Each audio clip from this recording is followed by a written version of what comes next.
Addie's Pool Sharks, welcome in everybody, welcome back.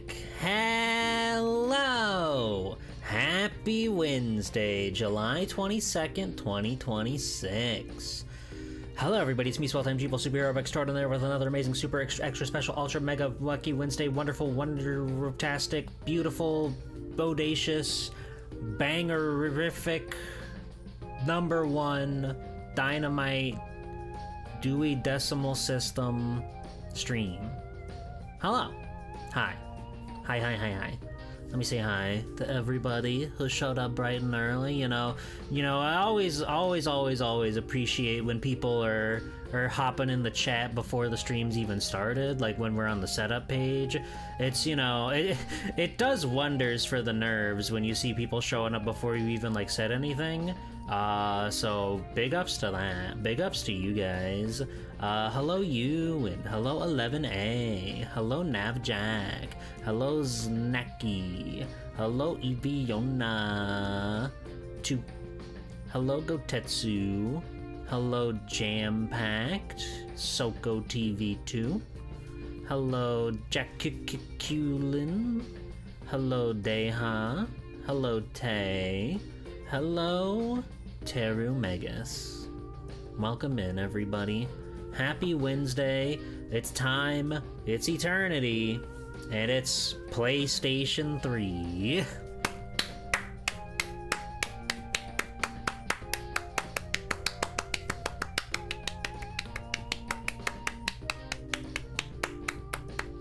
If you remember what happened last week, did you know you're like Gamera? Gamera? Is that true? Which one's Gamera? Is that the turtle? Is that the turtle that like turns into a rocket? I'm not super up to date on my Godzilla lore. I know Rodan is the pterodactyl looking thing. King Ghidorah's the three-headed guy. Mothra, that's the moth. Jet Jaguar is not Ultraman. He is most definitely not Ultraman. Biolante is the giant crazy vine monster. That guy's cool. Mechagodzilla, well, he's kind of like Metal Sonic. Pretty fucking sick.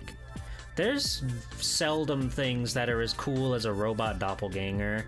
Like your arch nemesis creates a robot version of yourself. That's so sick. And Space Godzilla? Is that a different guy from Godzilla? Is that a different guy? I don't know that one. Who's the one with like the drill hands? I think he shoots beams out of his nubbins on the top of his head. Megalon? Okay, that's Megalon. Hello, Melty's Kit. Hello, Jester of Diamonds. He was created by Godzilla cells flying into space? Why? Why did Godzilla's cells fly into space? So we could collect the Master Emerald, that's why. Obviously. Don't let you move. Don't let him let you move. Don't let him let you move.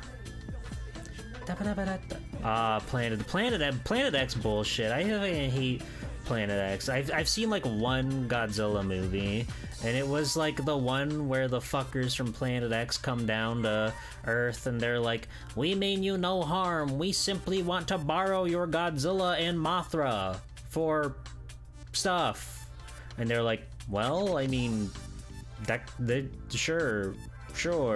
And then they betray them and everything, and it's like, what the fuck, you guys? You stole my Godzilla! It was a strange film. That's like the only one I've seen. And I watched it on VHS with some buddies. It was pretty fun.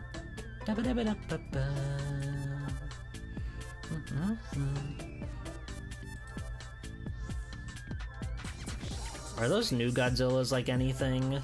I know there's Shin Godzilla, which is by the man, but there's also like the Western Godzillas,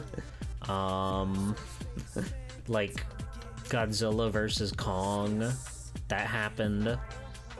They gave King Kong a weird robot hand. I don't know what the lore is in those movies, but he's got a crazy robot hand. You've only seen -1, you think, and that one's good? I remember people liking that one, but there's like such a strange relationship with Godzilla in the West. Cause like they had the 90s movie, which is critically panned. People loathe that one. But outside of like word of mouth, I feel like for a lot of Westerners, that was like their introduction to Godzilla. Like you knew of him, you knew what Godzilla was, but I feel like most people only knew of him.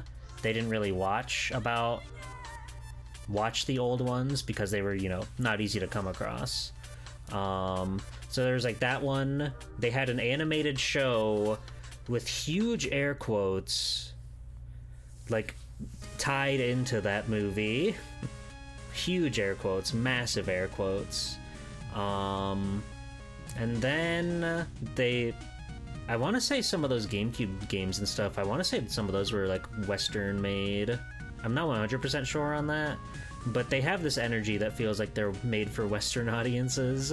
So I'm just gonna assume, and if they're not, then that's not my fault. But then they kind of went like, yeah, Atari made them. That's what I thought. But then they kind of went like dormant. I think there was a movie around that same time, like that PS4 game came out. I think so. And that kind of kicked off like these weird movies that were just kept coming out. Remember so little about the Western movies. I haven't seen them. Like I saw the Godzilla movie way back in the day, but I couldn't tell you anything about it other like than the twist ending. The twist ending, which there's probably still like at least a half an hour left at that point for the ending, but whatever. I gotta see King Ghidorah. I gotta see Biollante and other fun characters.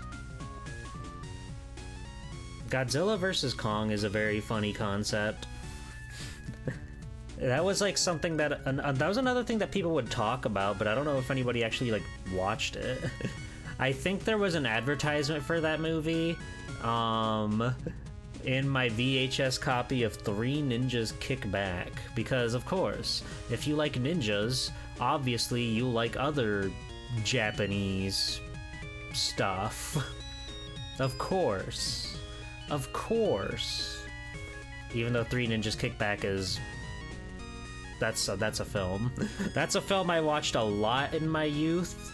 I really enjoyed it as a kid. I can't imagine it holds up at all, but I sure loved it back in the day. King Kong becomes as big as Godzilla by eating lightning? That's awesome. That's awesome. Hi, Zero. Welcome in. How are you? The only thing I know is that there's a scene where I think it's King Kong like shoving a whole tree into Godzilla's throat. I don't know what the fuck that's about, but I mean, I guess it's a killer technique, so it probably worked out well for him, if I had to guess. If I had to guess, I'd say that worked out pretty well for him. Oh, here, I'm gonna put these on the screen and let them loop for a little bit. I haven't updated you guys on the pixels, so I'm just gonna let this go for a little in the corner. Well, that's way too fast. Hold on. That's way too fast. Stop! Thank you. Okay, there you go. It was meant to be Godzilla versus Frankenstein. That's why he gets stronger by lightning. Oh my god. They love Frankenstein over there. I remember there was an episode of the Mighty Morphin Power Rangers, which, you know, was based on Zyuranger, the Tokusatsu Super Sentai series, where like one of the most powerful evil one of Rita Repulsa slash the Witch Bandora's monsters is like a Frankenstein man, which, you know, of course they turned it into a Halloween special for the American version, and it's not nearly as plot relevant, but that guy, Dora Frankie or whatever his name was, he was one of the most powerful creatures that the Witch Bandora dreamed up, and they were like, it was like a do or die moment for the Ranger team. They were getting their ass beat, and it opened up a portal to summon Satan.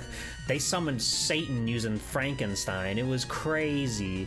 The lore, if you've seen Power Rangers and you've never gone out of your way to watch like the original Zyuranger, you should give it a whirl. It's pretty fascinating, just thinking about all the weird stuff that they did and like how that got Americanized, because so much of the original plot is just non-existent.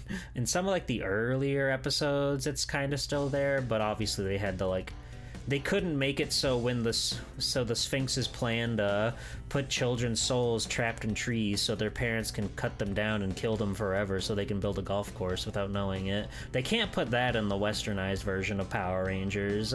There'll be no children's souls being killed by their own parents.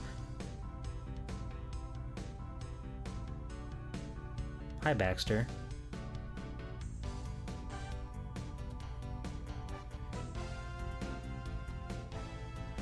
It's a good show. It's a good show. The Americans yearn for child soul killing. But I had fun with it. It was interesting seeing it actually end, because if you are familiar with Power Rangers, you know that like the Rita Repulsa, she kind of gets shoved in a jar and thrown into outer space. That's not the case in Super Sentai. The Great Witch Bandora is not a returning cast member. Yeah, a whole bunch of them are on Shout Factory. You can watch a bunch of them, as well as a handful of Kamen Rider and like a handful of other stuff too. Some other Japanese Super Sentai stuff or Tokusatsu. It's pretty neat. It's pretty neat. Do you know Jason David Frank's last movie is out next month? That's something. That's something. Because that man's been dead for a while now. There's no other way to go around it. He's been dead for a while now. Yeah! Yeah, so like in season 3 of Mighty Morphin Power Rangers, they wanted to bring Rita Repulsa back, as well as for the movie, Mighty Morphin Power Rangers, the movie. So they actually got Bandora's actress, who is, you know, Rita Repulsa, to come to like America and have her film scenes, and then they would still like redub her and stuff, but they would have her trying to like mimic the English like mouth movements. Which is like really fascinating. The whole like season 2 and season 3 of Power Rangers are such a fascinating world of like filmography, because that's the point when they had to start taking footage and stuff from other shows, but they were still using the original Mighty Morphin Power Rangers Zyuranger costumes, so they had to really like hodgepodge a lot of stuff together. Like they got the Goldar suits and stuff flown in so they could film stuff with Lord Zed, and then they got the actual actress for Rita Repulsa to come here and do stuff so they could film that as well. It's really fascinating, on top of all the other insane stuff that they had to like cut up and throw around and everything to make the show somewhat cognitive. But they do a good job. If you ever wondered like why they get new Zords as the seasons go on, it's because they had to use new footage to fight the monsters. And that's the other thing, they had to bring in all the monsters from Japan, from like Dairanger and Kakuranger, so they could film new scenes where they're fighting, where like the Mighty Morphin Power Rangers, the Zyuranger suits, are fighting the Dairanger and Kakuranger monsters. It's really fascinating, and I think that's very cool. Somebody should make like a video essay on that. We need more footage of Goldar living with Bulk and Skull. Yes. Fucking Bulk and Skull. They stick around for so long. I've been watching Power Rangers in Space, like very, very slowly. I watch it with a friend. We kind of do it whenever we don't have anything else to put on. So it doesn't happen very often. But Bulk and Skull are like the life's blood of that show. They have a couple episodes here and there that are like fun and interesting, but then they've got some real stinkers. So far, it's not the worst Power Rangers show I've seen, but some of its lows are really low. Hi, Digsaw.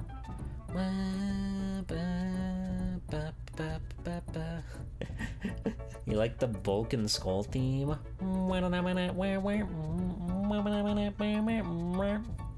Nice. Now they're on comparing Zeo and Odanger? I see. I see. Did Linkara ever finish his Power Rangers video? Did it ever come out? Because he said it'll be out when it's out, but I don't know when that is.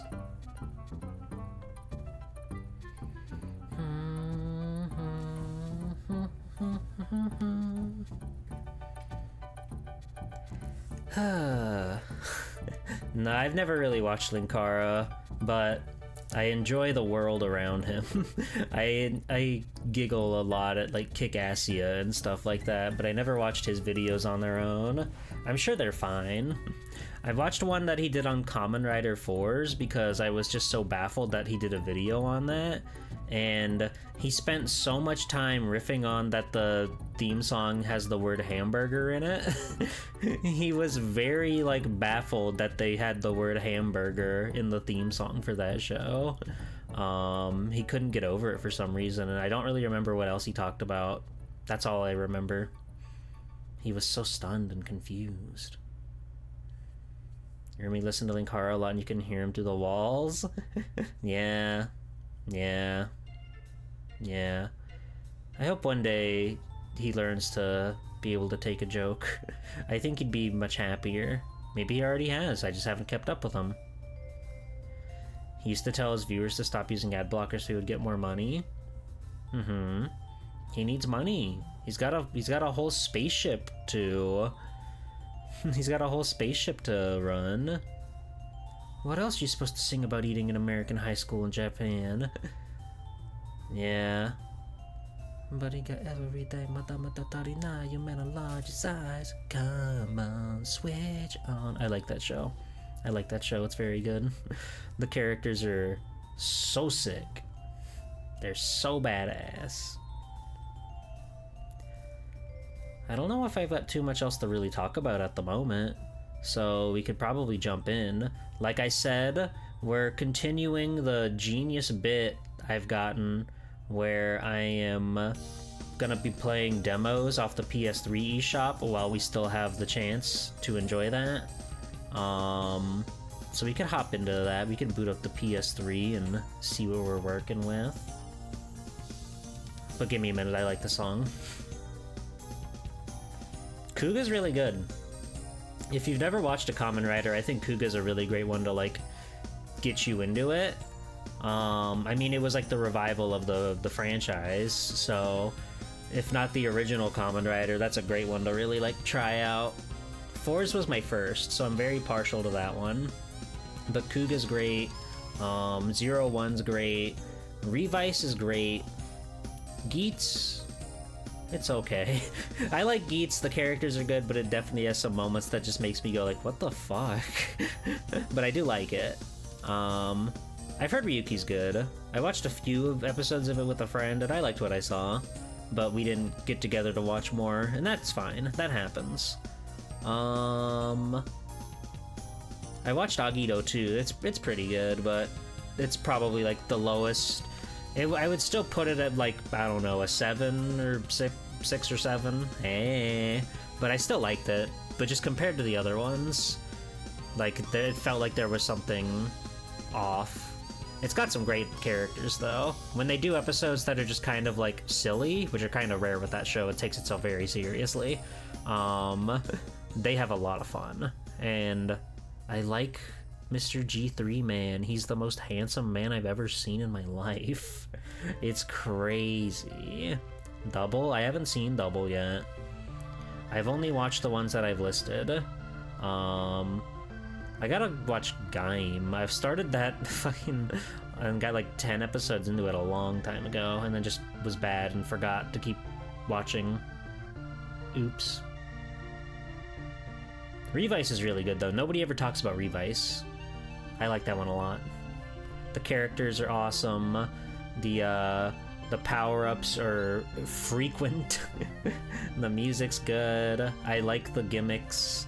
There's some that make me go crazy. I laugh so hard and just wonder how they got to the point to where the guy who's named Kamen Rider Evil has a little Henshin's theme where it has like a guy screaming out of his belt, "Eeny, meeny, miny, mo, eeny, meeny, miny, mo, eeny, meeny, miny, mo," and that's supposed to be like his evil, scary theme song before he transforms. It's deranged, but it's fun. Kamen Rider's fun. You have to be willing to enjoy silly media to really get the most out of Tokusatsu, because it's more or less like live-action cartoons. Like, they're really doing everything in their power to make these things, like, fantastical. And I love that. Okay. We're gonna get to the PS triple. So let me turn the music down. Get that out of here. Get my pixels out of here. Move myself down. That's probably good. I always forget I kind of have to be small when I play this game. And get scroll chat up, and ba boop boop. Here we are. And like I said, got a demo. Excited to try out something new for the PS3. Today's demo that we're going to be trying out is Castlevania Harmony of Despair. I don't know how much of a demo this one will even be, since I know this is like the multiplayer game. I've never played it before. Unlike Spelunky, I've never played this game at all. But I'm curious about it. So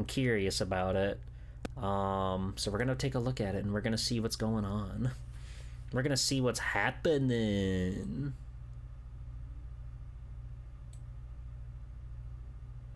Load it up, but it just goes, "Cannot connect, sorry." I would assume that the demo has something. Notably, you could still buy this game, so maybe it still works on PS3.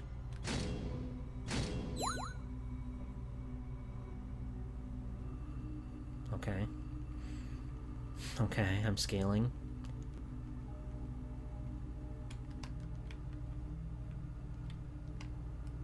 Okay, I'm efficiently scaled.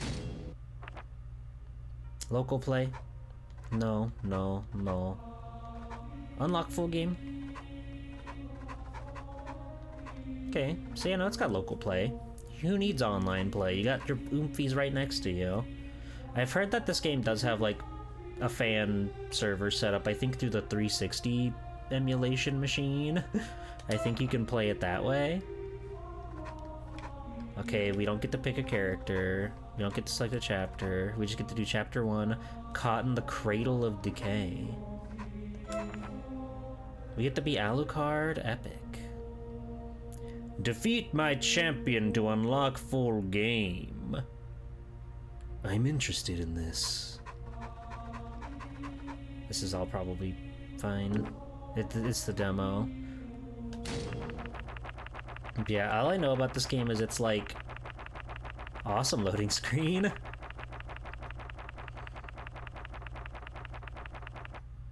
There we go.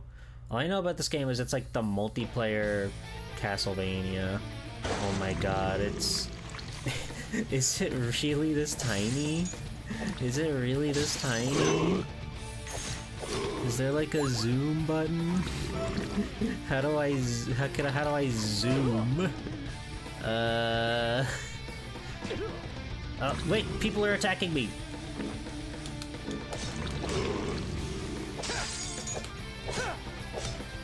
It's just this tiny. That's hilarious. Okay, well, fair enough. I guess I gotta go make my way up there and fight that guy.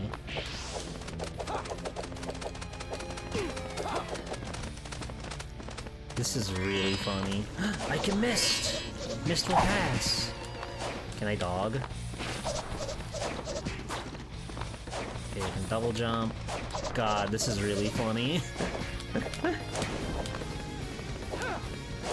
And like, I'm playing this like on the monitor in front of me. You're telling me people are supposed to play this? Ow. People are supposed to play this like in a living room across the way? Ow, that's spikes. Stop!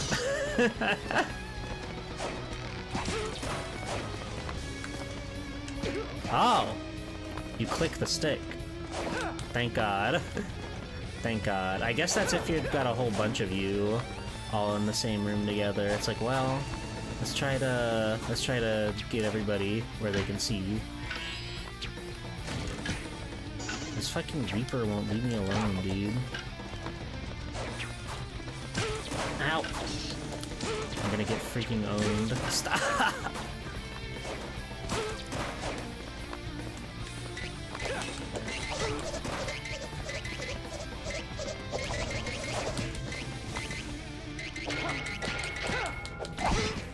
Ow! That's my ceiling cupid, of course. Give me the meat, give me the meat. I need the meat badly. That did not heal nearly as much as I had hoped.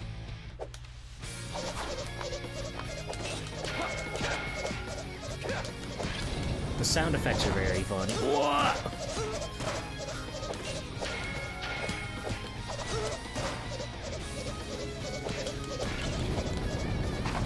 Okay, so we can dog dash if we press down and jump.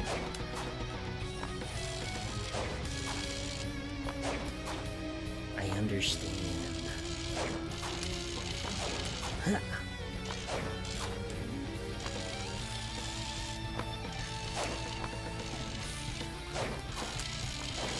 There we go. Give me that chest. Leather shield. Okay, how do I use item, open menu? Ah, okay.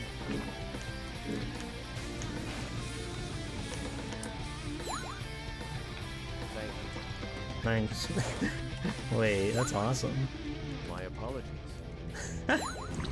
No. Oops. Whoa. Sick. Hi Yoshi. Hi Sharky Nebula. Hi Danae.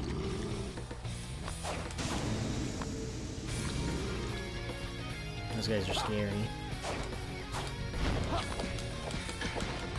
What the? Why did that skeleton? Why was he so hardy? Wait, do I still have like... I've got mana. Do I have like abilities? I'm gonna die. I'm gonna get killed. They're gonna kill me in the quote retweets.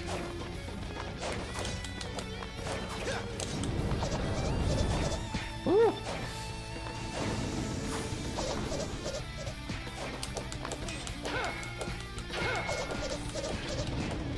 That's right, son. Ugh. Die, die! Goodness gracious. He's shooting beams? What are you doing up there? Chill out!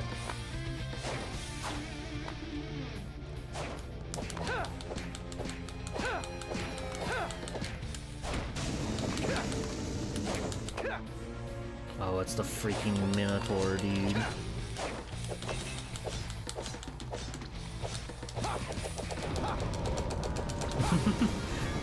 I kinda owned his ass. Oh, do we need like a fucking key for this? You cannot scoot like you can in Symphony. The Symphony scooter is non-existent here.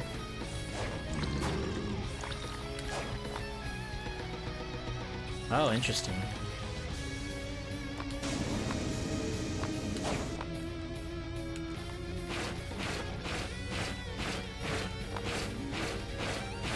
make do.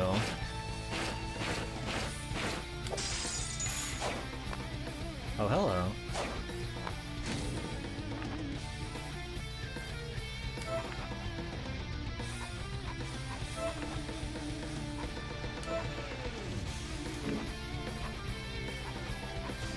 Summon Spirit.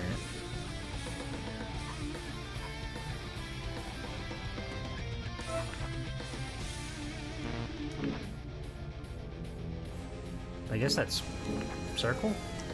Come forth. Ah. Neat.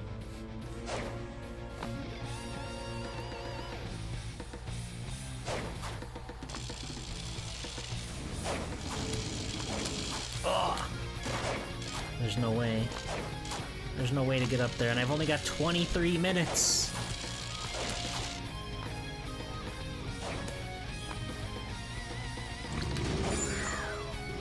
It's interesting the mirrors are only one way. Stop it. Oh god, they're killing me. Is there another way to go over? Ah. If I can make it across this devilish path.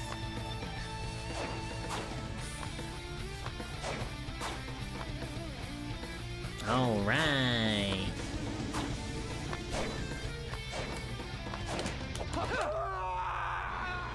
They killed me. They killed Alucard. That's okay. We understand that we can zoom into the map now, so I'll run it back. I'll run it back. I got a high score. You better buy us this game. No problem.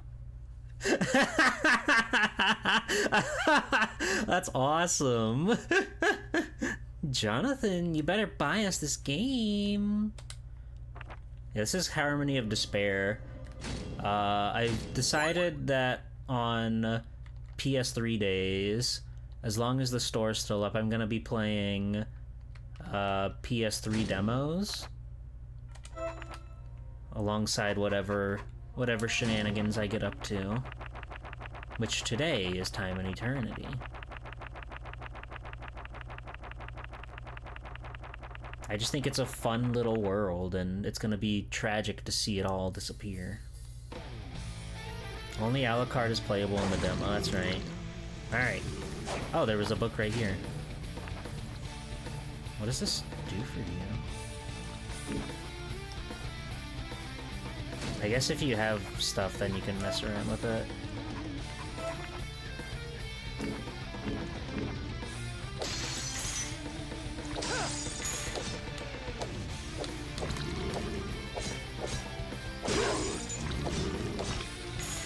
Messed up to have a zombie that can take more than a single sword strike.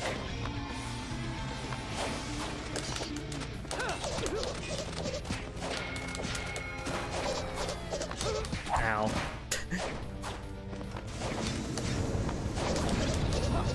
Alright. I got 1G. Oh! I like the crazy glass situation going on back there. Ow. Not you, wriggle worm.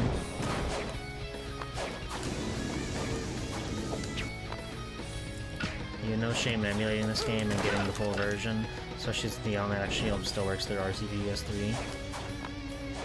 Yeah, so like, did the servers for this game, like the official ones, just get shut down? I'm assuming that's the case.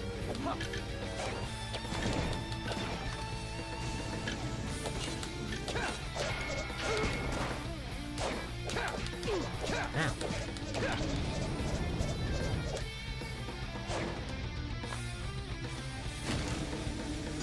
The idea of a big, crazy, like, okay, so I can't actually, like,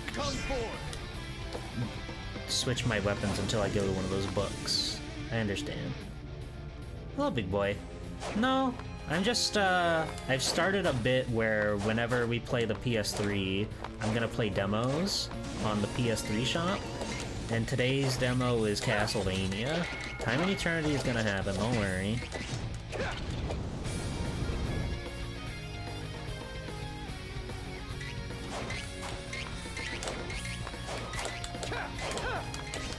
Danny, come over and play with me. That guy's gonna shoot a big beam. Hi, Danny. I've never played this before, but we're playing the demo. So it's real, okay? Why do they make the Flea Men bounce like that? Red licorice? Alucard's favorite.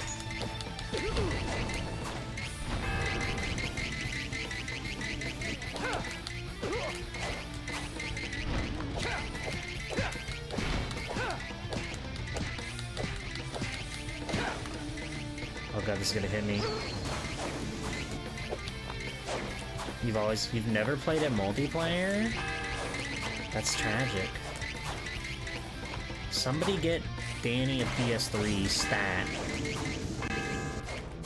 Or RPCS3. That works too. There we go.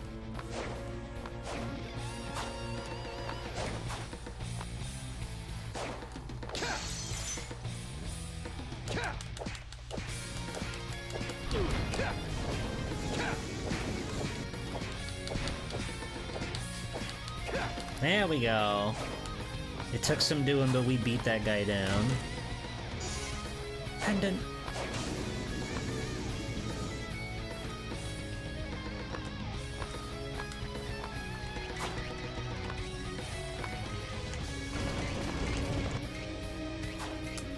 Ah! It's really funny. You can get so itty-bitty on the screen.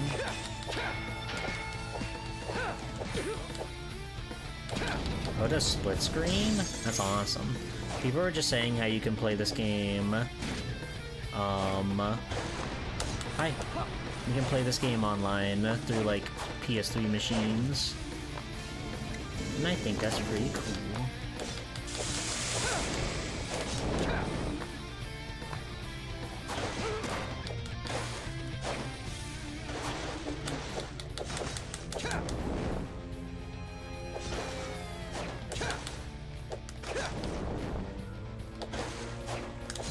Alucard doesn't mind being underwater here, and I appreciate that very much.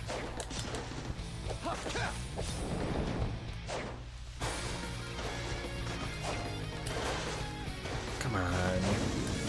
You're right there. Yes! Haha! Oh, I want that meat. I want that meat.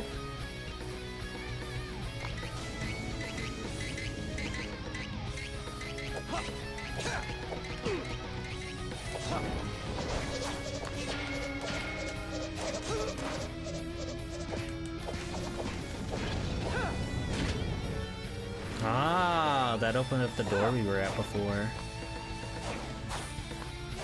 I see.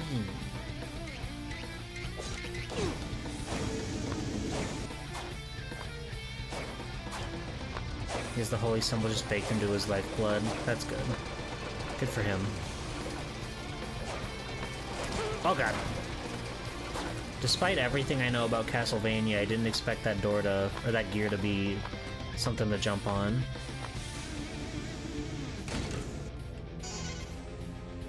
Tearfing.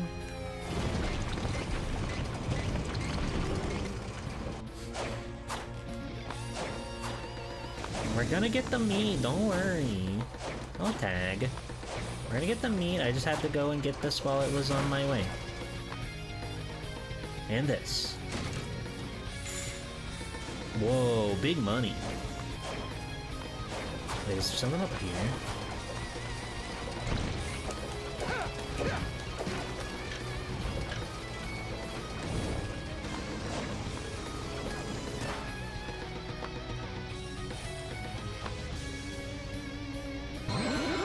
Okay. Me gotten. Big money.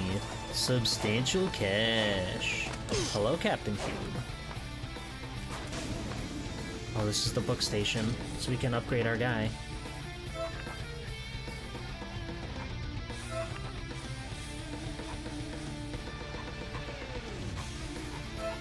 Alright.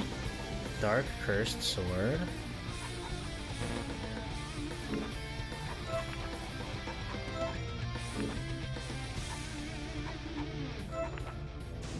that's all we got on that. Defensive, we surely have some stuff. Leather hat. Nice. Nothing legs, nothing back. We did pick up a pendant. And anything else? Okay.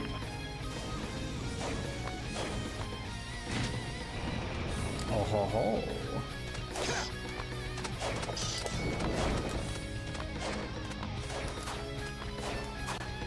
Popcorn.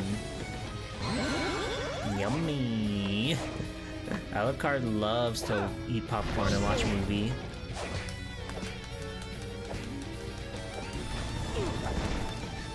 Oh, this sword is kind of slow. But it do be doing substantial damage.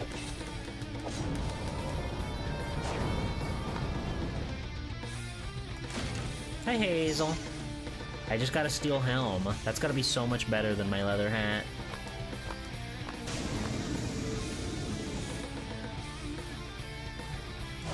I'm gonna go read my book real quick and put that on.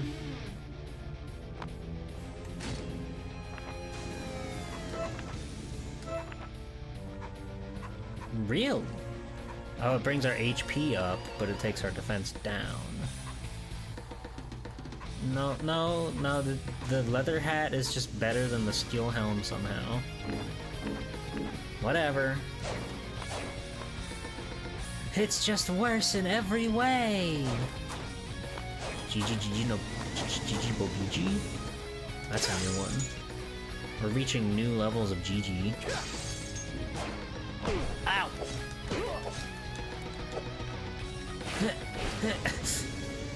Come forth. Come, Guardian. You know how it is.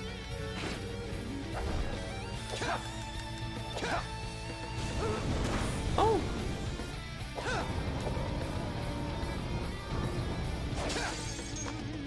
That's a lot of men. Oh, that's a lot of men.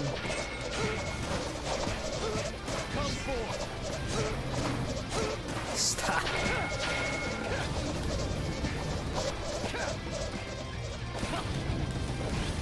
Okay, we got him. I got so much money, but I haven't, like, found a shop. What good is money if you can't be shopping? Hey, wait, this isn't time in eternity. You're right. You're right. Forgive me. Come forth. Come forth. You stinky birds. We're gonna get the time in eternity, okay? We're just playing awesome PS3 demos first.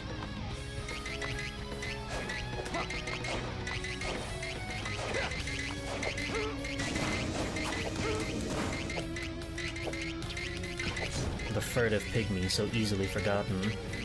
The PS3 demo, so easily forgotten. Come forth.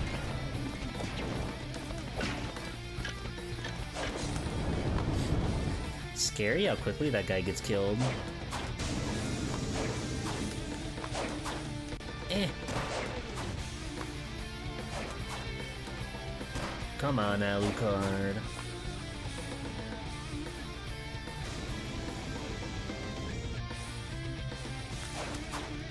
There we go.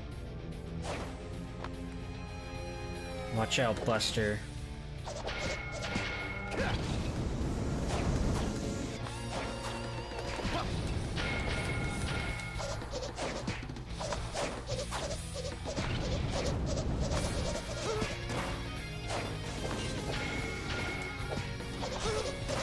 Everything has like such like a little delay to it in this game. I'm guessing it's to make up for the multiplayer angle or something, but it certainly feels strange.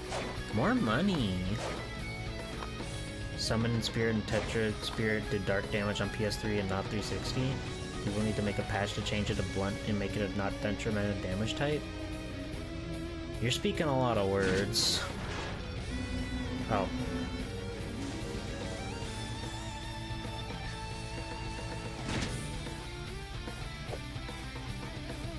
Come back.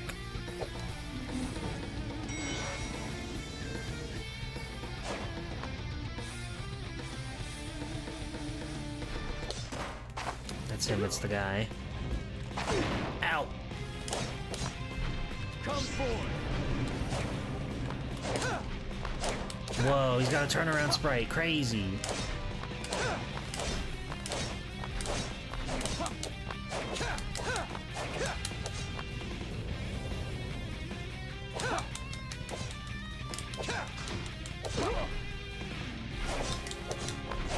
Do I have what it takes to beat this man?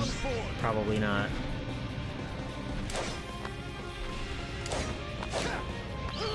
Oh! Ew, he's disgusting.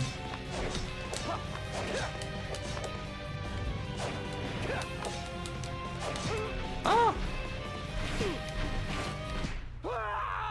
I backdashed into him. Oh! I got him! He played himself. Interesting game. I bet it's more fun with friends. And with the different characters you can play as. That was neat. Jonathan, you'd better buy us this game. No problem. No problem. Play the full version to unlock trophies. Yes. How wonderful. Okay, that was fun. Now we can go to the real meat and potatoes of the stream.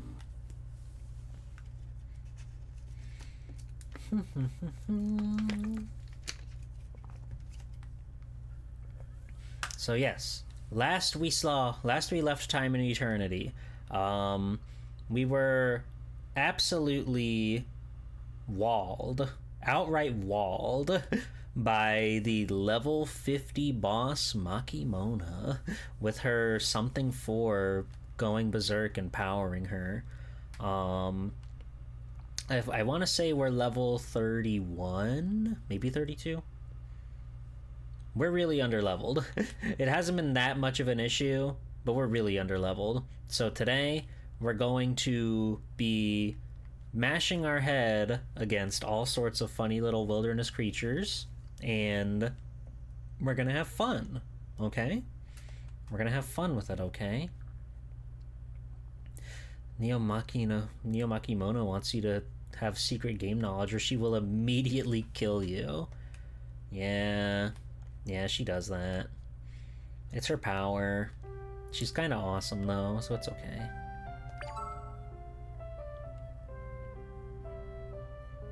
Music still rocks in this game.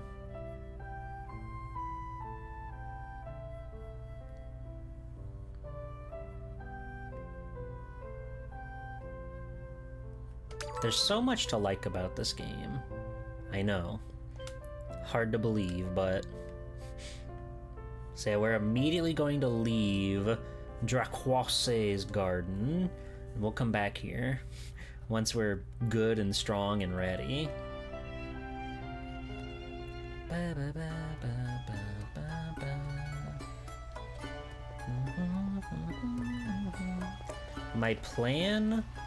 My ultimate plan of attack. I want to go to the Windy Plains. There were all the enemy encounters there did 0 damage to us, but we were still getting pretty comparable experience from all the enemies there compared to like these like late game enemies. It was pretty, I don't know if it's 1-to-1 per se, but it's certainly close. First off though, I'm gonna stop by Apparition here and go to the shop. I don't think there's any other weapons we could get that'll help us. I will check just because we're here. Oh wait, hold on. Wait, how much money do I have? Hold on. Move it, 5 head. Oh, we don't have the money for that. Which means there's probably also a sword that's better for us. Kronos Blade. Okay. That's also 3,000. Okay, so first thing we're gonna do. sell some stuff. I'll put myself back on the screen before long.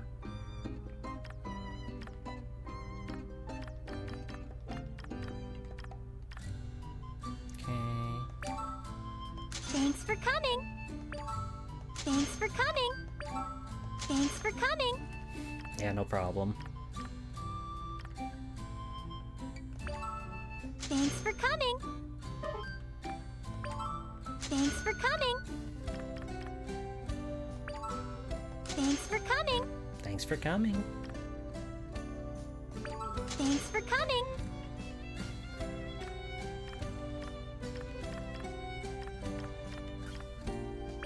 I want to get a Thanks for little more coming. than those things. Hi, Betty. Welcome in. We're gonna buy all those powerful items because apparently Thanks for we've coming. already got something that'll help Thanks us for here. coming. Speed driver. Anything else here worth? I could sell that. Like, that magic defense is insane. I don't think I'm ever gonna use this. We got it from a side quest, which makes me feel like it's important to me. You can sell Toa's fine meal. How could you? You can't sell the time splinter. That makes sense. Oh yeah, these things are made specifically for selling. Thanks for coming. Thanks for coming. Okay, so we've got cash money. First things first, Cronus Thanks Blade. for coming. The simple rich life. Thanks for coming. So true. Okay, so we got that. We've got a lot of money. Which means there's probably, oh yeah, extra stuff that we can buy here. Thanks for coming. Thanks for coming.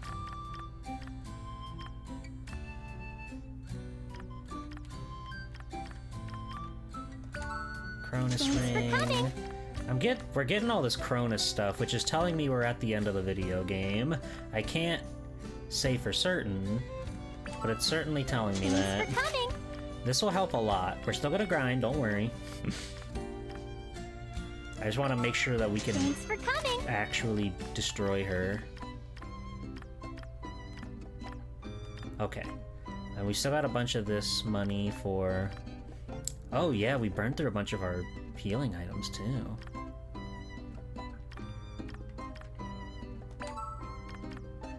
These are pretty cheap. Thanks for coming. Thanks for coming. Pricey macaroon.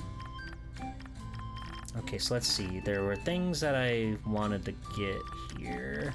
The main reason I came to the store was so I could get stuff.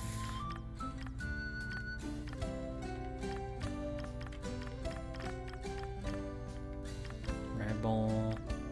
Debuff, debuff, debuff. Monsters can't resist its sugary aroma. We're probably gonna want that for just to like speed up the process. There's... Huh. Maybe the other shop has it. There's an item we can get that like Thanks for it coming. increases your experience. I'm gonna put myself back on the screen now. But it looks like this shop doesn't sell it. But hey, we're a million times stronger now. That's huge. Not enough to take on Makimono just yet, but we've already improved so much by selling all that gold, selling all that platinum, and now here we are. I'm gonna go to this shop here and see if they've got the EXP item I'm looking for. Welcome. It's probably the same shop. Huh. Oh, no, it's this. Bookworm Charm. I just completely didn't read it because I'm a fool. Need more money. Let's buy Thanks for 5 coming. of those. Okay. My bee. So like I said, my plan is to go to the plains here. Enemies could not do damage to us here, even before all this new exciting stuff. But we still get a good sizable chunk of experience, so I think it's a good place to just kind of like bash our head against the wall and get stronger and level up more and more every second of every day. I think that'll be a little lackluster to just watch, right? So I was thinking on things that we could sort of do while we let this stuff happen and whatnot. And I thought it'd be a good idea. Where's my thing? If we...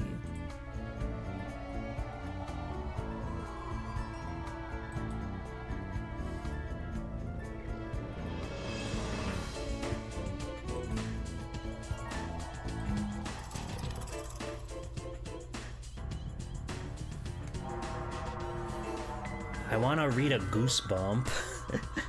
I was thinking, what could I do? What can I do while my hands are so actively busy in this hellscape? And I think I should be able to read to you guys while while I mash the circle button forever and sometimes the square and triangle buttons. So we're gonna read a Goosebumps today. Does that sound like fun? Does that sound cool? I've also turned the music down to nothing. Yeah, see, this guy does like 0. This guy does 0 health damage to me. It's tragic. Oh, we're blowing him away with our gun even. Okay, I want to turn up a little bit. Oh god. Yeah, this might be really hard to actively read words and also like do stuff. But we'll figure it out, right? Okay. So yeah, we got 200 experience from that fight. Kinda huge. And we leveled up! We're level 34! You can't tell because Goosebumps is in the way. Yeah, I got a Goosebumps. This is the first one. Welcome to Dead House. I should note that I've never Goosebumped before. Well, I'm actually gonna make this book like low opacity or something real quick. I love the show to death, but I've never like read the books ever. I don't know why. I wasn't much of a reader, I suppose. Okay, well, that's a little low. Oop. Here we go. There we go. And I'll make this one low opacity as well. There's no shame in being gooseless. Thank you. Thank you. Just so that way I can still see like their... Oh wait, that chroma keyed that. No. Don't do it. I just need you for the opacity. Thank you. Okay. So I've got spooky music to put on and listen to, because just hearing her going, take that, my perfect aim, is going to be very distracting when I'm trying to read words to you guys. So let's follow along and check out Welcome to Dead House. I will turn on all these little thingies though. Let me first pop a sweet candy and bookworm. We're a bookworm, so we're gonna read Goosebumps, okay? So get ready. Here it goes. And I don't know how well this is gonna work. Just FYI, I can barely read as it is, and now I have to do it while under duress of like dodging and hitting buttons and stuff. But we're gonna make it happen, okay? Hello, Dr. Dreads. This is the very first Goosebumps they've ever wrote, called Welcome to Dead House. Let's begin, shall we? Chapter 1. Ow. Rude. Chapter 1. Josh and I hated our new house.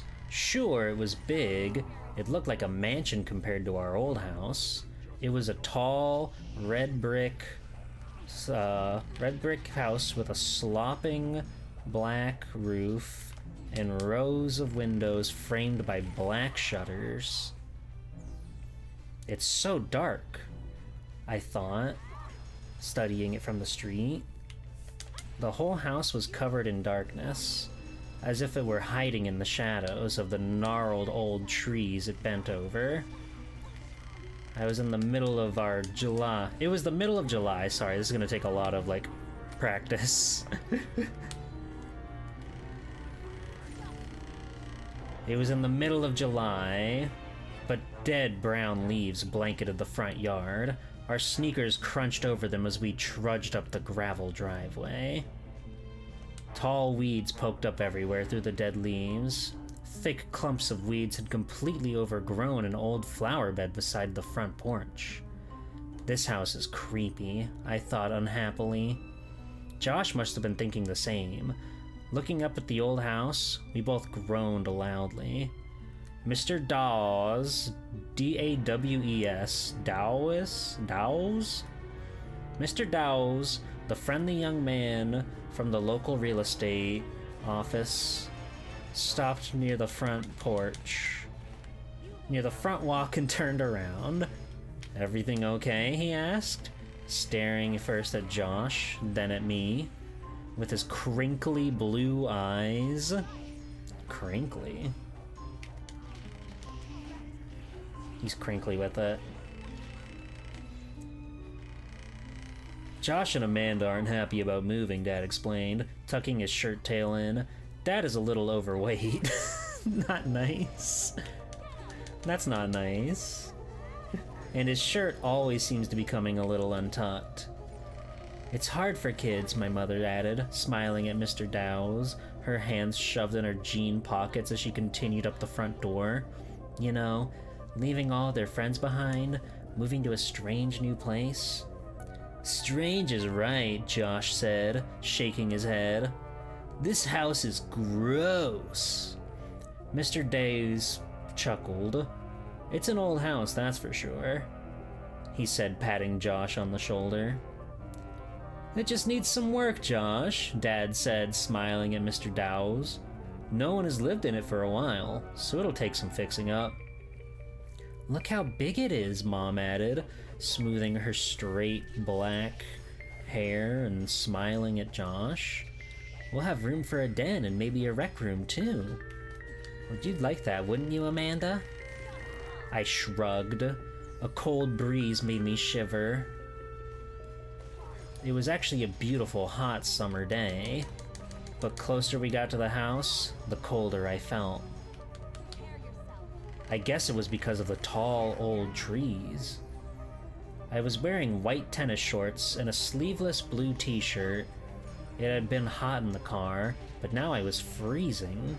Maybe it'll be warmer in the house, I thought. I have to shoot this guy, hold on.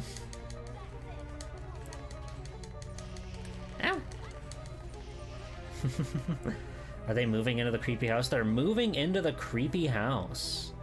It's crazy, right? It's insane. It's ridiculous.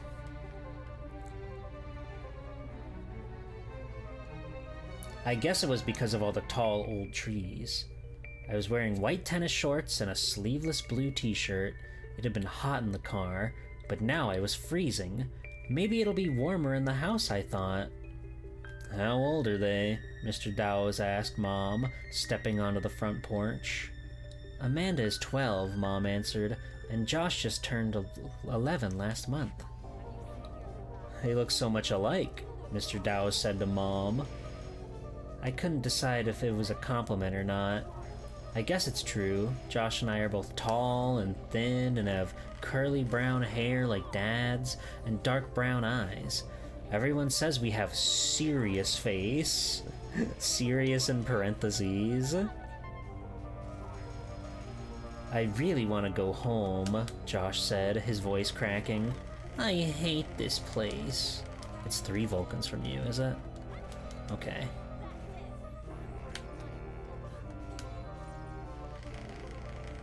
Boop.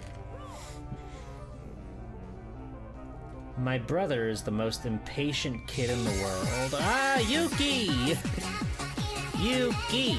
Welcome in, Raiders. It's me, Swell Time Jeeple, superhero extraordinaire. You caught us on a great big, challenging video game challenge where I'm trying to read a book while grinding this action RPG. Welcome in. How's it going? Let me give you a shout out. You just got here for the start of Goosebumps Welcome to Dead House, so I hope you're ready to go into the wonderful world of R.L. Stine. I know I am. I'm trying anyway. It's a little bit trickier than I anticipated, I'll be real, but I'm doing my best out here to not fumble over my words and everything. But welcome in, Raiders. How's it going? This game kicked my ass super hard at the end of last stream, so we're gonna be grinding out levels for a little bit, and I thought it'd be fun to read a book. And Goosebumps is near and dear to my heart. Hello, Abby Cobalt. Over-animated? I think other video games need to step up to this game's level. Thank you for the follow. So I'm at a part right now where the enemies can virtually do 0 damage to me, just so we can like try to level up as efficiently as possible without having to like focus too much on it. But that's the plan anyway. Welcome in. I appreciate the raid and the follows and everything else that's kind and cool and polite of you guys. Now I use my bolt and I win. Wait, let's get back to the book now. Let's get back. We're only on page 2, so we're still very early on.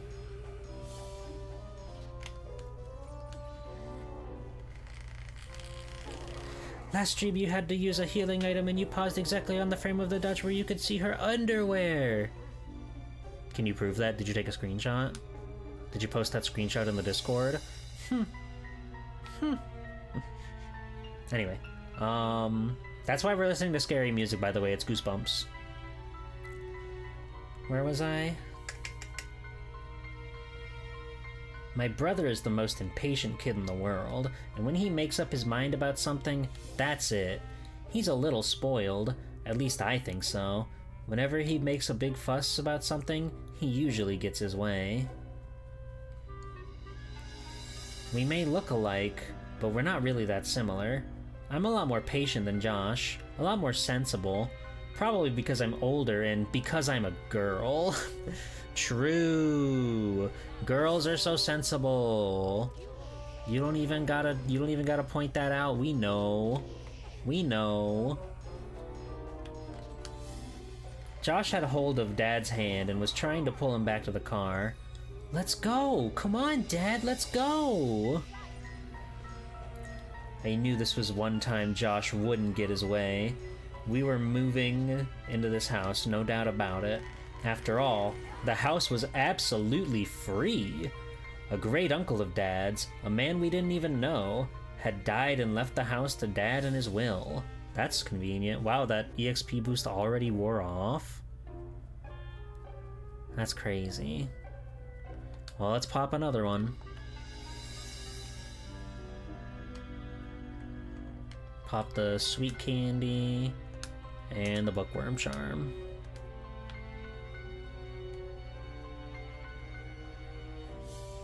I'll never forget the look in Dad's face when he got the letter from the lawyer. He let out a loud whoop and began dancing around the living room. Josh and I thought he'd flipped or something. My great uncle Charles has left us a house in his will, Dad explained, reading and rereading the letter. It's in a town called Dark Falls. Not scary at all. Huh? Josh and I cried. Where's Dark Falls? Dad shrugged. This is theme of Dad right now. I don't remember your Uncle Charles, Mom said, moving behind Dad to read the letter over his shoulder. Neither do I, admitted Dad. But he must have been a great guy. Wow! This sounds like an incredible house. He grabbed Mom's hand and began dancing happily with her across the living room. Dad was sure excited. He'd been looking for an excuse to quit his boring office job and devote all his time to his writing career. This house, absolutely free, would be just the excuse he needed. This is literally Luigi's Mansion, dude. You can't fool me. I've played a video game in my day. And now, a week later, here we are in Dark Falls, a 4-hour drive from our home, seeing our new house for the first time. We hadn't even gone inside, and Josh was trying to drag Dad back to the car. GameFAQ Guides was recommending level 50, which is interesting since you're only level 30. That sounds about right. I mean, Makimono was level 50, so that tracks. But we're level 34 now, so we're getting there.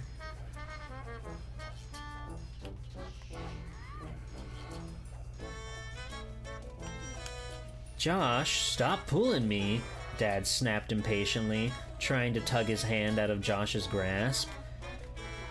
Dad glanced helplessly at Mr. Dow's. I could see that he was embarrassed by how Josh was carrying on.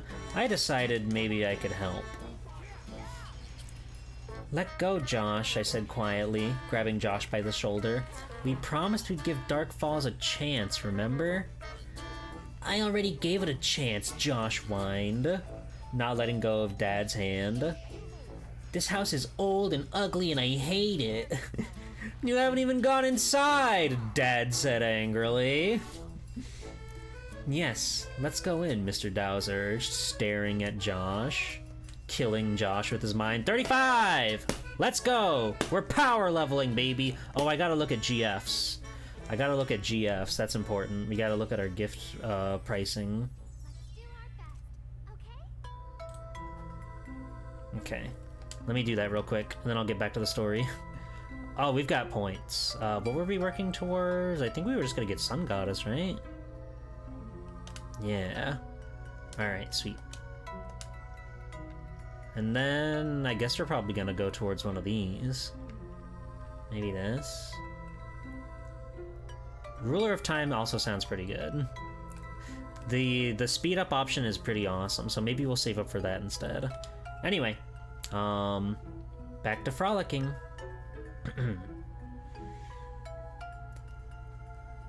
I'm staying outside, Josh insisted. He can be really stubborn sometimes. I felt just as unhappy as Josh looking in this dark old house, but I'd never carry on the way Josh was. He's stupid and young and 11. I'm 12 and mature. Josh, don't you want to pick out your own room? Mom asked. No, Josh muttered. He and I both glanced up to the second floor. There were 2 large bay windows side by side. They looked like 2 dark eyes staring back at us. Oh. What? He didn't do... Strange. He only did 2 that time. That was weird. Whatever. Don't matter. We're invincible. It's fine. How long have you lived in your present house? Mr. Dow's asked Dad. Dad had to think about it for a sec. About 14 years, he answered. The kids have lived there for their whole lives. Moving is always hard, Mr. Dow said sympathetically, turning his gaze to me. You know, Amanda, I moved here to Dark Falls just a few months ago.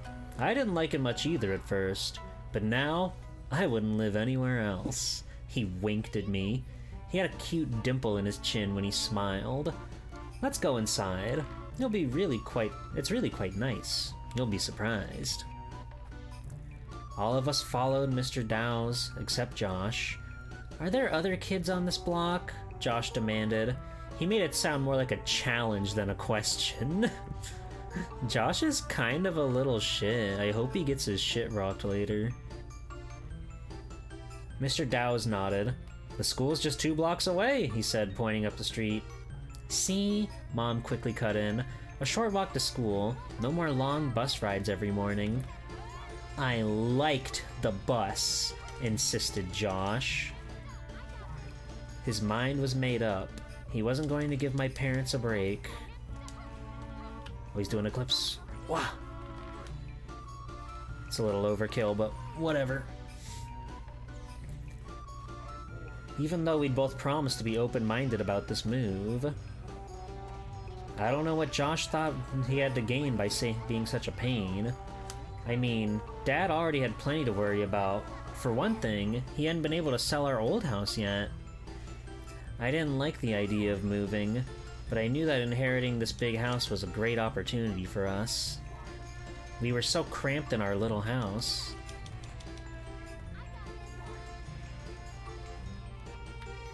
And once Dad managed to sell the old place, we wouldn't have to worry at all about money anymore. Josh should at least give it a chance. That's what I thought. Suddenly, from our car, as the foot of the driveway, we heard Petey barking and howling and making a fuss. Petey is our dog, a white curly-haired terrier, cute as a button, and usually well-behaved.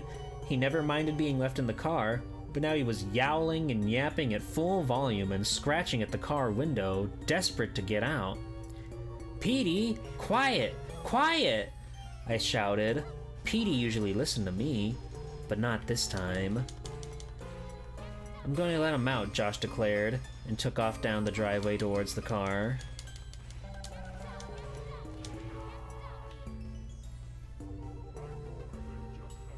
"No, wait!" Dad called. But I don't think Josh could hear him over Petey's wails. "Might as well let the dog explore," Mr. Dowse said. "It's going to be his house, too." A few seconds later, Petey came charging across the lawn, kicking up brown leaves. Sorry. I don't even need to be blocking. I can just shoot these guys forever. I can just do that. They do 0 damage to me. Yipping excitedly as he ran up to us. He jumped on all of us as if he hadn't seen us in weeks. And then, to our surprise, he started growling menacingly. "Petey, stop!" Mom yelled. Sweet candy. Bookworm. "He's never done that," Dad said apologetically. "Really, he's usually very friendly." "He probably smells something on me. Another dog, maybe," Mr. Dowse said, loosening his striped tie, looking warily at the growling dog. Finally, Josh grabbed Petey around the middle and lifted him away from Mr. Dowse. "Stop it, Petey," Josh scolded, holding the dog up close to his face so that they were nose to nose. Classic nose to nose. "Mr. Dowse is our friend." Petey whimpered and licked Josh's face. After a short while, Josh set him back down to the ground. Petey looked up at Mr. Dowse, and then at me, and decided to go sniffing around the yard, letting his nose lead the way. What's in that house? Oh, sorry. "Let's go inside," Mr. Dowse urged, moving a hand through the short blonde hair. He unlocked the front door and pushed it open. Mr. Dowse held the screen door open for us. I started to follow my parents into the house. "I'll stay out here with Petey," Josh insisted from the walk. Dad started to protest, but changed his mind. "Okay, fine," he said, sighing and shaking his head. "I'm not going to argue with you. Don't come in. You can live outside if you want." He sounded really exasperated. "I want to stay with Petey," Josh said again, watching Petey nose his way through dead flowers. Mr. Dowse followed us into the hallway, gently closing the screen door behind him. That classic screen door. Giving Josh a final glance. "He'll be fine," he said softly, smiling at Mom. "He can be so stubborn sometimes," Mom said apologetically. She peeked into the living room. "I'm really sorry about Petey. I don't know what's gotten into that dog." "No problem. Let's start in the living room."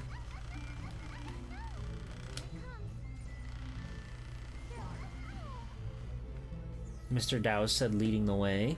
"I think you'll be pleasantly surprised by how spacious it is. Of course, it needs work." He took us on a tour of every room in the house. I was beginning to get excited. The house was really kind of neat. There were so many rooms and so many closets. And my room was huge and had its own bathroom and an old-fashioned window seat where I could sit at the window and look down at the street. I wish Josh had come inside with us. If he could see how great the house was inside, I'd know he'd start to cheer up. Scary. Scary tunes.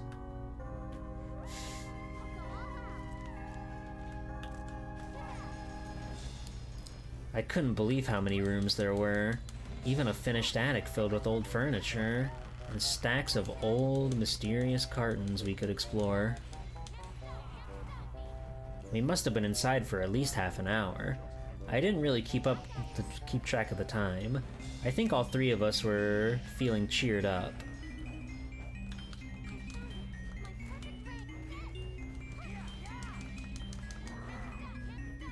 "Well, I think I've showed you everything," Mr. Dowse said, glancing at his watch. He led the way to the front door. "Wait, I want to take one more look at my room," I told him excitedly. I started up the stairs, taking them two at a time. "Damn. I'll be down in a second." "Hurry, dear. I'm sure Mr. Dowse has other appointments," Mom called after me. "Level 36, huge! We're power leveling!"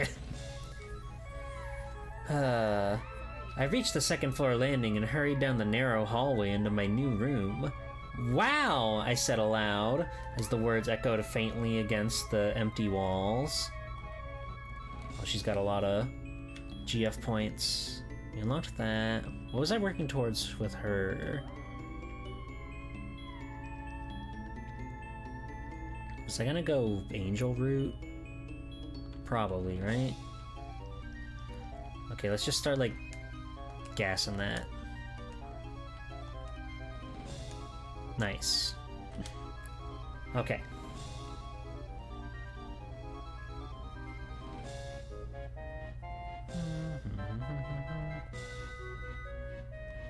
I got stuck up on a ledge somehow.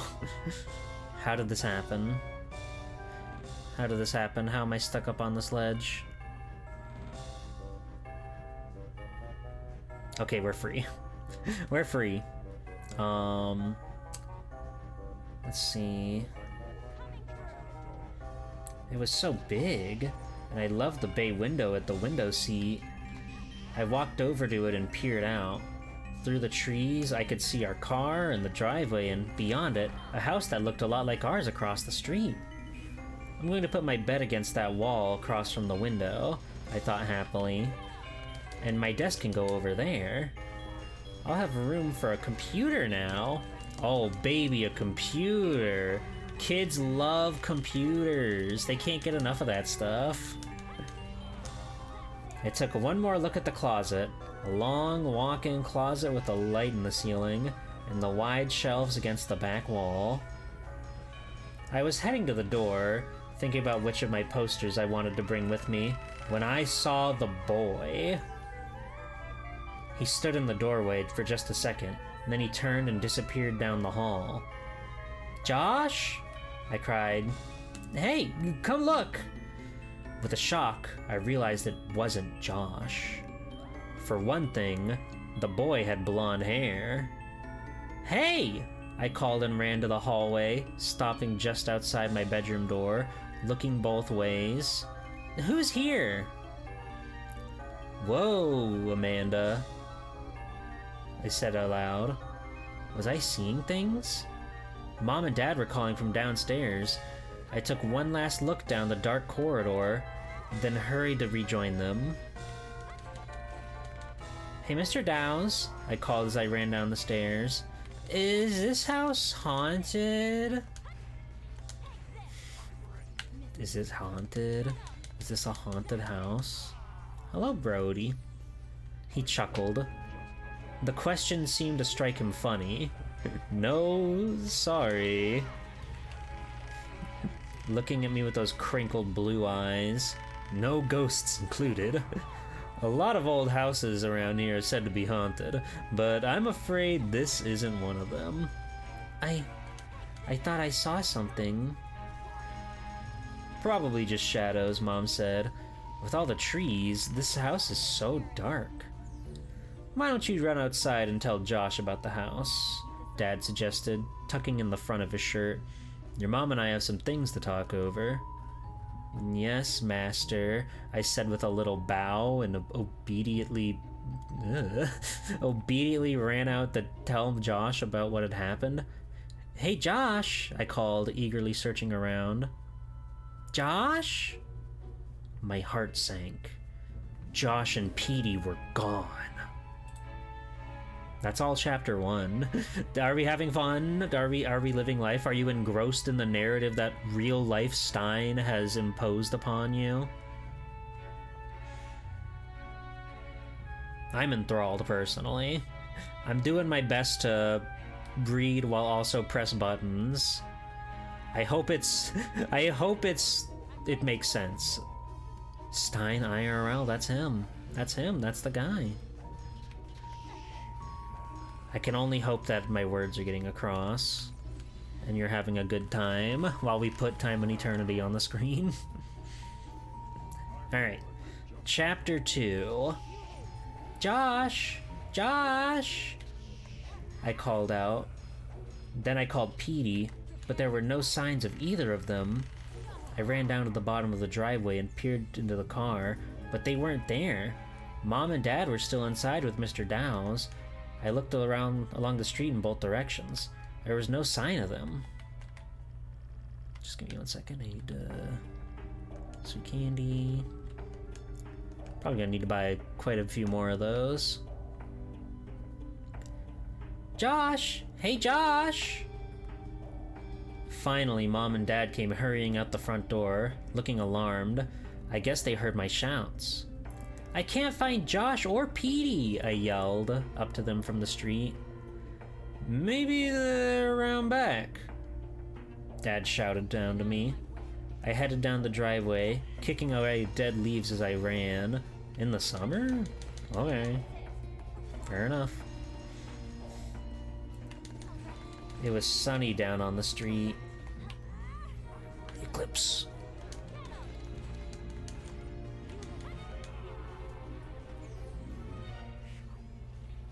But as soon as I entered our yard, I was back in the shade and it was immediately cool again. Ooh, spooky. Hey, Josh! Josh, where are you? Why did I feel so scared? It was perfectly natural for Josh to wander off. He did it all the time. I ran full speed back along the side of the house. Tall trees leaned over the house on the side, blocking out nearly all of the sunlight. The backyard was bigger than I'd expected. A long rectangle that sloped gradually down a wooden fence at the back. Just like the front, this yard was a mass of tall weeds, poking up through a thick covering of brown leaves. A stone bird bath had toppled onto its side. Beyond it, I could see the side of the garage, a dark brick building that matched the house. Hey, Josh! He wasn't back there. I stopped and searched the ground for footprints or a sign that he had run through the thick leaves. Well? Out of breath, Dad came running back. He wasn't back here. I stopped and searched the ground for footprints or a sign that he had run through the thick leaves. Oh, sorry. I got flustered. No sign of him, I said, surprised at how worried I felt. Did you check the car? He sounded more angry than worried. Yes. It's the first place I looked. I gave the backyard a last quick search. I don't believe Josh would just take off. I do, Dad said, rolling his eyes. You know your brother when he doesn't get his way. Maybe he wants us to think he'll run away from home. He frowned. Where is he? Mom asked as we returned to the house. Dad and I both shrugged. Maybe he made a friend and wandered off, Dad said. He raised an eyebrow. and scratched his curly brown hair.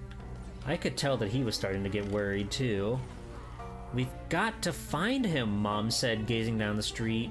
"He doesn't know the neighborhood at all. He probably wandered off and got lost." Mr. Dowes locked the front door and stepped down off the porch, pocketing the keys. "He couldn't have gotten far," he said, giving Mom a reassuring smile. "Let's drive around the block. I'm sure we'll find him." Mom shook her head and glanced nervously at Dad. "I'll kill him," she muttered. Dad patted her on the shoulder. "What the fuck?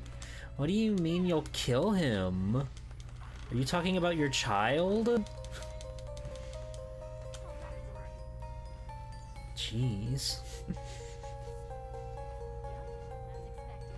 Mr. Dowes opened the trunk of the small Honda, brand name, holy shit, pulled out his dark blazer, and tossed it aside.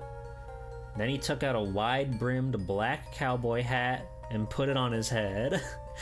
"Hey, that's quite the hat," Dad said, climbing into the front passenger seat. "Keeps the sun away," Mr. Dowes said, sliding behind the wheel and slamming the car door. "You guys, I think Mr. Dowes is kinda sus. I don't know if you're thinking what I'm thinking, but I think he's kinda sus." We headed down the block in silence, all four of us staring out the car window. The house we passed all seem old. Most of them were even bigger than our house. Nice try, Buster. All of them seem to be in better condition. Nicely trimmed lawn, or nicely painted with neat, well-trimmed lawns. Yeah. Alright, shoot your shot, babe. Thank you. I didn't see any people in the houses or yards, and there was no one on the street. It certainly is a quiet neighborhood, I thought, and shady. The houses all seem to be surrounded by tall, leafy trees. The front yards we drove slowly past all seemed to be bathed in shade. The street was the only sunny place, a narrow gold ribbon that ran through the shadow on both sides. Maybe that's why it's called Dark Falls, I thought. "Where is that son of mine?" Dad asked, staring hard out the windshield. "I'll kill him, I really will," Mom muttered. It wasn't the first time she said that about Josh. God, I don't trust Mom. I don't know if I trust Mom about this. We'd gone around the block twice. No sign of him. Mr. Dowes suggested that we drive around the next few blocks, and Dad quickly agreed.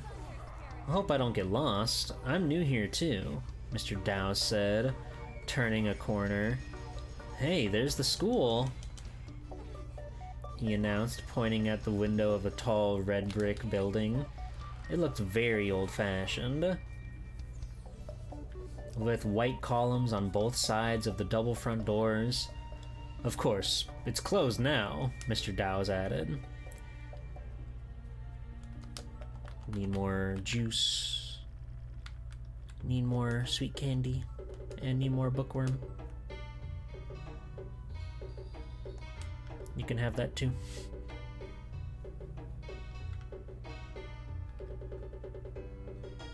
And that, why not?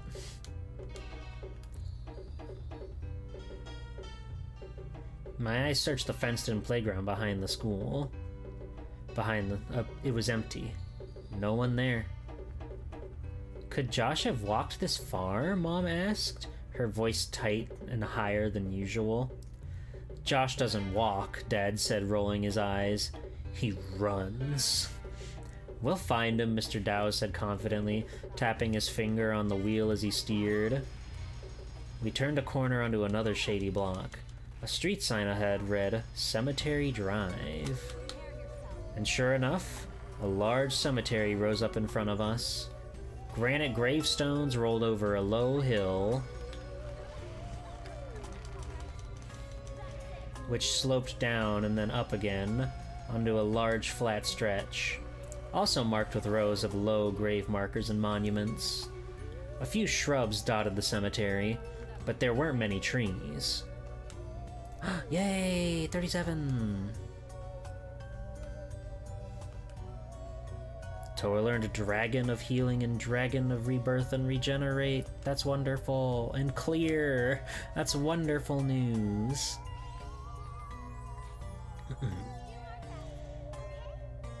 A few shrubs dotted the cemetery, but there weren't many trees.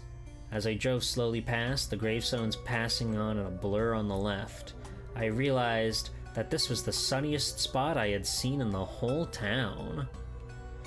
A few shrubs There's your son, Mr. Dow's, pointing out the window, stopped the car suddenly.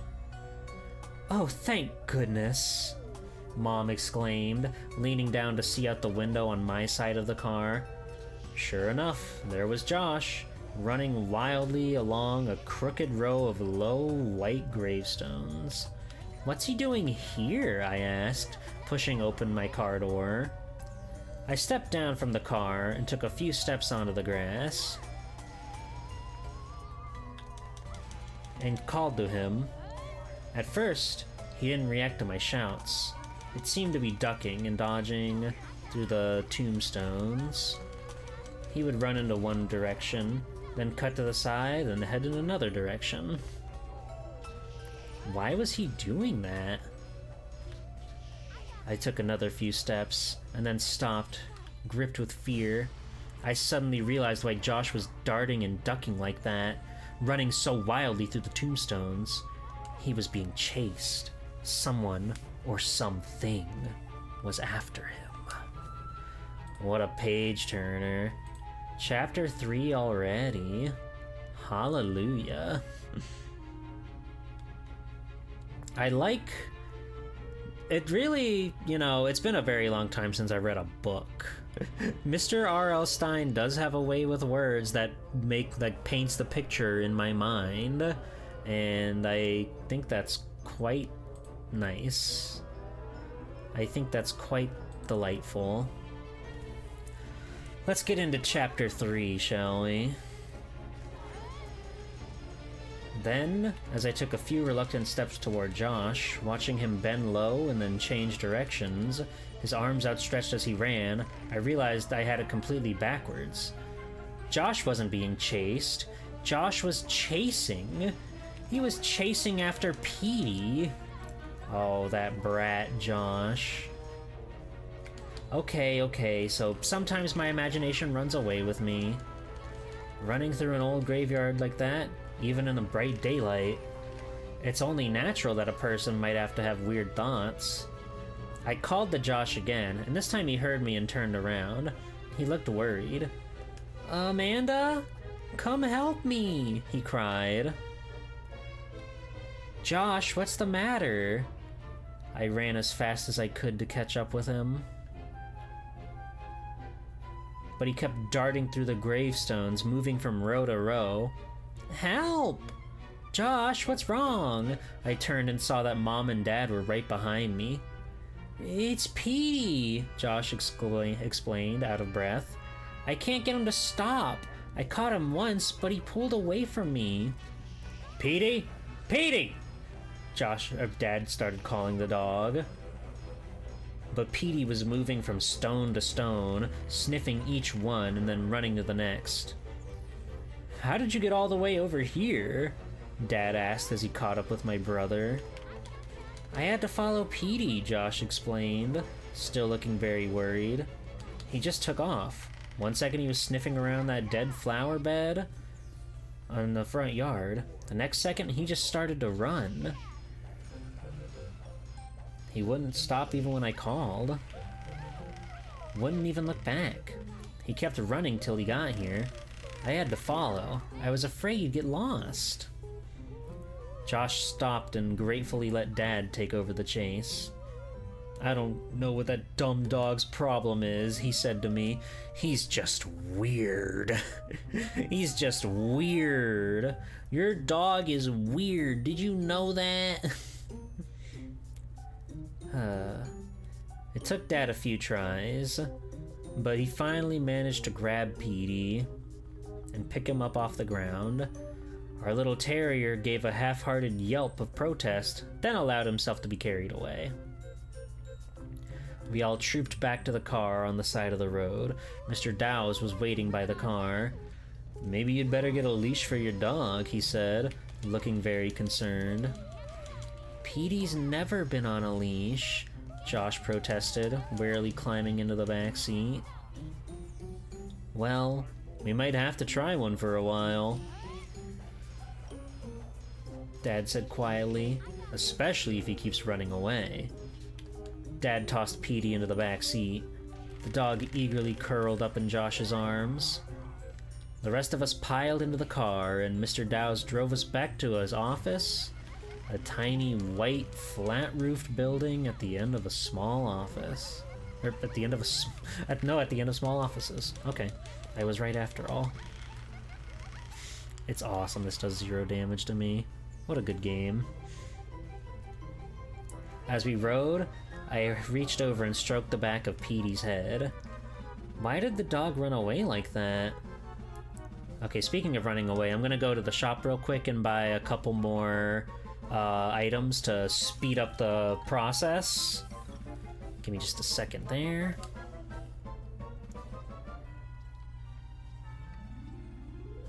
Petey had never done that before.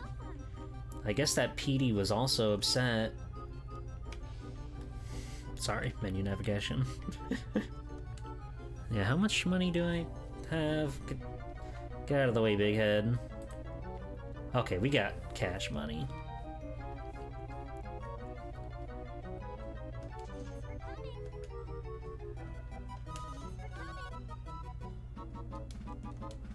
Thank you, ma'am.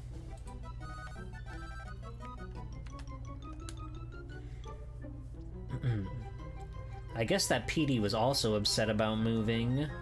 After all, Petey had spent his whole life in our house. He probably felt a lot like Josh and I did, having to pack up and move and never see the old neighborhood again. I would hate that. I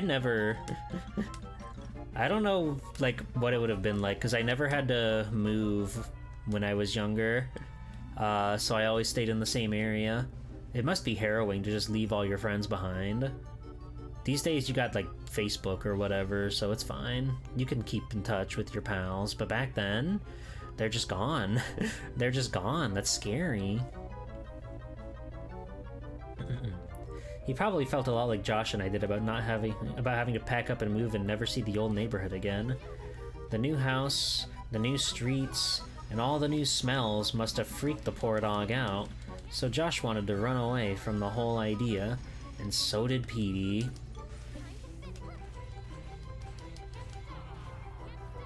Anyway, that was my theory. Mr. Dowes parked the car in front of his tiny office and shook Dad's hand and gave him a business card. "You can come by next week," he told Mom and Dad. "I'll have all the legal work done by then. After you sign the papers, you can move in anytime."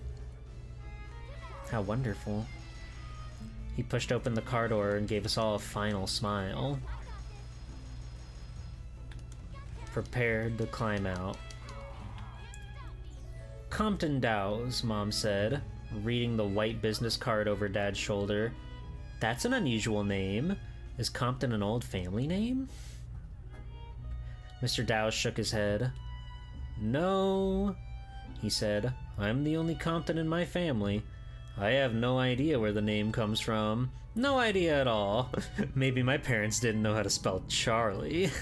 Chuckling at his terrible joke, he climbed out of the car, lowered the wide black Stetson hat on his head, pulled his blazer from the trunk, and disappeared into a small white building.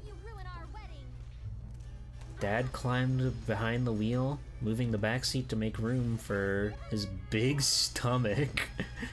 Oh, Dad's a big boy, is that it? Pops is a big boy? Mom got up front, and we started the long drive home. "I guess you and Petey had quite an adventure today," Mom said to Josh, rolling up her window because Dad had turned on the air conditioner. I guess, Josh said without enthusiasm. Petey was sound asleep in his lap, snoring quietly. You're gonna love your room, I told Josh. The whole house is great, really? Josh stared at me thoughtfully, but didn't answer. I poked him in the ribs with my elbow. Say something! Did you hear what I said? But the weird, thoughtful look didn't fade from Josh's face. Hello, Bomb Pop. We're reading Goosebumps. We're on chapter 3. The next couple of weeks seemed to crawl by. I walked around the house thinking about how I'd never seen my room again. Wait, but he said it would only take 1 week. Whatever. How I'd never eat breakfast in this kitchen again. How I'd never watch TV in the living room again. Morbid stuff like that.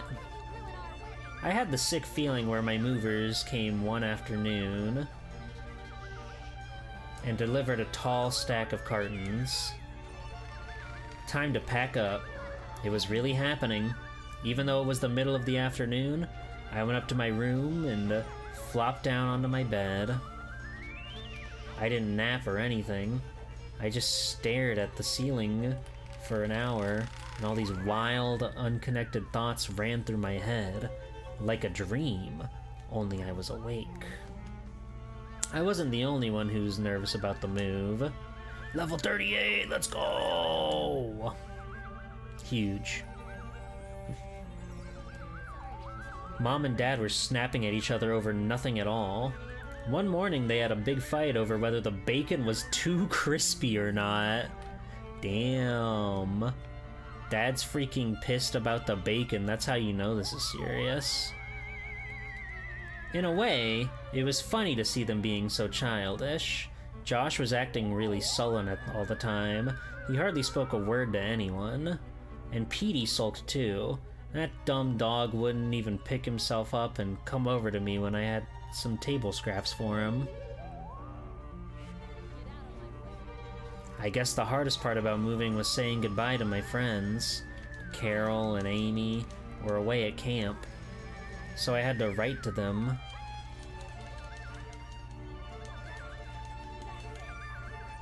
Oop. Oh, these gooses are bumping, don't worry.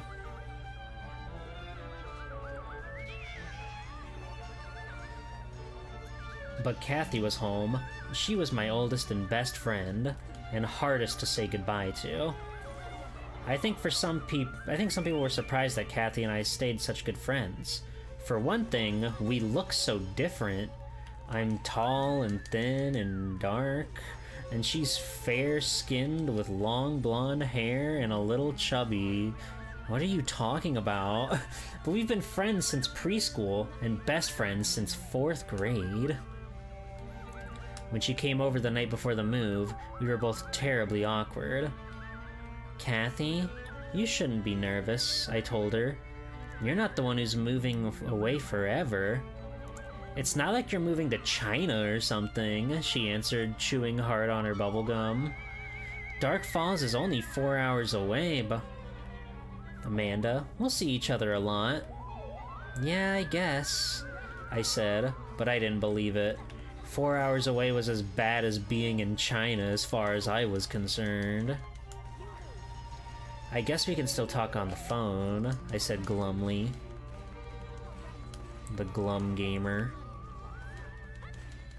She blew a small green bubble, then sucked it back into her mouth. Yeah, sure, she said, pretending to be enthusiastic. You're lucky, you know. Moving out of this crummy neighborhood into a big house. It's not a crummy neighborhood, I insisted. I don't know why I was defending the neighborhood. I never had before. One of our favorite pastimes was thinking of places we'd rather be growing up. Glum shoes.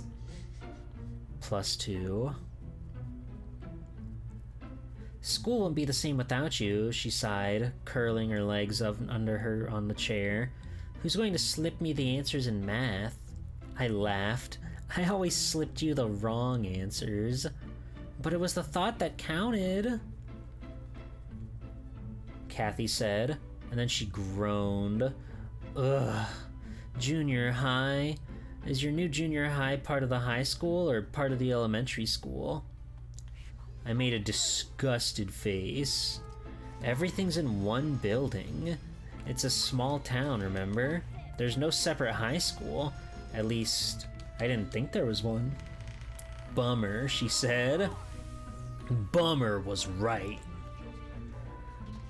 We chatted for hours until Kathy's mom said it was time for her to come home.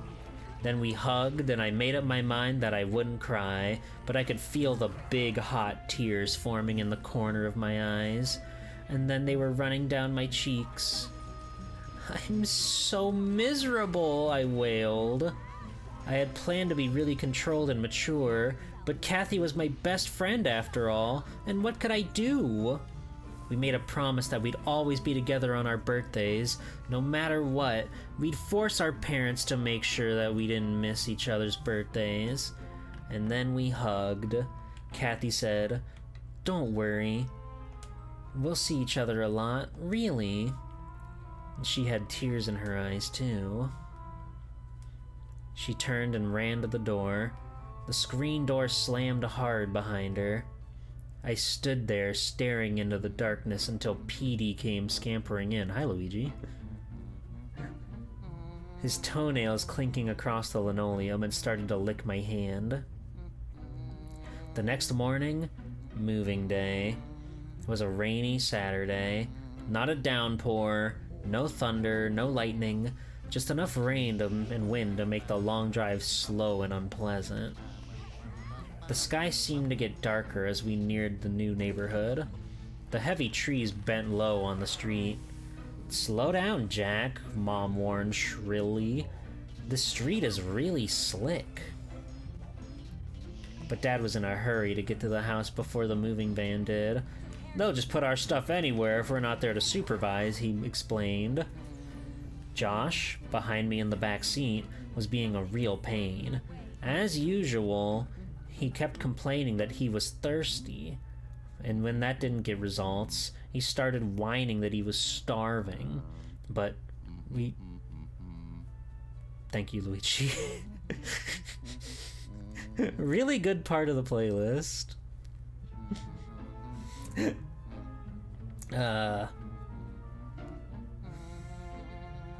started whining when he was starving, but we all had a big breakfast, so that didn't get any reaction either. He just wanted attention, of course. I kept trying to cheer him up by telling him how great the house was inside, and how big his room was. He still hadn't seen it. But he didn't want to be all cheered up. He started wrestling with Petey, getting the poor dog all worked up, until Dad had to shout at him to stop. "Let's all try really hard not to get on each other's nerves," Mom suggested. God damn. Dad laughed. "Good idea, dear." Don't make fun of me," she snapped. They started to argue about who was more exhausted from all the packing. Petey stood up on his hind legs and started to howl at the back window. "Can't you shut him up?" Mom screamed. I pulled Petey down, but he struggled back up and started howling again. "He's never done this before," I said. "Just get him quiet," Mom insisted. I pulled Petey down by his hind legs and Josh started to howl. Mom turned around and gave him a dirty look. Josh didn't stop howling, though. He thought he was a riot. Finally, Dad pulled the car up the driveway of the new house. The tires crunched over the wet gravel. Rain pounded on the roof. "Home sweet home," Mom said. I couldn't tell if she was being sarcastic or not. I think she was really glad the long car ride was over. "At least we beat the movers," Dad said, glancing at his watch. Then his expression changed.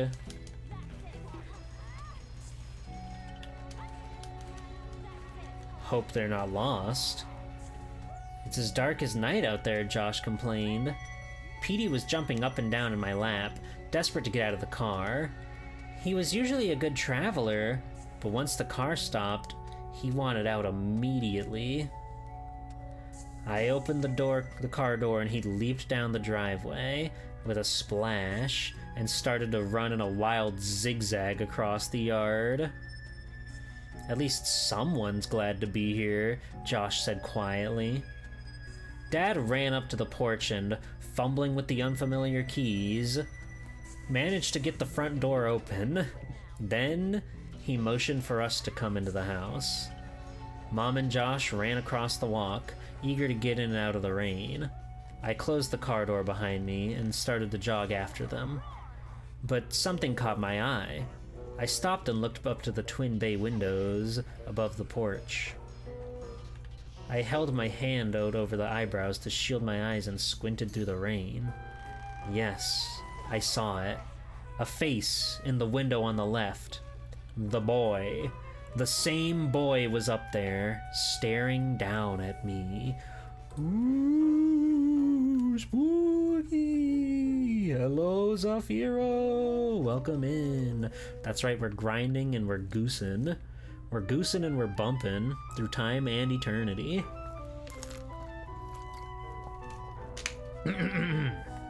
We just got to chapter 4. Isn't that exciting? We're trying to get our level up so we can defeat Neo Makimona, and it's gonna take some doing. So we're gonna be here for a little while, methinks. We're reading Welcome to Deadhouse, the first Goosebumps book. We're making such good progress reading. I'm glad. I'm glad people are enjoying it. 'Cause I struggle to, like, make conversation and stuff when I'm, like, mindlessly, like, trying to play a game like this, right? So, to be frank, I'm kind of surprised I've been able to keep this as, like, consistent as I can, all things considered. Ow! May actually bring this back for Halloween or something. Could be fun. Could be fun. This is your first Goosebump? Cool. I never read any of the books, but I'm a big fan of the television show. So it's interesting to see, like, how things compare versus, like, a 22-minute TV show. Chapter 4. Wipe your feet. Don't track mud on the nice clean floor, Mom called. Her voice echoed against the bare walls of the empty living room. I stepped into the hallway. The house smelled of paint. The painters had just finished on Thursday. It was hot in the house, much hotter than outside. This kitchen light won't go on, Dad called from the back. Did the painters turn off the electricity or something? How should I know? Oh, fuck, here we go. This is a good-ass playlist.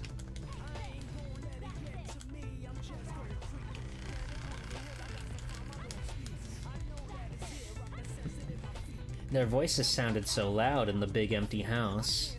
Mom, there's someone upstairs. I cried, wiping my feet on the new welcome mat and hurrying into the living room. She was at the window, staring out at the rain, looking for the movers probably. She spun around as I came in. What? 39! Huge!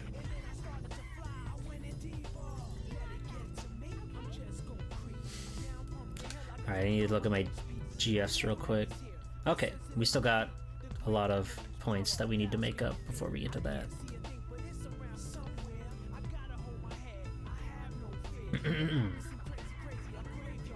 Oh, actually, I need to re-up my stuff.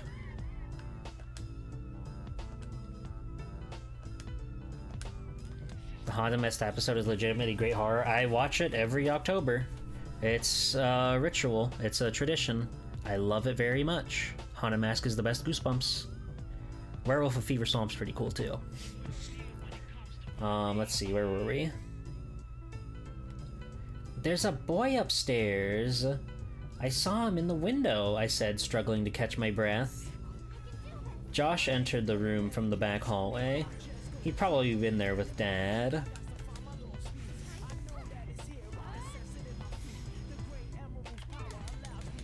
Is someone living? Is somebody already living here? There's no one upstairs, Mom said, rolling her eyes. Are you two kids going to give me a break today or what? What did I do? Whined Josh. Listen, Amanda, we're all a little on edge today. But I interrupted her. I saw his face, Mom, in the window. I'm not crazy, you know. Says who? Josh cracked. Amanda! Mom bit her lower lip, the way she always did when she was really exasperated. You saw a reflection of something, of a tree probably. She turned back to the window. The rain was coming down in sheets now, the wind driving us noisily against the large picture window. I ran to the stairway, cupped my hands over my mouth, and shouted up to the second floor. Who's up there? No answer. Who's up there? I called a little louder. Mom had her hands over her ears. Amanda, please. Josh had disappeared through the dining room. He was finally exploring the house. There's someone up there, I insisted, and impulsively I started up the wooden stairway, my sneakers thudding loudly on the bare steps. Amanda, I heard Mom call after me. But I was too angry to stop. Why didn't she believe me? Why did she have to say it was a reflection of a tree I saw up there? I think the playlist ended. Let me find another Halloween playlist real quick. Give me a sec. Spooky songs. Spooky season. Nintendo Halloween music to grab your candy with. Alright.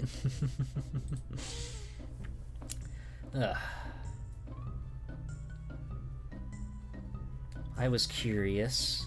I had to know who was upstairs. I had to prove Mom wrong. I had to show her I hadn't seen a stupid reflection. I guess I can be pretty stubborn too. Maybe it's a family trait. The stairs squeaked and creaked under me as I climbed. I didn't feel at all scared until I reached the second floor landing. Then I suddenly had this heavy feeling in the pit of my stomach.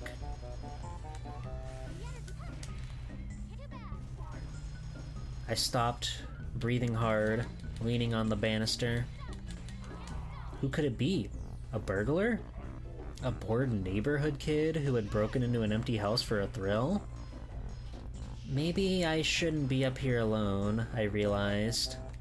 Maybe the boy in the window was dangerous. Anybody up here? I called, my voice suddenly trembly and weak. Still leaning against the banister, I listened. And I could hear footsteps scampering across the hallway. No, not footsteps. The rain. That's what it was. The patter of rain against the slate-shingled roof. Hello, Kite Star. Cool. Welcome in. Avatar fighting game, Marvel fighting game. They got DC fighting game too. That one's coming. Nintendo, Nickelodeon, they all got fighty games. For some reason, the sound made me feel a little calmer. I let go of the banister and stepped into the long, narrow hallway. It was dark up here, except for a rectangle of gray light from a small window at the other end. I took a few steps. The old window wooden floorboard creaked noisily beneath me. Anybody up here? Again, no answer. I stepped up to the first doorway on my left. The door was closed. The smell of fresh paint was suffocating. There was a light switch on the wall. Smell of fresh near the door. Maybe it's for the hall light, I thought. I clicked on it, but nothing happened. Anybody here? My hand was trembling as I grabbed the doorknob. It felt warm in my hand and damp. They kneecapped themselves to making it mobile only. I haven't really looked into that one, to be frank, but I'm kind of checked out on a lot of modern fighting games. The most recent one I play is Skullgirls, and that's, God, like 2011. Oops. But they had new DLC in like 2021. That counts for something, maybe, probably.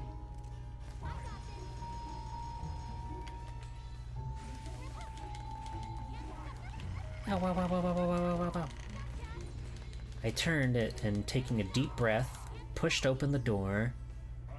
I peered into the room. Gray light filtered in through the bay window.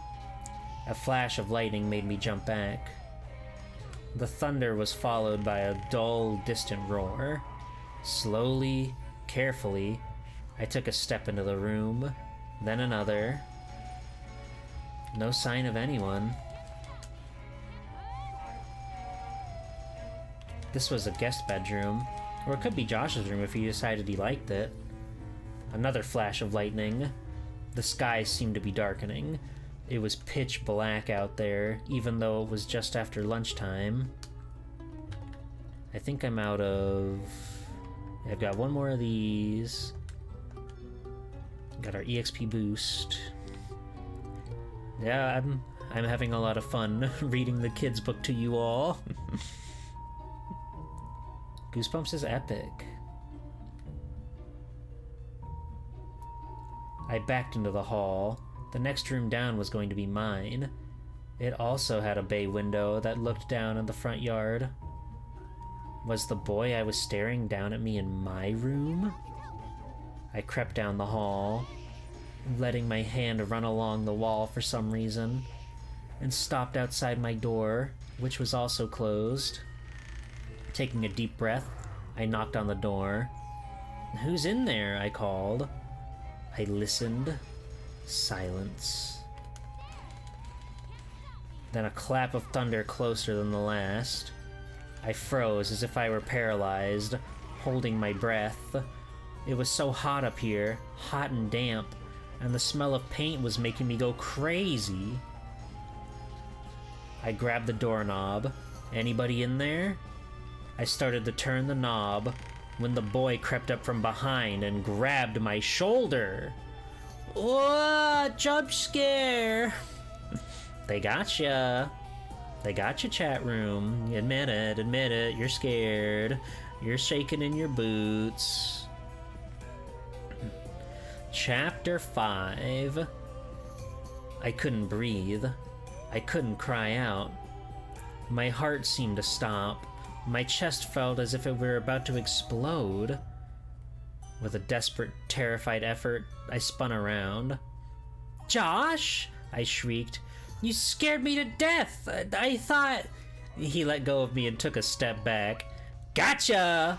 he declared, and then started to laugh, a high-pitched laugh that echoed down the long, bare hallway. My heart was pounding hard now. My forehead throbbed. "You're not funny!" I said angrily. I shoved him against the wall. "You really scared me sick!" He laughed. He laughed and rolled around on the floor. He's LMFAOing, dude. He's raffling. That's crazy. He's really a sicko. I tried to shove him again, but missed. Angrily, I turned away from him, just in time to see my bedroom door slowly swinging open. I gasped in disbelief and froze and gaping at the moving door. Tristy Alacria! Welcome to my twisted realm. Welcome to my dark hell. How was Odama? Did you win? Did you save the world from the wretched general and his wicked men? Welcome in, Raiders. It's me, Small Time Jeeple, superhero extraordinaire. We're in big grind territory, so we don't get destroyed by Neo Makimona. So we're passing the time by reading Goosebumps. We're on chapter 5. of Welcome to Dead House, the first Goosebumps. Swelled to smile. Denchi, thank you for 43 months. That's crazy. Tristy remarked, G-Pull is streaming time and eternity. I cannot resist the siren's call. Thank you, Tristy.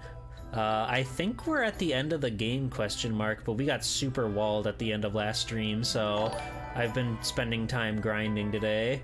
We're power leveling a bit, and we're gonna be so powerful and good and strong and epic. You managed to clear level 8? That's impressive. That's wonderful. But thank you for the raid, Oomphy. I appreciate it. If anybody wants to stick around and listen to the wonderful world of Goosebumps, I'm doing my best to play while also read the narrative to you all. It's the first Goosebumps. I've never read any of them, but I'm a huge fan of the show, so it's been exciting. It really is painting a picture in my head. That guy's a real wordsmith, that R.L. Stein. That really long Stein. But thank you. Hello, Nod. Hello, everybody. Did I miss anybody? Hello, Ewan. Hello, Possum. Howdy, howdy, howdy. It's good to see y'all. Let's get back to it. Josh stopped laughing and stood up, immediately serious, his dark eyes wide with fright. I could hear something move inside the room. I could hear whispering, excited giggles. Who's there? I managed to stammer in a high little voice I didn't recognize. Damn, she's spooked. The door, creaking loudly, opened a bit more, then started to close. Who's there? I demanded, a bit more forcefully. Again, I could hear whispering, someone moving about. Josh had backed up against the wall and was edging away. Shut up. Towards the stairs.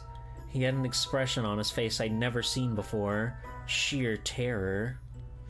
The door, creaking like a door in a movie haunted house, closed a little more.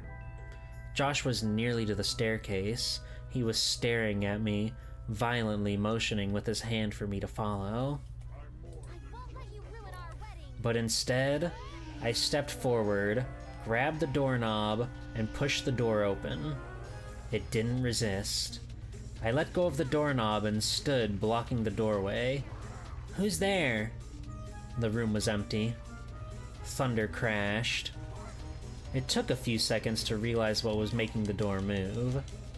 The window on the opposite wall had been left open several inches. The gusting wind thought through the open window must have been left open. The gusting wind through the open window must have been opening and closing the door. I guess that also explained the other sounds I heard inside the room, the sounds I thought were whispers. Who had left the window open? The painters, probably? I took a deep breath and let it out slowly, waiting for my pounding heart to settle down to normal. 40! Skill Mastery 4? Oh, that's gotta be good. That's gotta be good for us. Skill Mastery 4, I don't know what that means, but we'll look at it when we go back to Toki.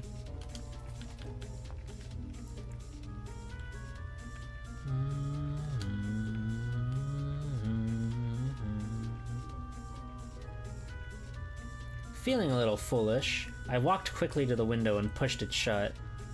Amanda? Are you alright? Josh whispered from the hallway.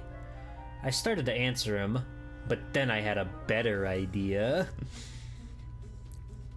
He had practically scared me to death a few minutes ago. Why not give him a little scare?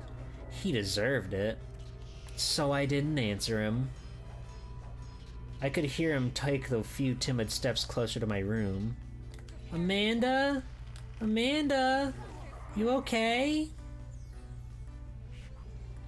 I tiptoed over to my closet, pulled the door open a third of the way, then I laid down flat on the floor, on my back, with my head and shoulders...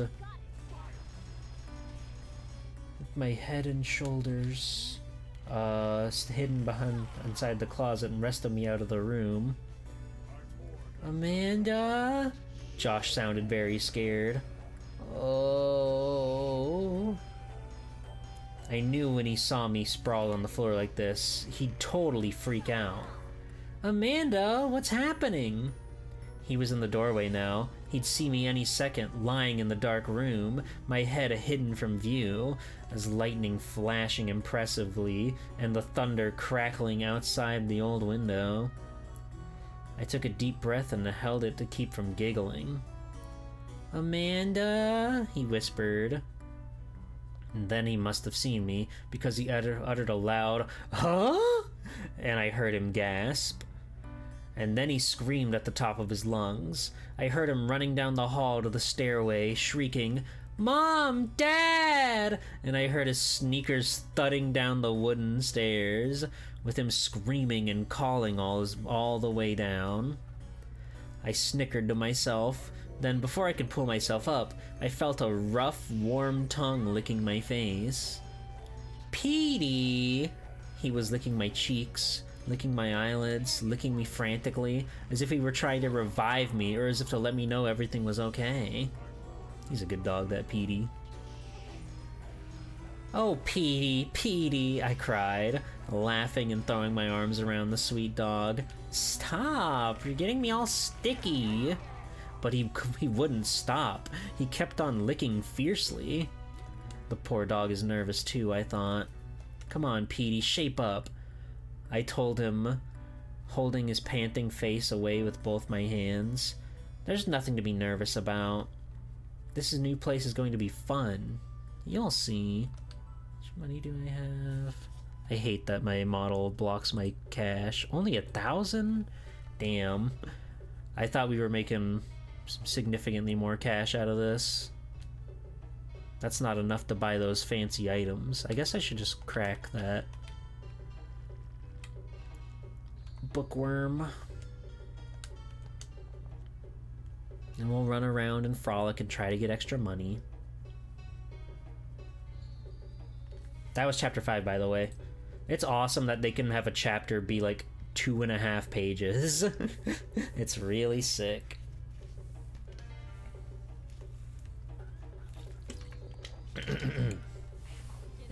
Chapter 6. That night, I was smiling to myself as I fluffed my pillow and slid into bed.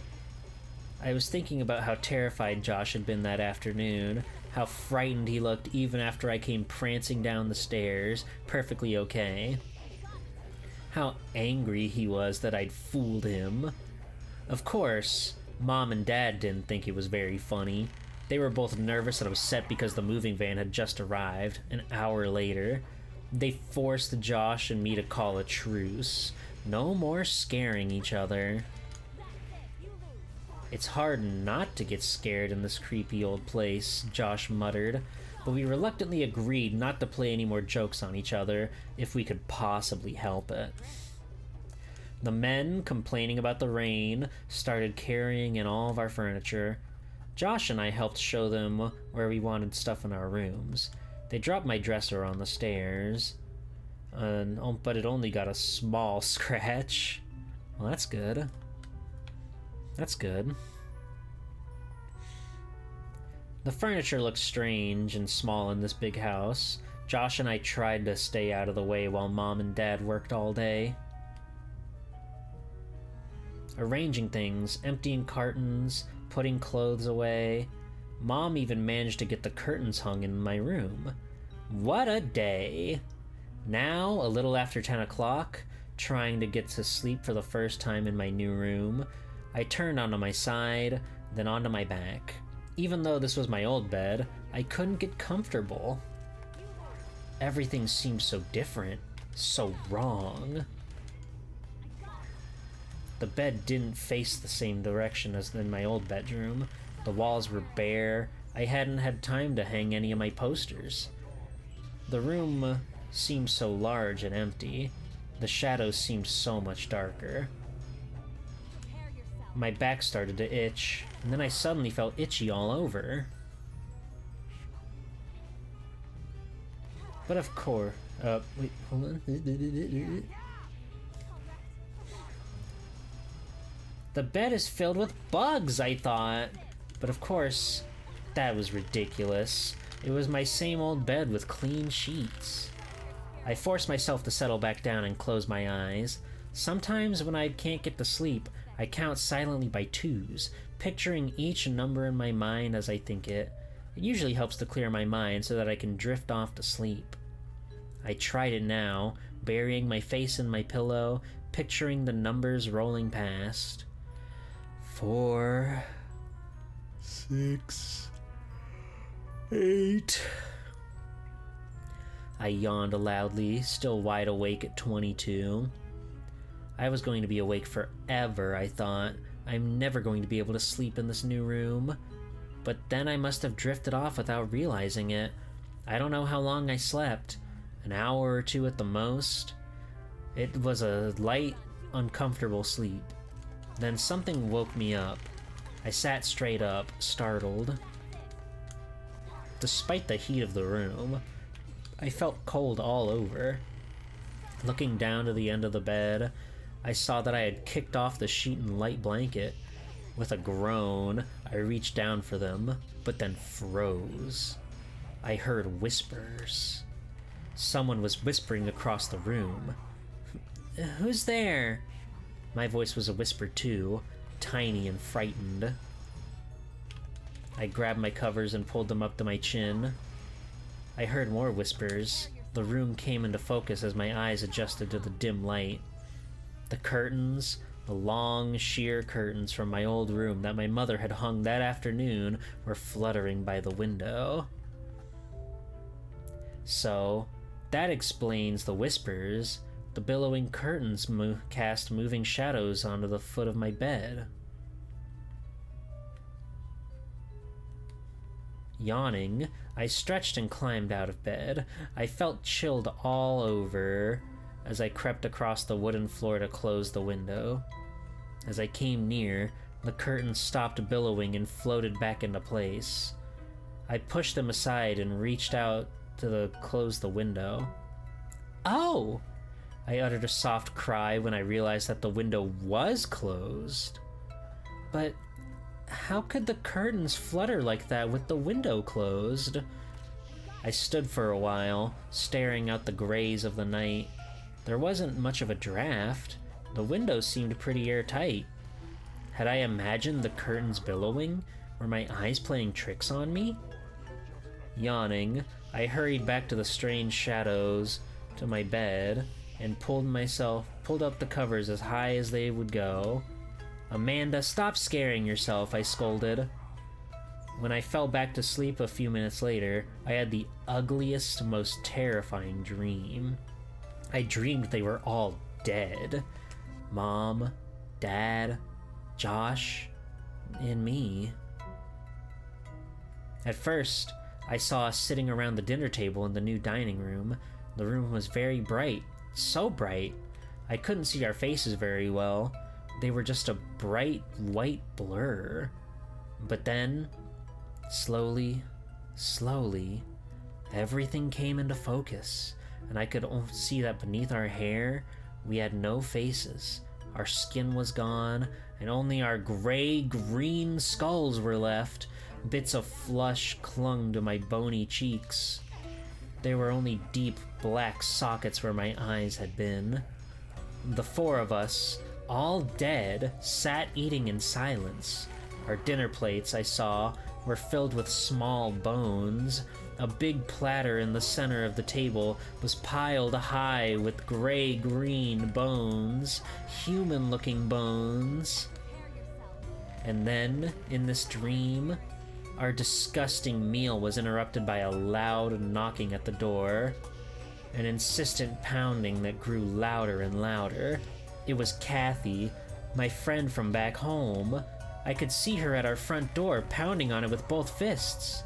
I wanted to go answer the door. I wanted to run from the dining room and pull open the door to greet Kathy. I wanted to talk to Kathy. I wanted to tell her what had happened to me, to explain that I was dead and that my face had fallen away.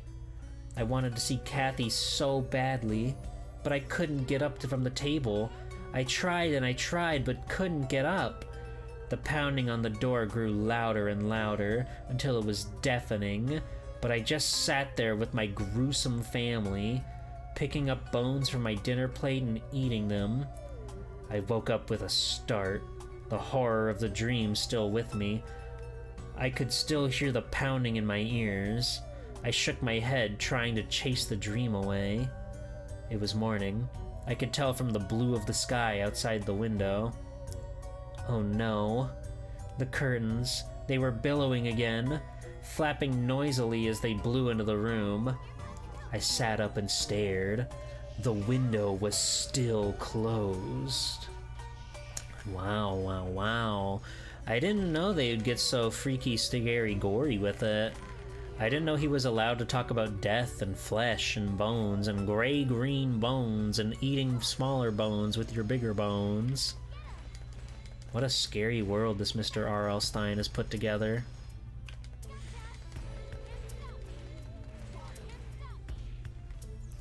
I'm gonna look at her stats and stuff once I wrap up this fight here, and then we'll continue with Chapter 7.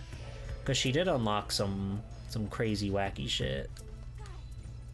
So I want to see what that's about real quick. We're getting stronger, though.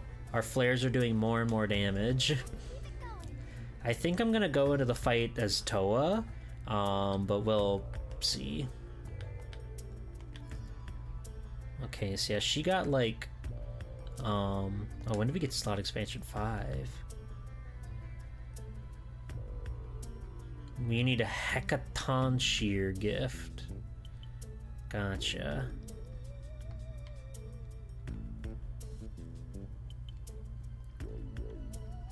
Wait, hold on, my head's in the way. What does this do? Increases your maximum SP by 10.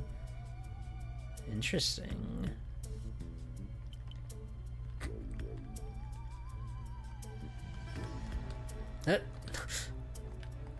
One second. I gotta see what all I can do with all this stuff. I don't know if having extra SP is necessarily worth it. But I'll like see what all we got. This is scary. This music's scary, you guys. Demon Hunter. Oh, I think that's what we were working towards with her, so we could get extra SP. Time Surge Plus. Ruler of Time. Oh wait, is that the one we wanted? We'll probably go with that. If we get there. That's still a lot of GP to go. Do you have any other cool things? Did you unlock any new moves? I don't think so. No. Black Technique. Scary.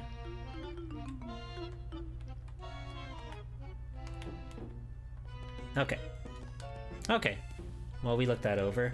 Now we can start reading Chapter 7. Don't get too scared now. Is everybody having fun? Can I get a check-in with the chat on how we're doing, how we're enjoying Goosebumps? Are you thrilled? Are you feeling fear? Are you shaking in your boots? Are you quaking? Do you not know what's going on? Are you painting the pictures in your head? If this happened to you, would you shriek in terror? I'm not on the screen, I just realized. There I am. I'm cowering under my covers. I'm terrified. This was the Drake fan stream. Drake will get his day in the sun, don't worry. Just give him a minute. He'll be abusing women before long, I'm sure. It's kind of a Zegok, and this is kind of a Zaku. Chapter 7. I'll take a look at the window. There must be a draft or a leak or something, Dad said at breakfast. He shoveled in another mouthful of scrambled eggs and ham. But Dad, it's so weird. I insisted, still feeling scared. The curtains were blowing like crazy, and the window was closed. There might be a pane missing, Dad suggested. Amanda is a pain!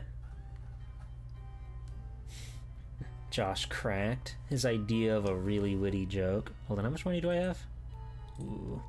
If I get to 1400, I think I'll go buy 2 more EXP boosts, because those seem to help quite a bit. But they're 700 a pop. Don't start with your sister, Mom said, putting her plate down to the table and dropping into her chair. She looked tired. Her black hair, usually carefully pulled back, was disheveled. She tugged at her belt on her bathrobe. Whew. I don't think I slept 2 hours last night. Neither did I said, sighing. I kept thinking that boy would show up in my room again. Amanda, you've really got to stop this, Mom said sharply. Boys in your room, curtains blowing. You have to realize that you're nervous, and your imagination is working overtime. But Mom... I started. Maybe a ghost was behind the curtain, said Josh. He teased, raising up his hand and made a ghostly ooh wail. Fuck you, Josh. Whoa, Mom put a whole hand on Josh's shoulder. Remember what you promised about scaring each other? I should have looked at the money. Ugh. Well, we've got things we can sell too. But that's fine. It's going to be hard for all of us to adjust to this place, Dad said. You may have dreamed about the curtains blowing, Amanda. You said you had bad dreams, right? The terrifying nightmare flashed back into my mind. Once again, I saw the big platter of bones at the table. I shivered. It's so damp in here, Mom said. A little sunshine will help the place dry out. I peered out the window. The sky had turned solid gray. Trees seemed to spread darkness over our backyard. Where's Petey? I asked. Hi, Skelly. Yeah, we're Goosebumps reading today. It's helping us get through the harsh grinding that we've got to do right now. We've already leveled up like 10 times, I think. So it's really working. Honestly, a bit more efficiently than I expected.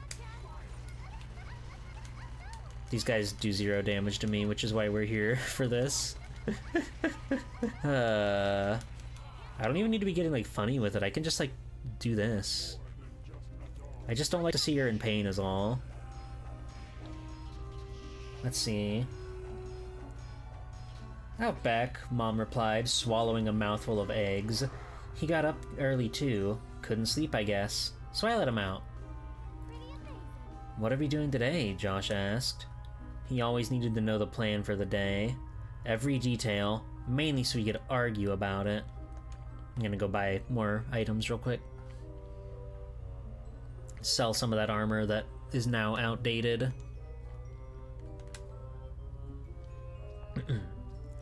Your father and I still have a lot of unpacking to do, Mom said, glancing to the back hallway, which was cluttered with unopened cartons.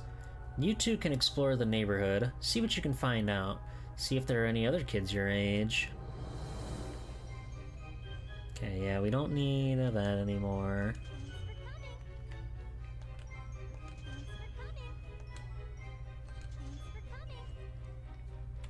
Honestly, we don't need like any of these, but I don't know.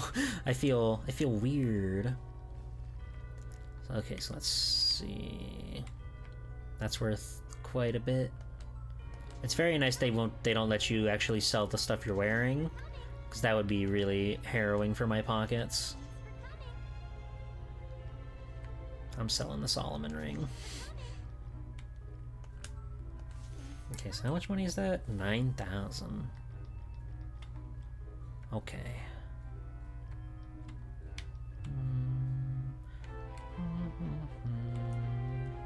Alright, so let's buy more.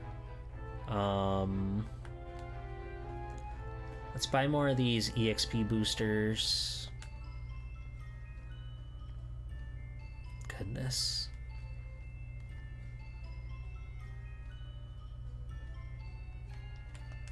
Six, and then 6 of these. Alright.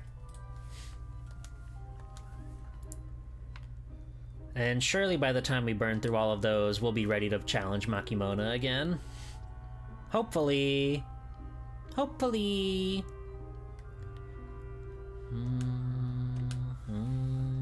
Alright, where did I leave off here? Yes. Yeah, they're the mom and dad are unpacking and they're having fun. Your father and I still have a lot of unpacking to do, Mom said, glancing to the back hallway, which was cluttered with unopened cartons. Almost immediately forgot about the stuff.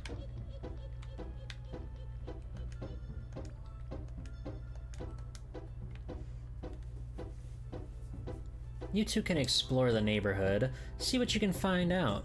See if there are any kids your age around. In other words, you want us to get lost.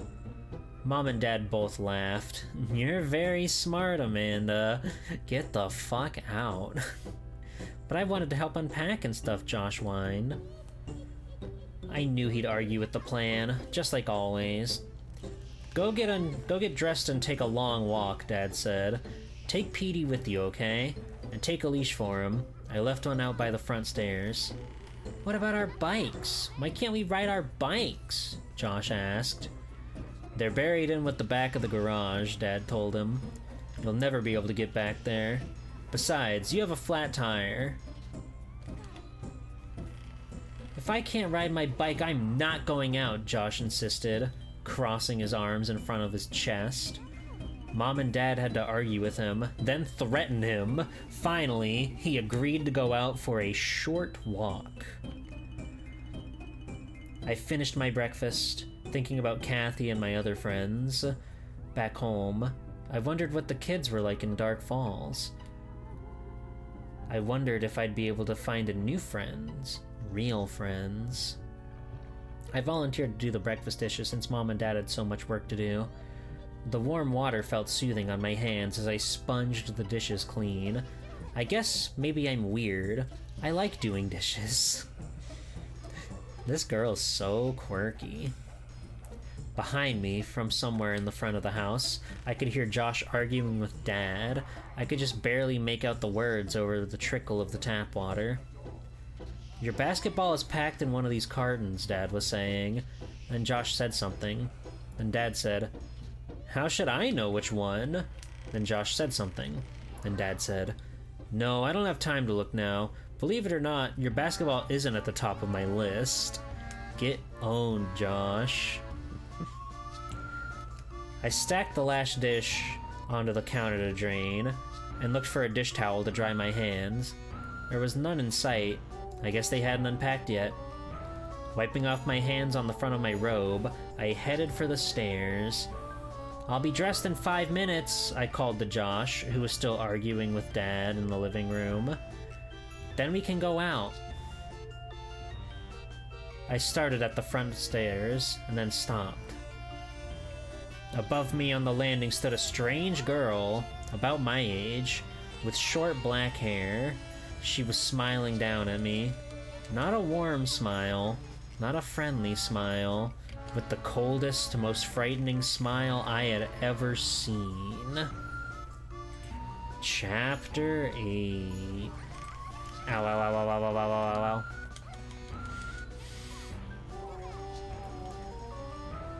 A hand touched my shoulder. I spun around. It was Josh. I'm not going for a walk unless I can take my basketball, he said. Josh, please. I looked back up to the landing, and the girl was gone. I felt cold all over. My legs were all trembly. I grabbed the banister. Dad, come here, please, I called. Josh's face filled with alarm. Hey, I didn't do anything, he shouted. No, it's not you, I said, and called Dad again. Amanda, I'm kinda busy, Dad said, appearing below at the foot of the stairs, already perspiring from uncrating living room stuff. Dad, I saw somebody, I told him. Up there. A girl. I pointed. Amanda, please, he replied, making a face. Stop seeing things, okay? There's no one in the house except the four of us. And maybe a few mice. Mice? Josh asked with sudden interest. Really? Where? Dad, I didn't imagine it, I said, my voice cracking.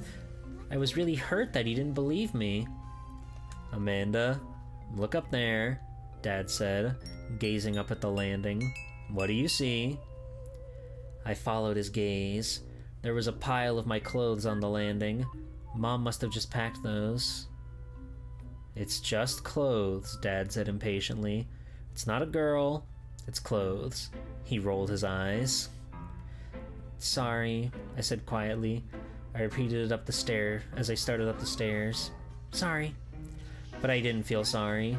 I felt confused. And still scared. Was it possible that I thought the pile of clothes was a smiling girl? No, I didn't think so. I'm not crazy. And I have really good eyesight. So then, what's going on?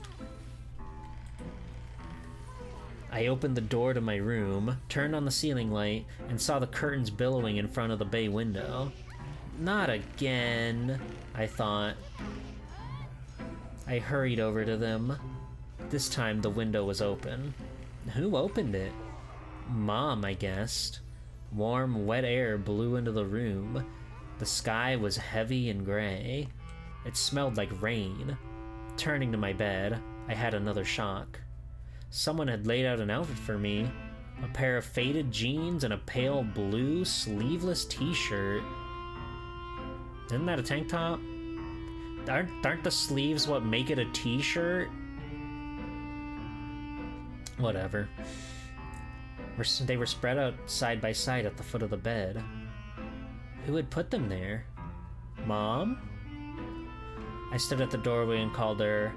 Mom? Mom? Did you pick out clothes for me? I could hear her shout something from downstairs, but I couldn't make out the words. Calm down, Amanda, I told myself. Calm down. Of course Mom put the clothes out. Of course Mom put them there. From the doorway, I heard whispers into my closet. Whispering and hushed giggling behind the closet door.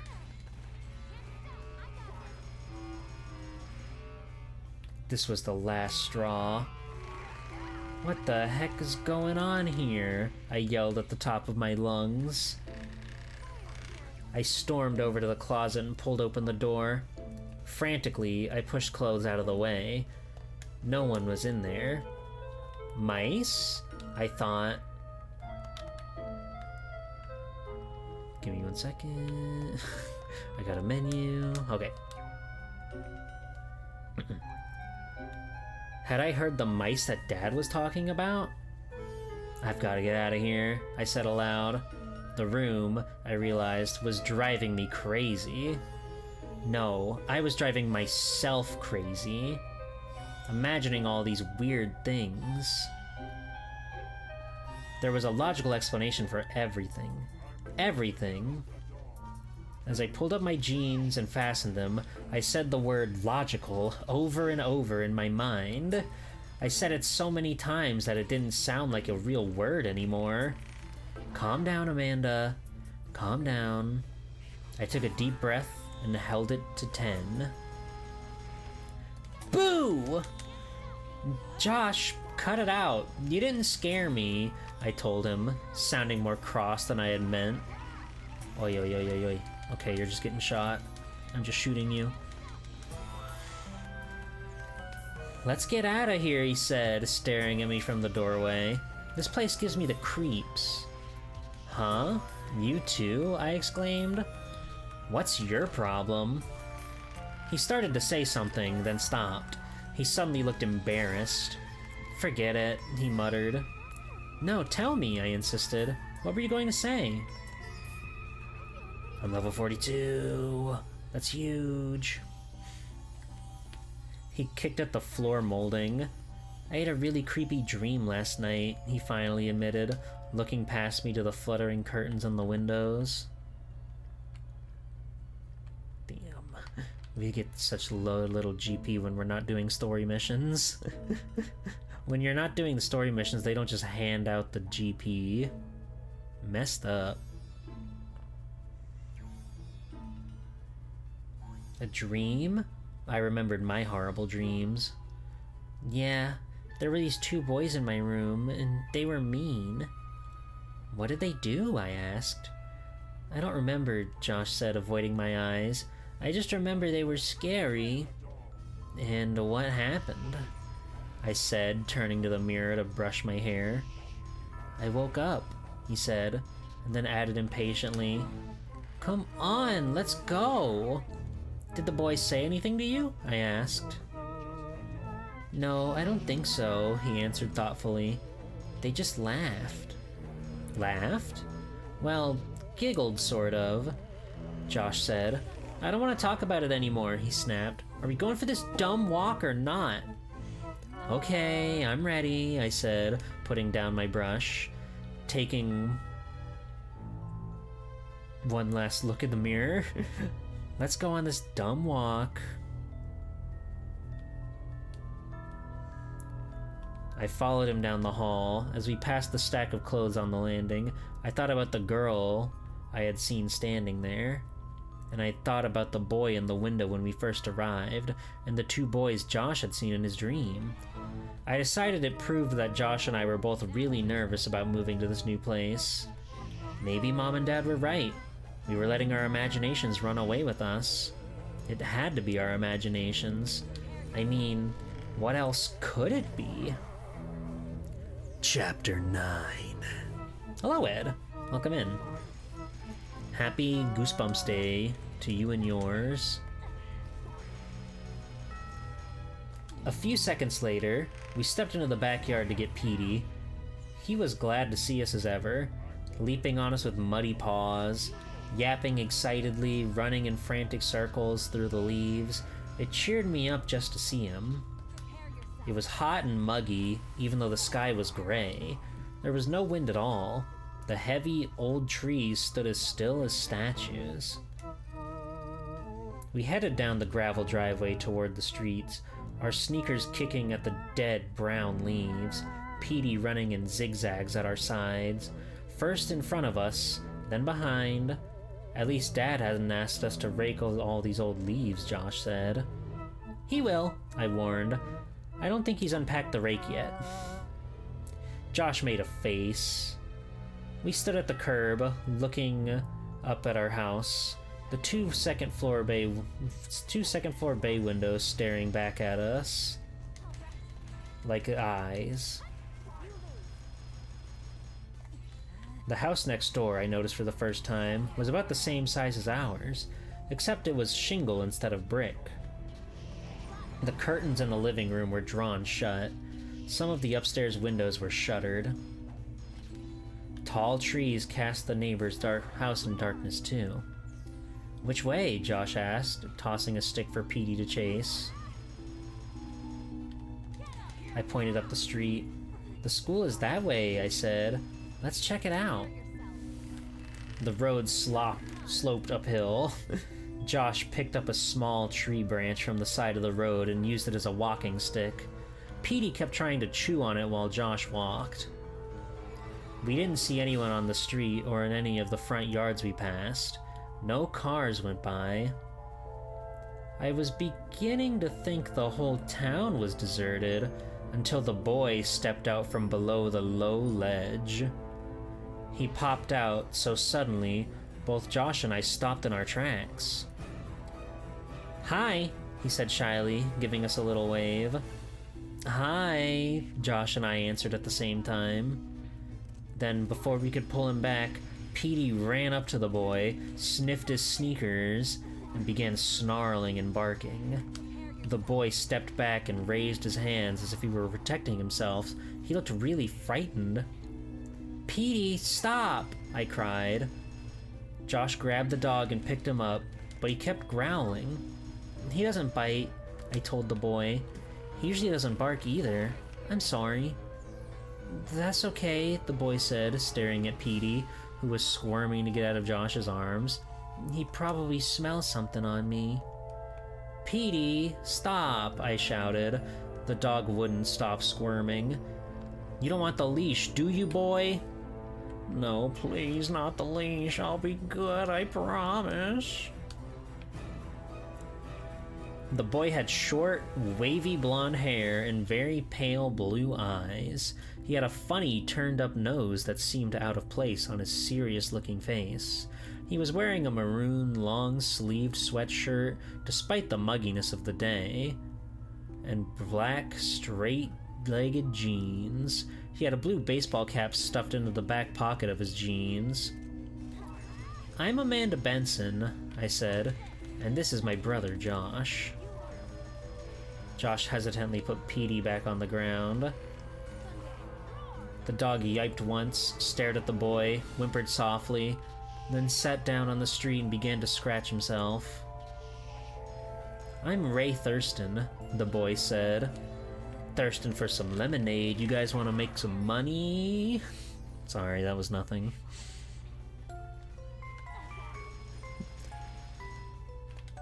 Still staring warily at Petey. He seemed to relax a little, though, seeing that the dog had lost interest in barking and growling at him. I suddenly realized that Ray looked familiar. Where had I seen him before? Where? I stared hard at him until I remembered, and then I gasped in sudden fright. Ray was the boy in my room, the boy in my window. You... I stammered accusingly. You were in our house. He looked confused. Huh? You were in my room, right? I insisted. He laughed. I don't get it, he said. In your room? Petey raised his head and gave a low growl in Ray's direction. Then he went back to his serious scratching. Petey, Ray... Oh, I thought I saw you, I said, beginning to feel a little doubtful. Maybe it wasn't him. Maybe. I haven't been in your house in a long time, Ray said, looking down wearily at Petey. Okay, so he's freaky with it. A long time? Yeah, I used to live at your house, he replied. Huh? Josh and I stared at him suddenly. Our house? Ray nodded. When we first moved here, he said, he picked up a flat pebble and heaved it down the street. That's just what kids do. They're all about heaving pebbles. Hello, Reki. How's it going? We're engaging in story time right now, as I grind out levels in the anime video game. Petey growled, started to chase it, changed his mind, and plopped back down the street, his stub of a tail wagging excitedly. Heavy clouds lowered across the sky. It seemed to grow darker. Where do you live now? I asked. Ray tossed another stone and pointed up the road. Did you like our house? Josh asked Ray. Yeah, it was okay, Ray told him. Nice and shady. You liked it? Josh cried. I think it's gross. It's so dark and... Petey interrupted. He decided to start barking at Ray again, running up till he was a few inches in front of Ray, then backing away. Ray took a few cautious steps to the edge of the curb. Josh pulled the leash from the pocket of his shorts. Sorry, Petey, he said. I held the growling dog while Josh attached the leash to his collar. He's never done this before, really, I said, apologizing to Ray. The leash seemed to confuse Petey. He tugged against it, pulling Josh across the street. But at least you stopped barking. Let's do something, Josh said impatiently. Like what? Ray asked, relaxed again now that Petey was on the leash. We all thought for a while. Well, maybe we could go to your house, Josh suggested to Ray. Ray shook his head. No, I don't think so. Not now, anyway. Where is everyone? I asked, looking up and down the empty street. It's really dead around here, huh? He chuckled. Yeah, I guess you could say that, he said. Want to go to the playground behind the school? Yeah, okay, I agreed. The three of us headed up the street.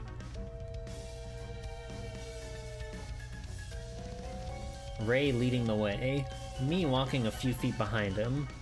Josh holding his tree branch in one hand, the leash in the other.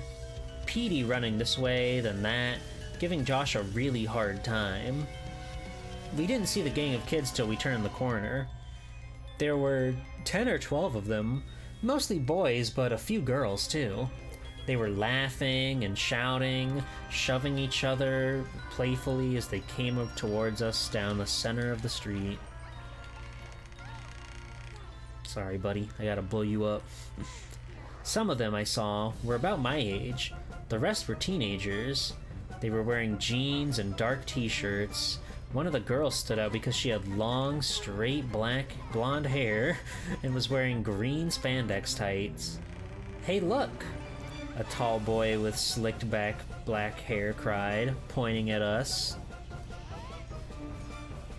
Seeing Ray, Josh, and me, they grew quiet, but didn't stop moving towards us. A few of them giggled as if they were enjoying some kind of private joke. The three of us stopped and watched them approach. I smiled and waited to say hi. Petey was pulling at his leash and barking his head off. Hi guys, the tall boy with the black hair said, grinning. The others thought that was very funny for some reason. They laughed. The girl in the green tights, there we go. The girl in the green tights gave a short, red-haired boy a shove that almost sent him sprawling into me. How's it going, Ray? A girl with short black hair asked, smiling at Ray. Not bad. Hi, guys, Ray answered.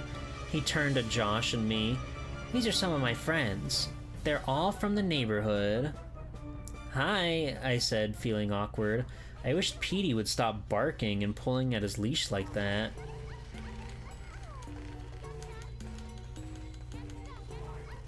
Can't stop me, can't stop me, can't stop me, you can't stop me, you can't stop me.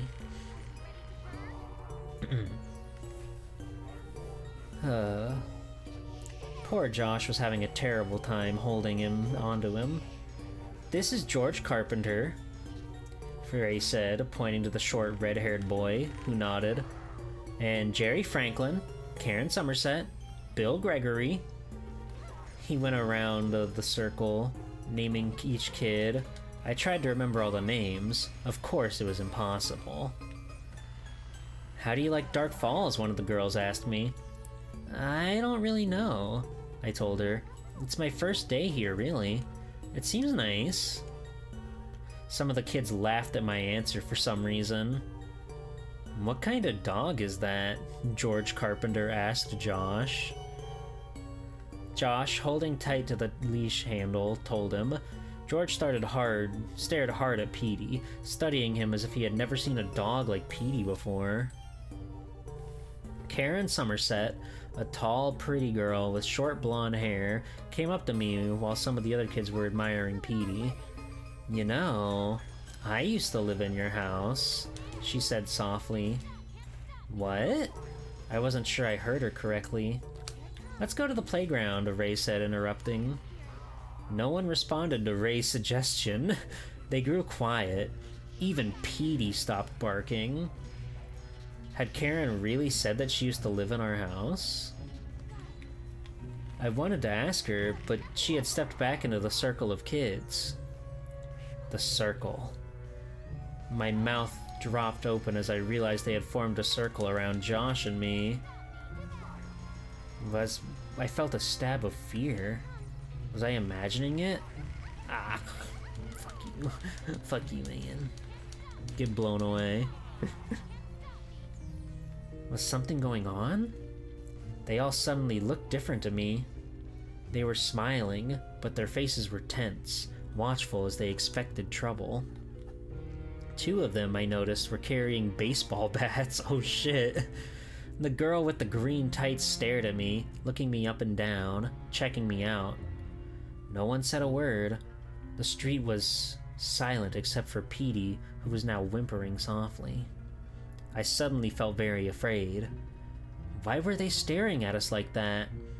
Or was my imagination running away with me again? I turned to Ray, who was still beside me. He didn't seem at all troubled, but he didn't return my gaze. "Hey guys," I said. "What's going on?" I tried to keep it light, but my voice was a little shaky. I looked over at Josh. He was busy soothing Petey and hadn't noticed things had changed. Ow, ow, ow, ow, ow, ow, ow. Thank you, Drake. The 2 boys with baseball bats held them up waist high and moved forward. I glanced around the circle, feeling the fear tighten my chest. The circle tightened. The kids were closing in on us. Chapter 10. We're like halfway through this book, by the way. Just in case you were wondering. "I'm sorry, what have I stepped into?" "Well, you see, Melodic Reverb. We're grinding in the video game, which means we need to do something while our hands are busy. So I'm reading Goosebumps. Welcome to Deadhouse. The classic. The first ever bump. The first time a bump bumped in the night. Ah, cheers!" Thank you. Enjoy the reading. We're on chapter 10. We're like halfway through the book. Let's see here. The black clouds overhead seemed to lower. The air felt heavy and damp. Josh was fussing with Petey's collar, and still didn't see what was happening. I wondered if Ray was going to say anything, if he was going to do anything to stop them, but he stayed frozen and expressionless beside me. The circle grew smaller as the kids closed in. I realized I had been holding my breath. I took a deep breath and opened my mouth to cry out. "Hey kids, what's going on?" It was a man's voice calling from outside the circle. Everyone turned to see Mr. Dow's coming quickly towards us, taking long strides as he crossed the street. "What's going on?" he asked again. He had a friendly smile on his face. What's going on? He didn't seem to realize that the gang of kids had been closing in on Josh and me. "We're heading to the playground," George Carpenter told him, twirling the bat in his hand. "You know, to play softball." "Good deal," Mr. Dow's said, pulling down his striped tie, which had blown over his shoulder. He looked up at the darkened sky. "Hope you don't get rained out." Several of the kids had backed up. They were standing in small groups of 2 and 3 now.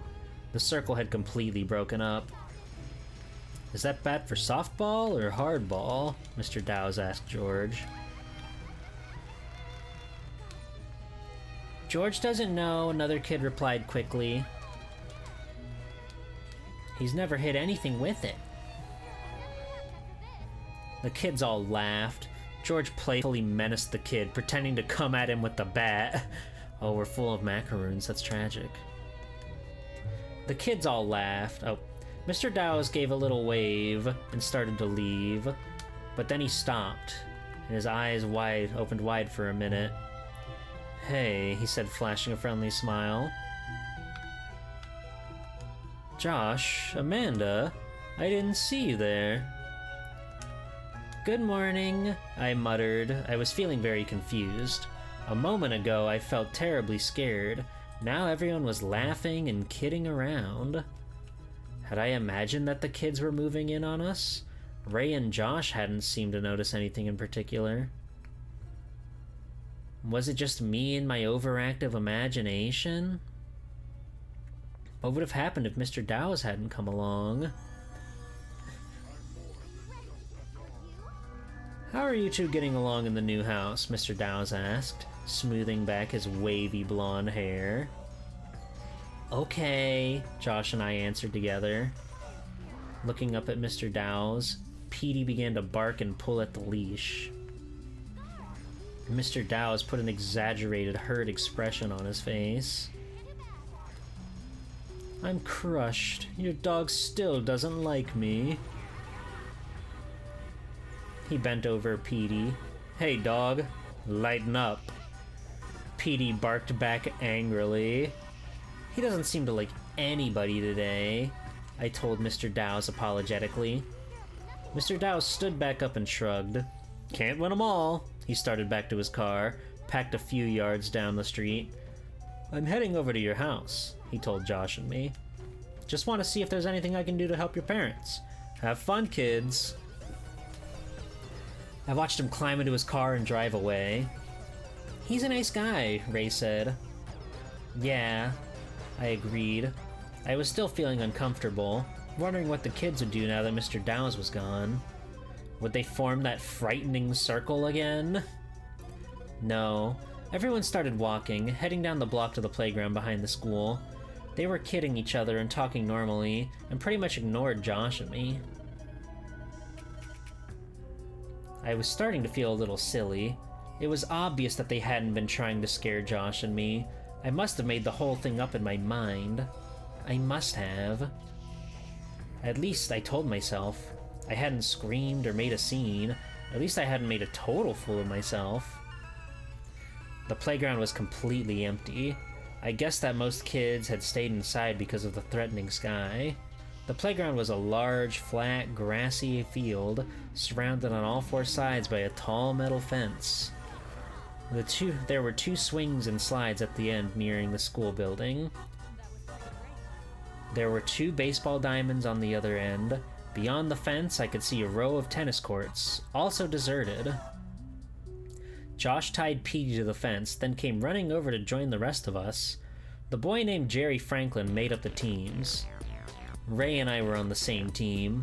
Josh was on the other. Finally, the sibling rivalry gets to come out.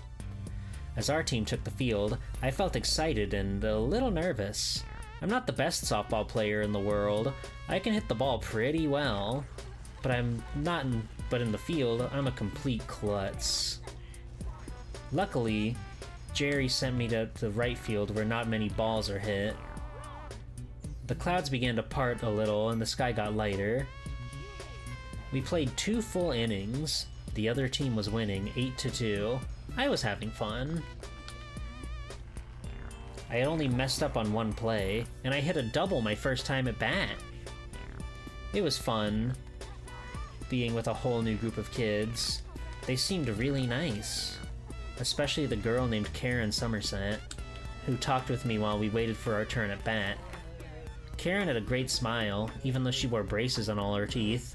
Up and down, she seemed very eager to be friends. The sun was coming up as my team started to take the field for the beginning of the 3rd inning. So, wow, 8-2 in only 2 innings, harsh. Suddenly I heard a loud, shrill whistle. I looked around until I saw that it was Jerry Franklin blowing a silver whistle. Everyone came running up to him. We better quit, he said, looking up at the brightening sky. We promised our folks, remember? That we'd be home for lunch. I glanced at my watch. It was only 11:30, still early. People eat lunch exactly at noon. That's the law of this land. But to my surprise, no one protested. They all waved to each other and called out farewells, and then began to run. I couldn't believe how fast everyone left. It was as if they were racing or something. Karen ran past me like the others, her head down, a serious expression on her pretty face. Then she stopped suddenly and turned around. Nice meeting you, Amanda, she called back. We should get together sometime. Great, I called to her. Do you know where I live? I couldn't hear her answer very well. She nodded. I thought she said, "Yes, I know it. I used to live in your house." But that couldn't have been what she said. Right? Chapter 11. Several days went by. Oh, I think the playlist ended. I'll fix that after this move, after this battle. Josh and I were getting used to our new house and our new friends. The kids we met every day at the playground weren't exactly friends yet. They talked with Josh and me and let us on their teams, but it was really hard to get to know them.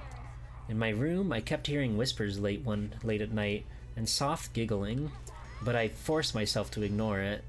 One night I thought I saw a girl dressed in white at the end of the upstairs hall. But when I walked over to investigate, there was just a pile of dirty sheets and other bedcloths against the wall. Spooky, scary. Okay, let me get new music real quick. Is everybody having fun, enjoying the spooky, wonderful, wretched world? I'm quite enthralled, to be perfectly frank with you. It's fascinating. Again, I couldn't tell you the last time I read a book, let alone like a children's book. But I'm enjoying it. It's really painting the picture in my mind, and I hope it's doing the same for you, coming out of my sweet, lovely little voice that you all love and are endeared to so much.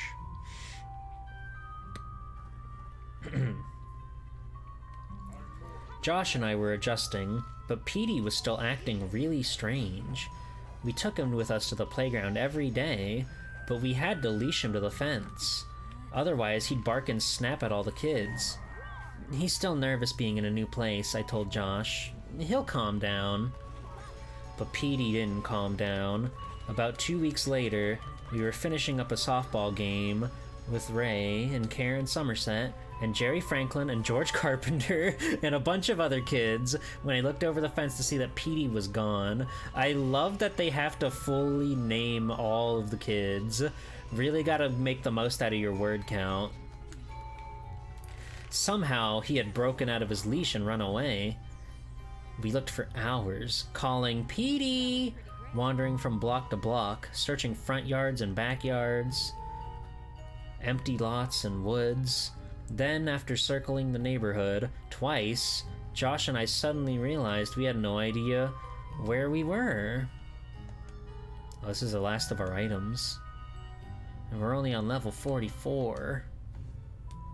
Tragic. The streets of Dark Falls looked the same. They were all lined with sprawling old bricks and shingle houses. All filled with shady old trees. Oh, let's do this one. We're gonna upgrade our time spells.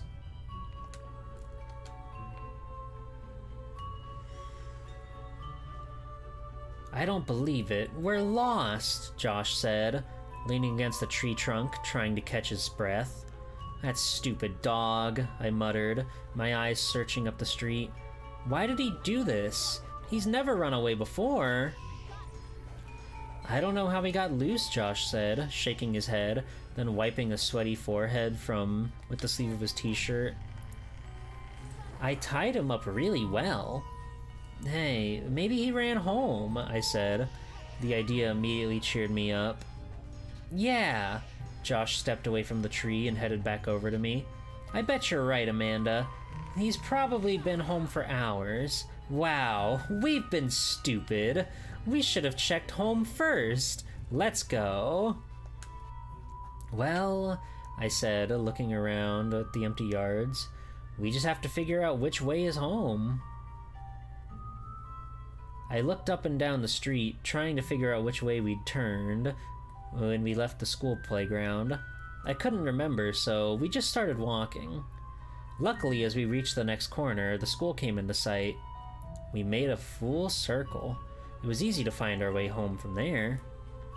Passing the playground, I stared at the spot on the fence where Petey had been tied. That trouble-making dog. He'd been acting so badly ever since we came to Dark Falls. Would he be home when we got there? I hoped so. A few minutes later, Josh and I were running up the gravel driveway, calling the dog's name at the top of our lungs. The front door burst open and Mom, her hair tied in a red bandana, the knees of her jeans covered with dust, leaned out. She and Dad had been painting the back porch. "Where have you two been? Lunchtime was 2 hours ago. It's 2 o'clock. We eat lunch at noon. Don't you understand?" Josh and I both answered at the same time. "Is Petey here?" "We've been looking for Petey. Is he here?" Mom's face filled with confusion. "Petey? I thought he was with you." My heart sank. Josh slumped into the driveway with a loud sigh, sprawling flat on his back with the gravel and leaves. "You haven't seen him?" I asked, my voice trembling.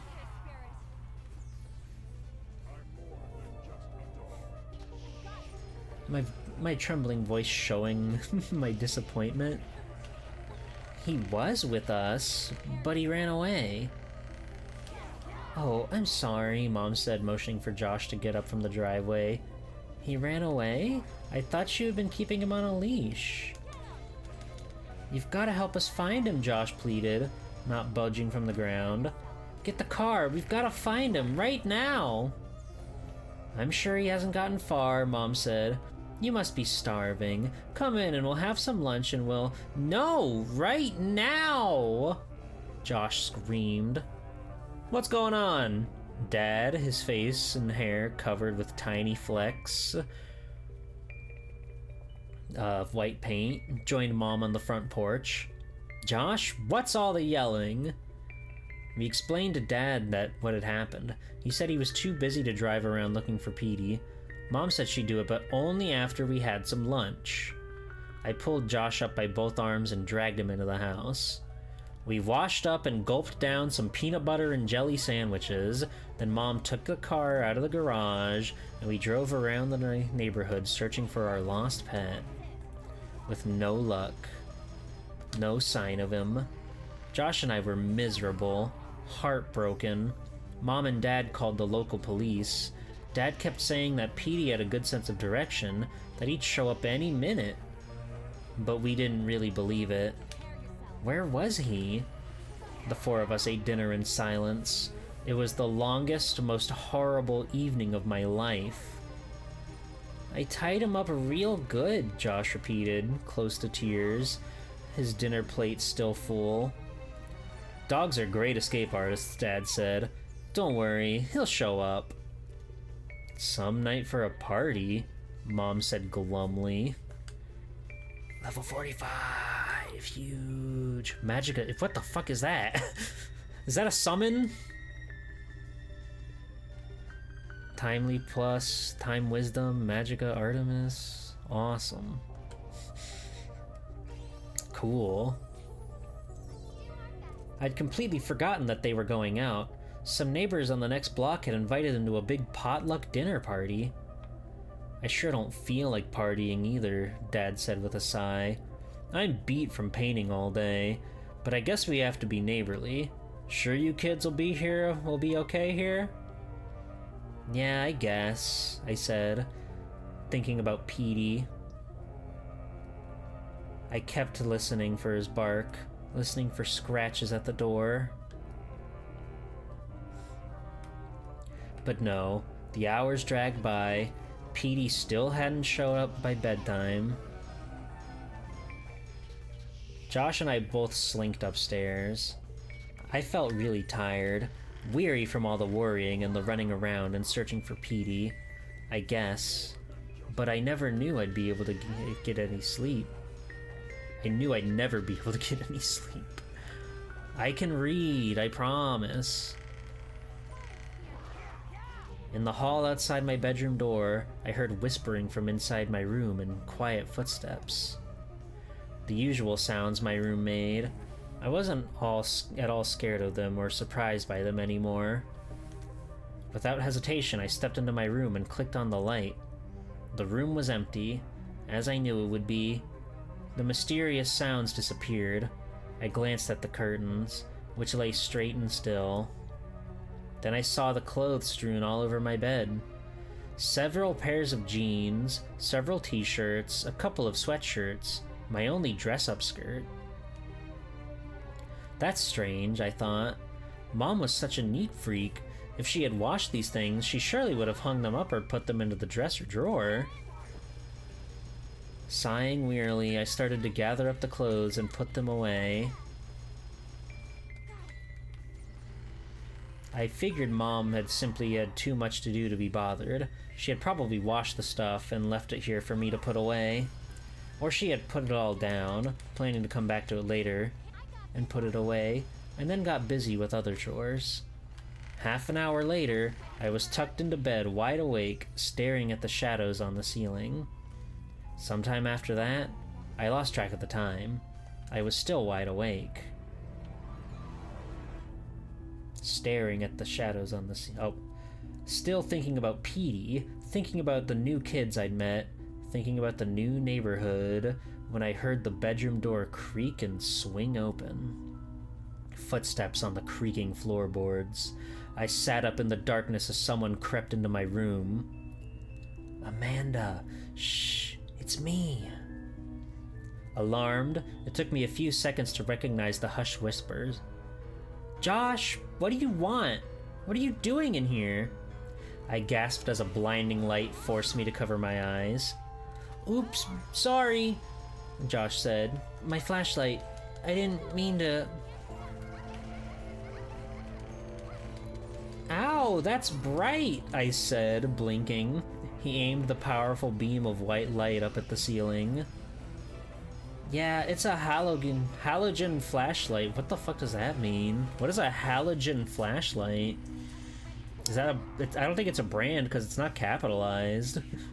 We're learning all sorts of new things from this Mr. Stein. Well, what do you want? I asked irritably. I couldn't see well. I rubbed my eyes, but it didn't help. I know where Petey is, Josh whispered.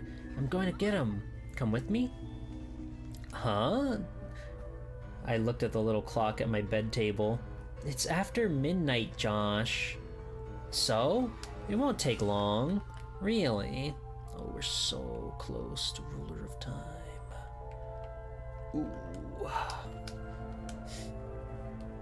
But I doubt we'll get there on this level. My eyes were nearly normal by now. Staring at Josh in the light from the halogen flashlight, I noticed that for the first time that he was fully dressed in jeans and a long-sleeved t-shirt. I don't get it, Josh, I said, swinging around and putting my feet on the floor. We looked everywhere. Where do you think Petey is? In the cemetery, Josh answered. His eyes looked big and dark and serious in the white light. Huh?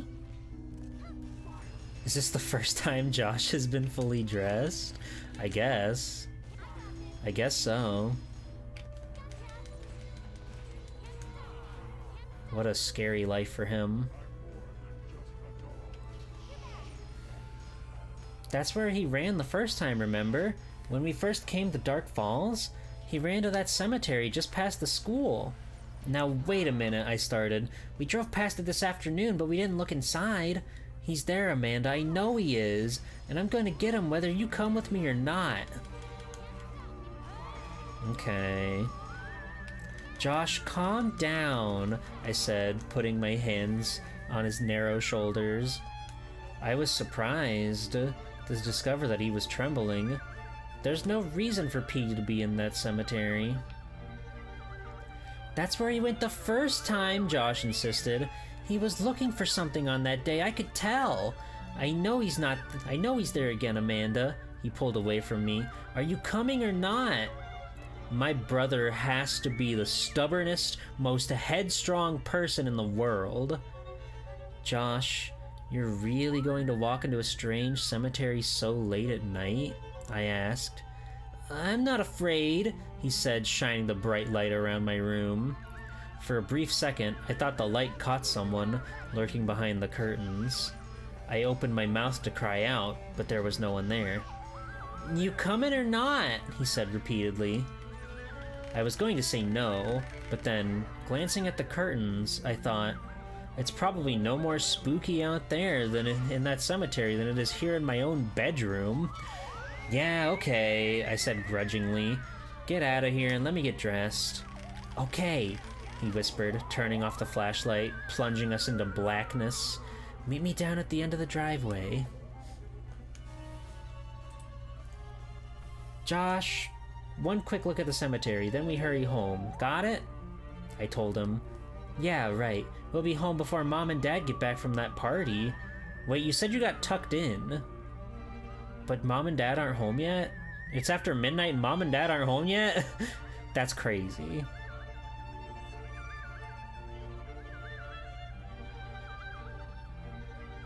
He crept out. I could hear him making his way quickly down the stairs. "This is the craziest idea ever," I told myself as I searched in the darkness for some clothes to put on. And it was also kind of exciting. Josh was wrong, no doubt about that.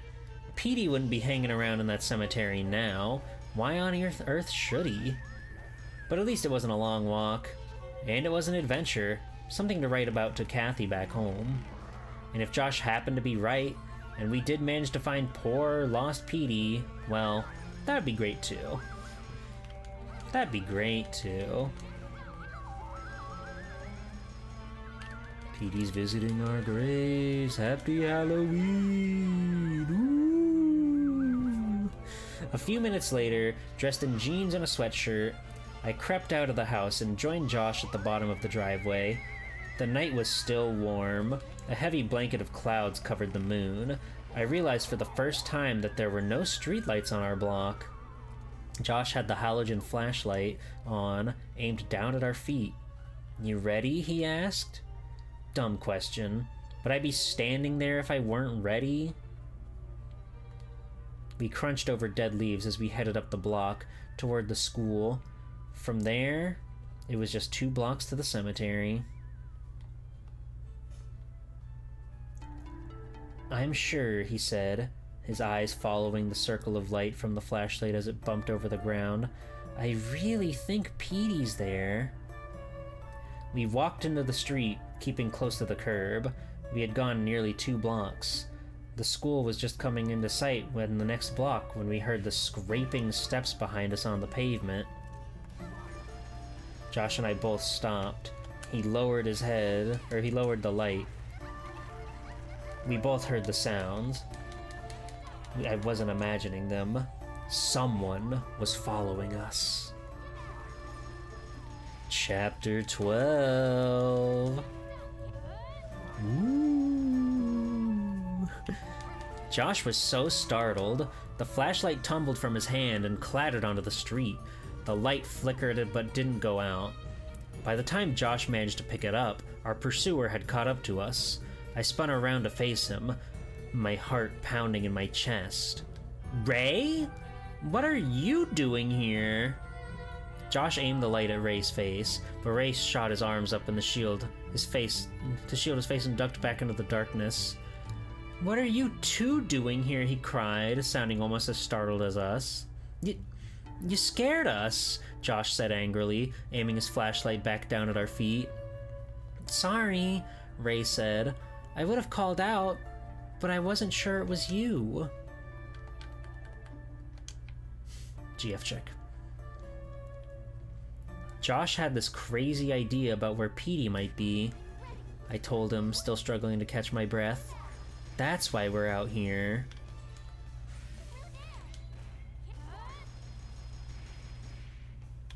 "What about you?" Josh asked Ray.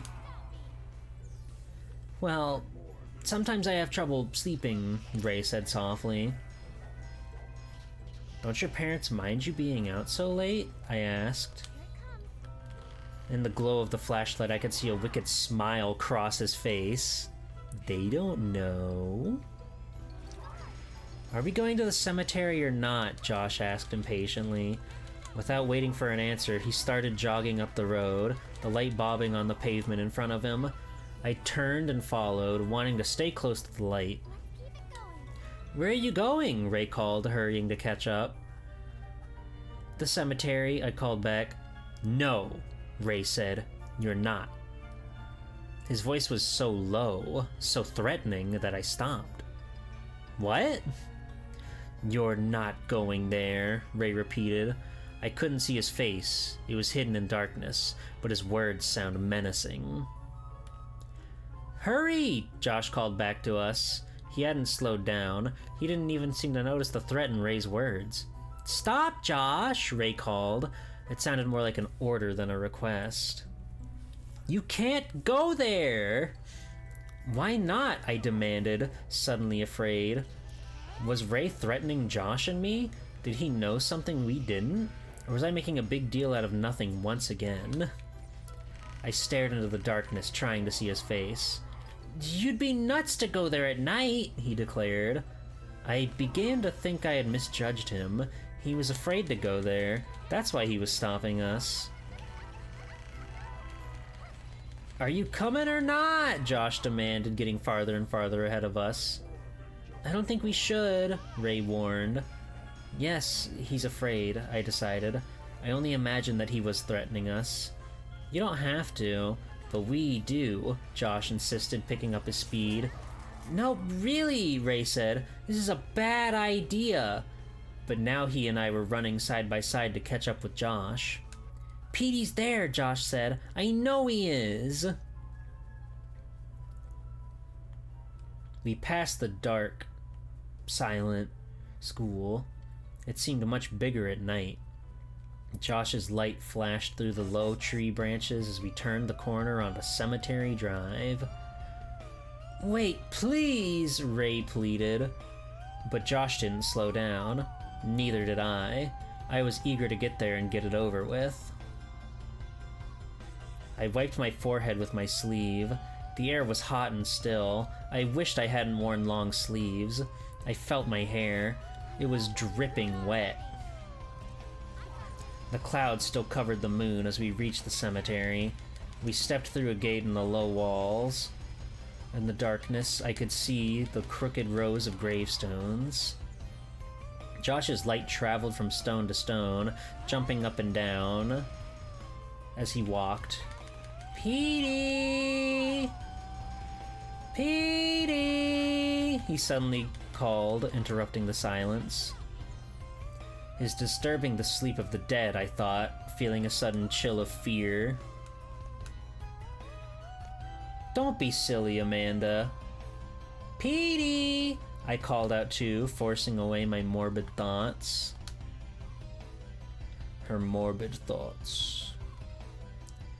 "This is a very bad idea," Ray said, standing very close to me. "Petey! Petey!" Josh called. "I know it's a bad idea," I admitted to Ray, but I didn't want Josh to come here by himself. "But we shouldn't be here," Ray insisted. I was beginning to wish he'd go away. No one had forced him to come. Why was he giving us such a hard time? "Hey, look at this," Josh called out from several yards up ahead. My sneakers crunching over the soft ground, I hurried between the rows of graves. I hadn't realized we had already walked the entire length of the graveyard. "Look," Josh said again, his flashlight playing over a strange structure built at the edge of the cemetery. It took me a little while to figure out what it was in that small circle of light. It was so unexpected. It was some kind of theater. An amphitheater, I guess you'd call it. Circular rows of bench seats dug into the ground, descending like stairs to a low stage-like platform at the bottom. "What on earth?" I exclaimed. I started forward to get a closer look. "Amanda, wait, let's go home," Ray called. He grabbed at my arm. But I hurried away, and he grabbed only air. Weird. Who would build an outdoor theater at the edge of a cemetery, I asked. I looked back to see if Josh and Ray were following me. and my sneaker had caught something. I stumbled to the ground, hitting my knee hard. Ah! What was that? Josh shone the light on it as I climbed slowly, painfully, to my feet. I had tripped over an enormous upraised tree root. In the flickering light, I followed the gnarled root over to my wide, old tree several yards away. The huge tree had bent over the strange below-ground theater, leaning at such a low angle that it looked likely to topple over at any second. Big clumps of roots were raised up from the ground. Overhead, the tree's branches, heavy with leaves, seemed to lean onto the ground. "Timber!" Josh yelled. "How weird," I exclaimed. "Hey, Ray, what is this place?" "It's a meeting place," Ray said quietly, standing close behind me, staring straight ahead at the leaning tree. "They use it sort of like a town hall. They have town meetings here." Level up! We're level 46! I like how the story's title had you expecting a haunted house story, but it's actually a bit more complex. Yeah, it's, you know, it's given some fun, it's giving some excitement, I'll say. Who knows what's could happen next. But I do genuinely like the atmosphere that they've sort of painted with this book. I see why this caught on with young readers. Because I too am young and darling and sweet and beautiful. "In the cemetery?" I cried, finding it hard to believe. "Let's go," Ray urged, looking very nervous. All three of us heard the footsteps. They were behind us, somewhere in the rows of graves. We turned around. Josh's light swept over the ground. "Petey!" There he was, standing between the nearest low of row stone. Oh, this thing. We've wandered too far. We've wandered too far where now the bird is here. And it's only a single encounter, which is probably not good. That's pretty good, actually. For one enemy, that's pretty dang good. I turned happily to Josh. "I don't believe it! You were right!" Petey! Josh and I both started running toward our dog. But Petey arched his back on his hind legs, as if he was getting ready to run away. He stared at us, his eyes red as jewels in the light of the flashlight. "Petey, we found you! We found you, Petey!" I cried. The dog lowered his head and started to trot away. "Petey! Hey, come back! Don't you recognize us?" With a burst of speed, Josh came up with them and grabbed him up off the ground. "Hey, Petey! What's the matter, fella?" As I hurried over, Josh dropped... Hold on, where's this crystal? I want to save my game. I'm doing a lot, but I feel like we should save just in case, you know, you never know when like a scary power flash or whatever happens. I found it. Okay.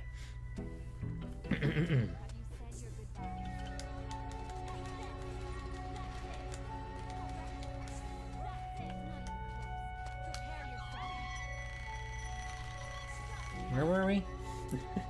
Oh. The dog lowered his head and started to trot away. "Petey! Hey, come back! Don't you recognize us?" With a burst of speed, Josh caught up with him and grabbed him up off the ground. "Hey, Petey! What's the matter, fella?"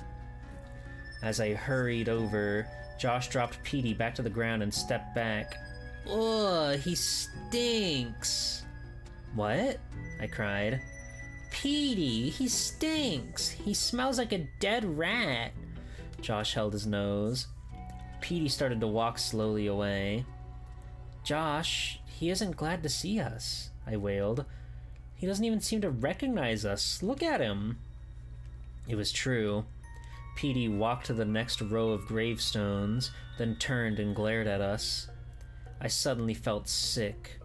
What had happened to Petey? Why was he acting so differently? Why wasn't he glad to see us? I don't get it, Josh said, still making a face from the odor the dog gave off. Usually if we leave the room for 30 seconds, he goes nuts when we come back.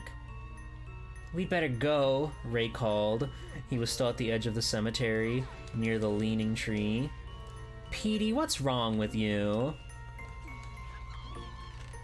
I called to the dog. He didn't respond. Don't you remember your name? Petey? Petey? Yuck, what a stink! Josh exclaimed. We've got to get him home and give him a bath, I said. My voice was shaking. I felt really sad and frightened. Maybe this isn't Petey, Josh said thoughtfully. The dog's eyes again glared red in the beam of light. It's him, all right, I said quietly. Look, he's dragging the leash. Go get him, Josh, and let's go home. You get him, Josh cried. He smells too bad.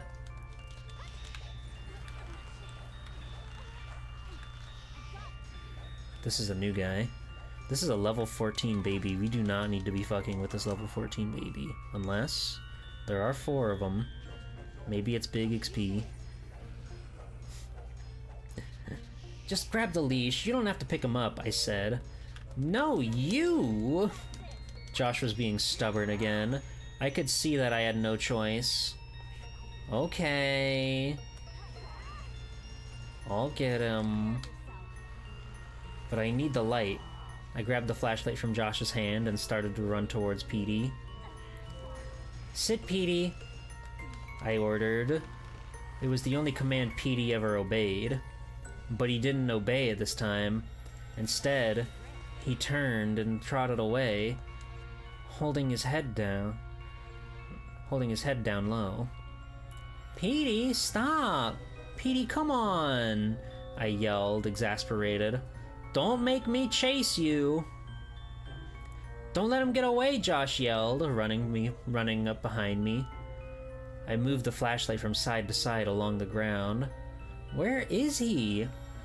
Petey! Petey! Josh called, sounding shrill and desperate. Oh no, don't tell me we've lost him again.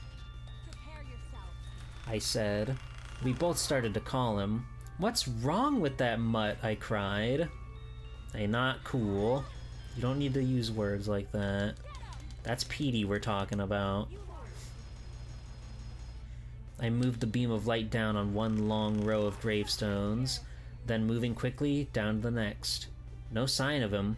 We both kept calling his name, and then the circle of light came to rest on the front of a granite tombstone. Reading the name on the stone, I stopped short and gasped. Josh, look! I grabbed Josh's sleeve. I held on tight. Huh? What's wrong? His face filled with confusion. Look! The name on the gravestone. It was Karen Somerset. The twist of a century! Ghouls, ghosts, ghasts, and other such creatures of the night. Josh read the name. He stared at me, still confused. That's my new friend Karen, the one I talk to on the playground every day. Huh? That's why we're hearing the kids' full names, so that way you get it stuck in your head that these are their full names. Huh? It must be your grandmother or something, Josh said, and then added impatiently, Come on, look for Petey. No, look at the dates, I said to him. We both read the dates under Karen Somerset's name, 1960 to 1972. It can't be your mother or grandmother, I said, keeping the beam of light on the stone despite my trembling hand. This girl died when she was 12, my age, and Karen is 12 too. She told me. But I took a few steps away and beamed the light to the next gravestone. There was a name on it I'd never heard. I moved on to the next stone. Another name I never heard. Amanda, come on, Josh whined. The next gravestone had the name George Carpenter on it, 1975 to 1988. Josh, look! It's George from the playground, I called. Amanda, we have to get Petey, he insisted. But I couldn't pull myself away from the gravestones. I went from one to the next, moving the flashlight over the engraved letters. To my growing horror, I found Jerry Franklin, then Bill Gregory. All the kids we had played softball with, they all had their gravestones here.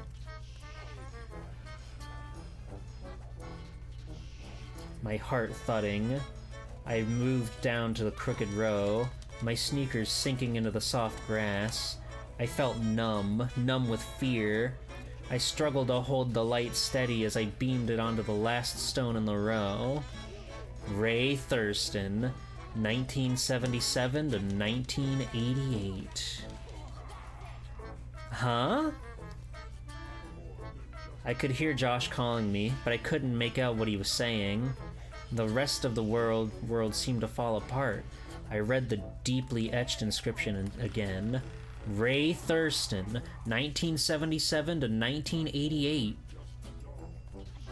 I stood there, staring at the letters and numbers. I stared at them till they didn't make sense anymore, until they were just a gray blur. Suddenly, I realized that Ray had crept up beside the gravestone and was staring at me. Ray, I managed to say, moving the light over the name on the stone. Ray, this one is you. His eyes flared, glowing like dying embers. Yes, it's me, he said softly, moving toward me. I'm so sorry, Amanda.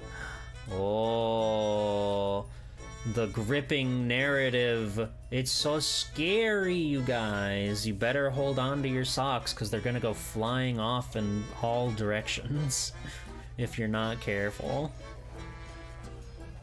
Let me drink some Wawa. I broke my tracking drinking Wawa. This is tragic.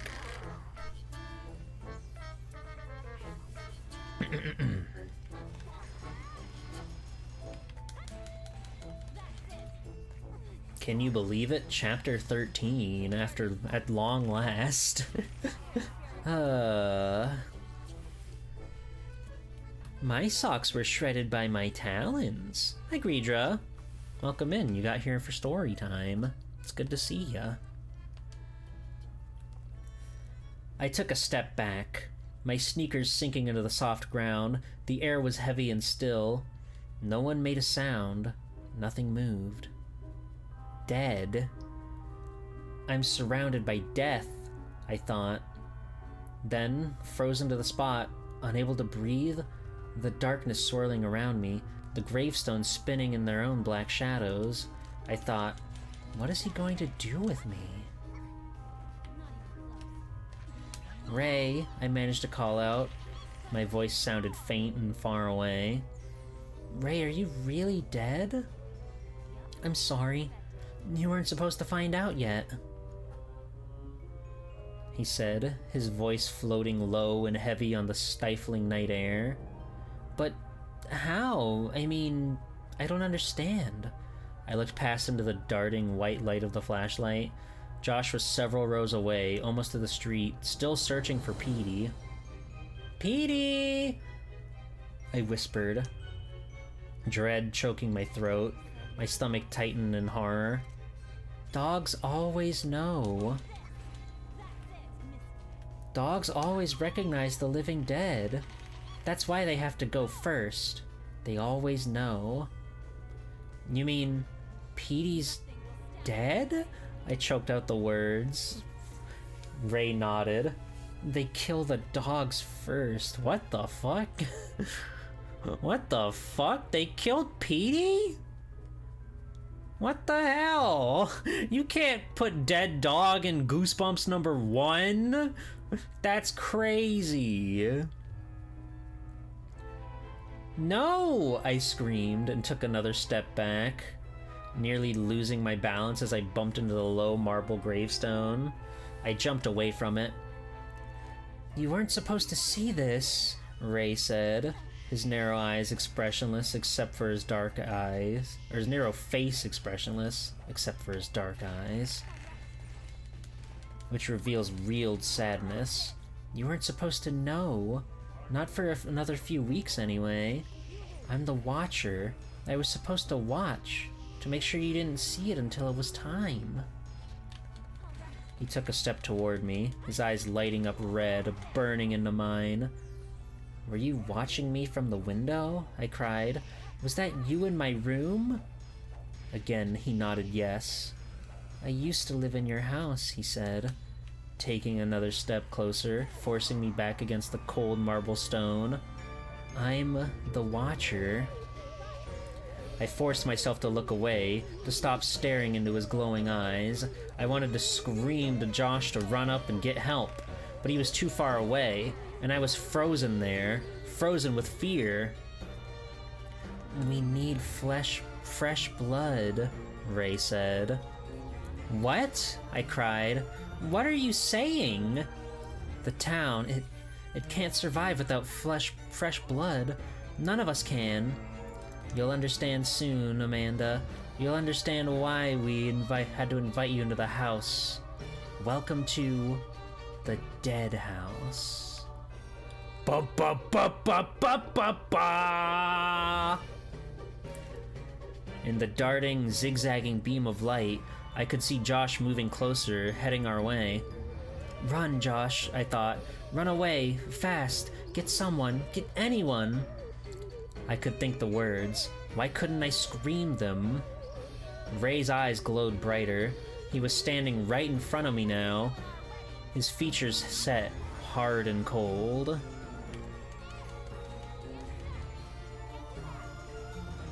"Ray," even through my jeans, the marble gravestone felt cold against the back of my legs. "I messed up," he whispered. "I was the Watcher, but I messed up." "Ray, what are you going to do?" His red eyes flickered. "I'm really sorry." He started to raise himself off the ground, to float over me. I could feel myself start to choke. I couldn't breathe. I couldn't move. I opened my mouth to call out to Josh, but no sound came out. Josh? Where was he? I looked down the rows of gravestones but couldn't see his light. Ray floated up a little higher. He hovered over me, choking me somehow, blinding me, suffocating me. I'm dead, I thought. Dead. Now I'm dead too. A short 2-page chapter. Let's go, R.L. Stine. I think that got us just enough gift points. Yes, so we can get Ruler o' Time.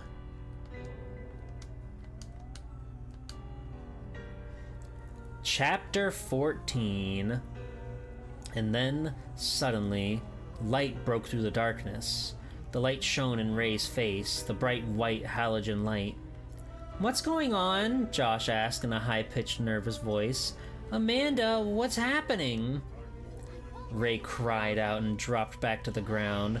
"Turn that off! Turn that off!" he screeched, his voice a shrill whisper, like wind through a broken window pane. But Josh held the bright beam of light on Ray. "What's going on? What are you doing?" I could breathe again. As I stared into the light, I struggled to stop my heart from pounding so hard. Ray moved his arms to shield himself from the light. I struggled to stop my heart from pounding so hard. Ray moved his arms, but I couldn't see what was happening to him. The light had already done its damage. Ray's skin seemed to be melting. His whole face sagged, and then dropping off his skull. Fucking metal, dude. They're melting boys. They're melting 11-year-olds. I got a crystal. I stared into the circle of white light, unable to look away, as Ray's skin folded and drooped and melted away. As the bone underneath was revealed, his eyeballs rolled out of their sockets and fell silently to the ground. Josh, frozen in horror, understandably so,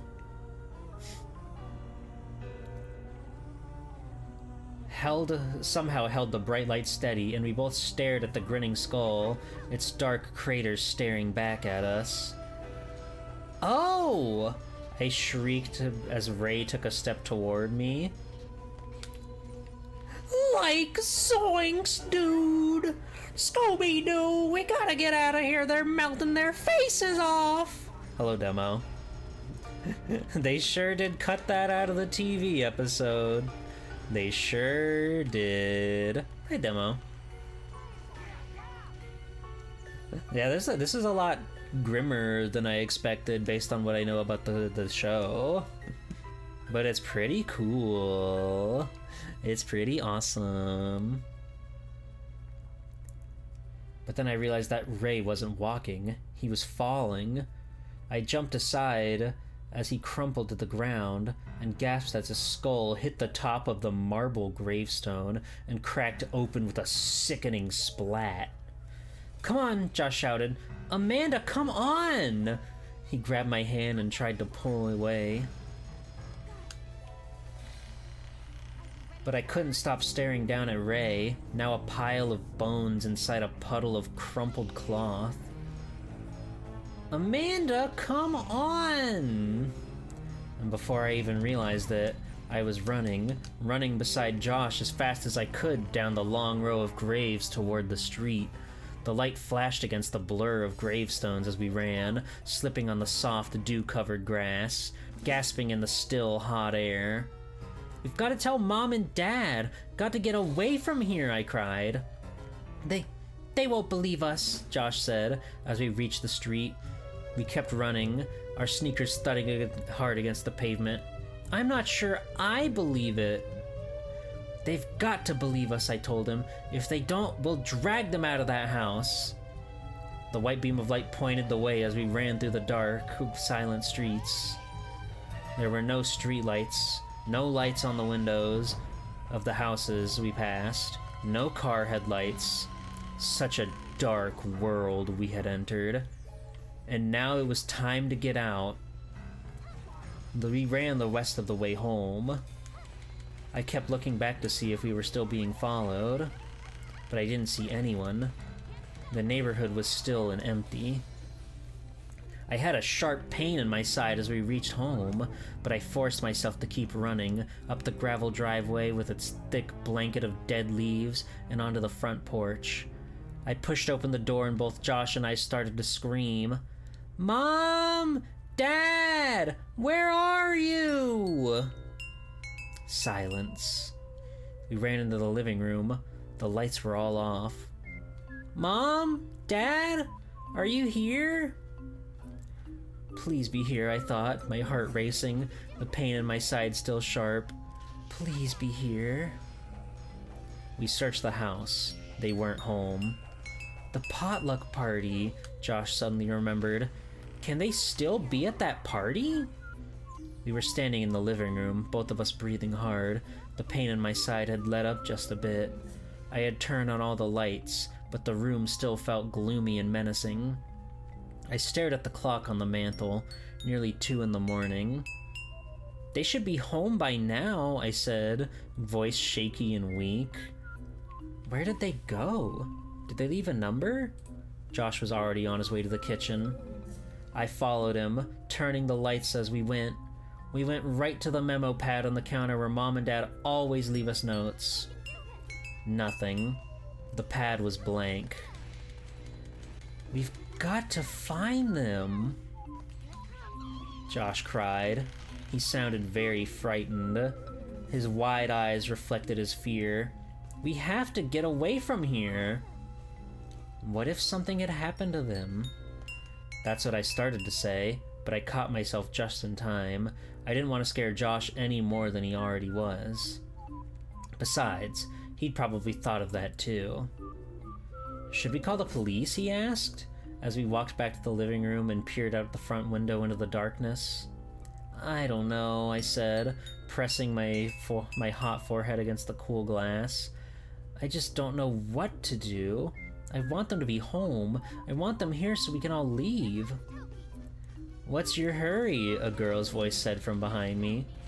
Josh and I both cried out and spun around. Karen Somerset was standing in the center of the room, her arms crossed over her chest. But you're dead, I blurted out.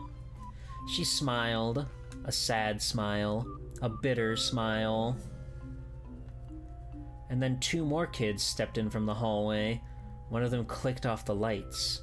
Too bright in here, he said. They moved next to Karen. Hello, Angel Frame. So true. And then another kid, Jerry Franklin, another dead kid, appeared by the fireplace, and I saw the girl with short black hair, the one I had seen on the stairs, move beside me at the curtain. You can't stop me. They were all smiling, their eyes glowing dully in the dim light, all moving in on Josh and me. What do you want? I screamed in a voice I didn't even recognize. What are you going to do? We used to live in your house, Karen said softly. Huh? I cried. We used to live in your house, George said. And now guess what? Jerry added. Now we're dead in your house. The others started to laugh, crackling dry laughs as they all closed in on Josh and me.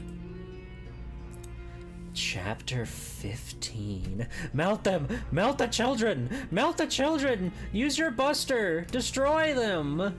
I had to open a bottle of water.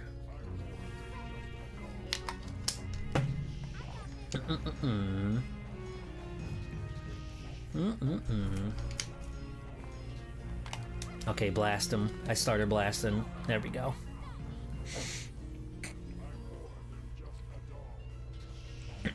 Ow. That's fine. It does 0 damage. It literally does 0. It's fine.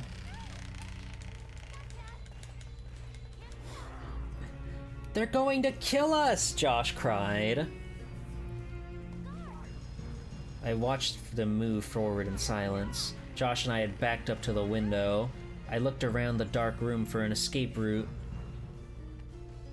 but there was nowhere to run. Karen, you seem so nice, I said. The words just tumbled out. I hadn't thought before I said them. Her eyes glowed a little brighter. I was nice, she said in a glum monotone, until I moved here. We were all nice, George Carpenter said in a low monotone voice. But now we're dead. Let us go, Josh cried, raising his hands in front of him as if to shield himself. Please, let us go. They laughed again, the dry, hoarse laughter. Dead laughter. Don't be scared, Amanda, Karen said. Soon you'll be with us. That's why they invited you to this house. Huh? I don't understand, I cried, my voice shaking. This is the dead house. This is where everyone lives when they first arrive in Dark Falls, when they're still alive. Whatever, you brats. You bunch of brats. This seemed to strike the others as funny. They all snickered and laughed. But our great-uncle, Josh started. Karen shook her head, her eyes glowing with amusement. No, sorry, Josh. No great-uncle. It was just a trick to bring you here. Once every year, someone new has to move here. Other years, it was us. We lived in this house until we died. This year, it's your turn. We need new blood, Jerry Franklin said, his eyes glowing red in the dim light. Once a year, you see, we need new blood. Moving forward in silence, they hovered over Josh and me. I took a deep breath, a last breath perhaps, and shut my eyes. And then I heard a knock on the door. A loud knock, repeated several times. I opened my eyes. The ghostly kids all vanished. The air smelled sour. Josh and I stared at each other, dazed as the loud knocking started again. "It's Mom and Dad!" Josh cried. We both ran to the door. Josh stumbled over the coffee table in the dark, so I got to the door first. "Mom! Dad!" I cried, pulling open the door. "Where have you been?" I reached out my arms to hug them both and stopped with my arms in the air. My mouth dropped open as I uttered a silent cry. "Mr. Dowse!" Josh exclaimed, coming up beside me. "We thought... Oh, Mr. Dowse, I'm so glad to see you. Toki and Toa just got to level 48. Isn't that beautiful? Isn't that awesome?" Time Surge Plus is crazy. I assume that's just like a longer time surge, I guess. I don't know. But that sounds crazy. It sounds hella worth it. Damn, I should have been pumping for this on her. Because I think I want to go into the fight with Toa. But we're getting there.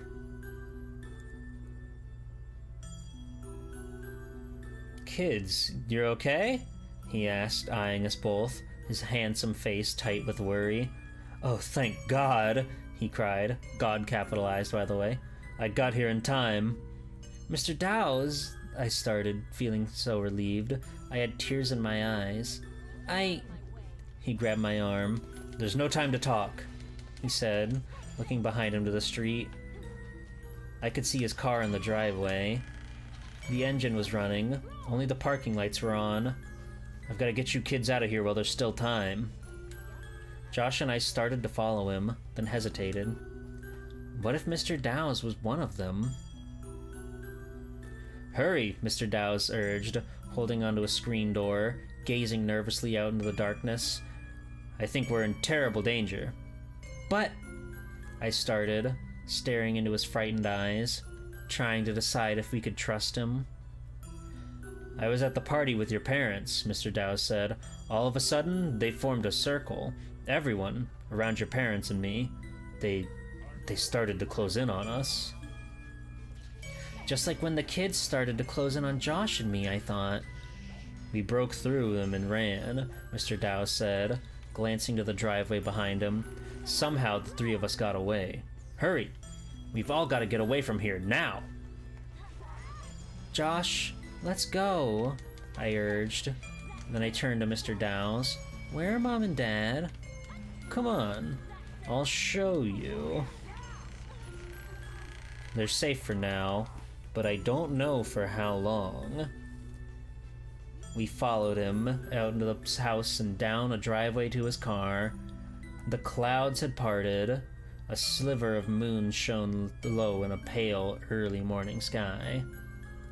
"There's something wrong with this whole town," Mr. Dowse said, holding the front passenger door open for me and Josh, and for me as Josh climbed into the back. I slumped gratefully into the seat, and he slammed the door shut.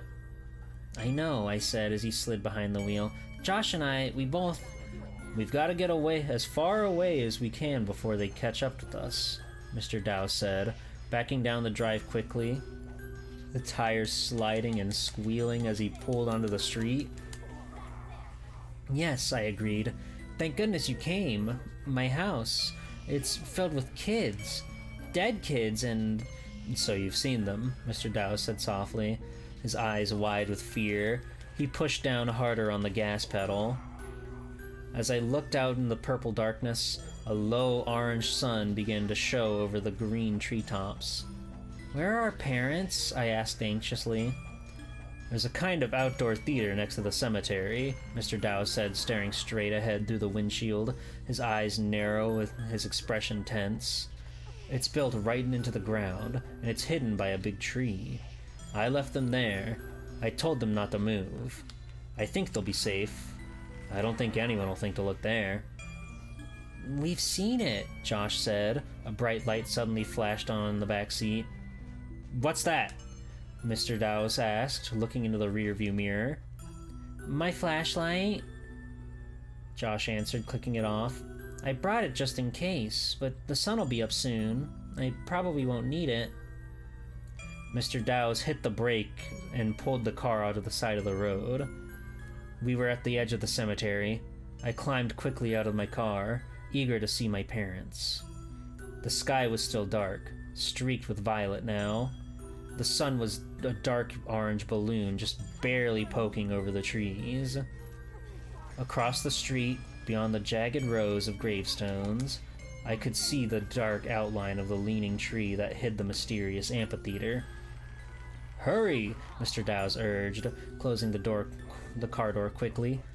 I'm sure your parents are desperate to see you. We headed across the street, half walking, half jogging, Josh swinging the flashlight in one hand. Suddenly, at the edge of the cemetery grass, Josh stopped. Petey! He cried. I followed his gaze and saw our white terrier walking slowly along a slope of gravestones.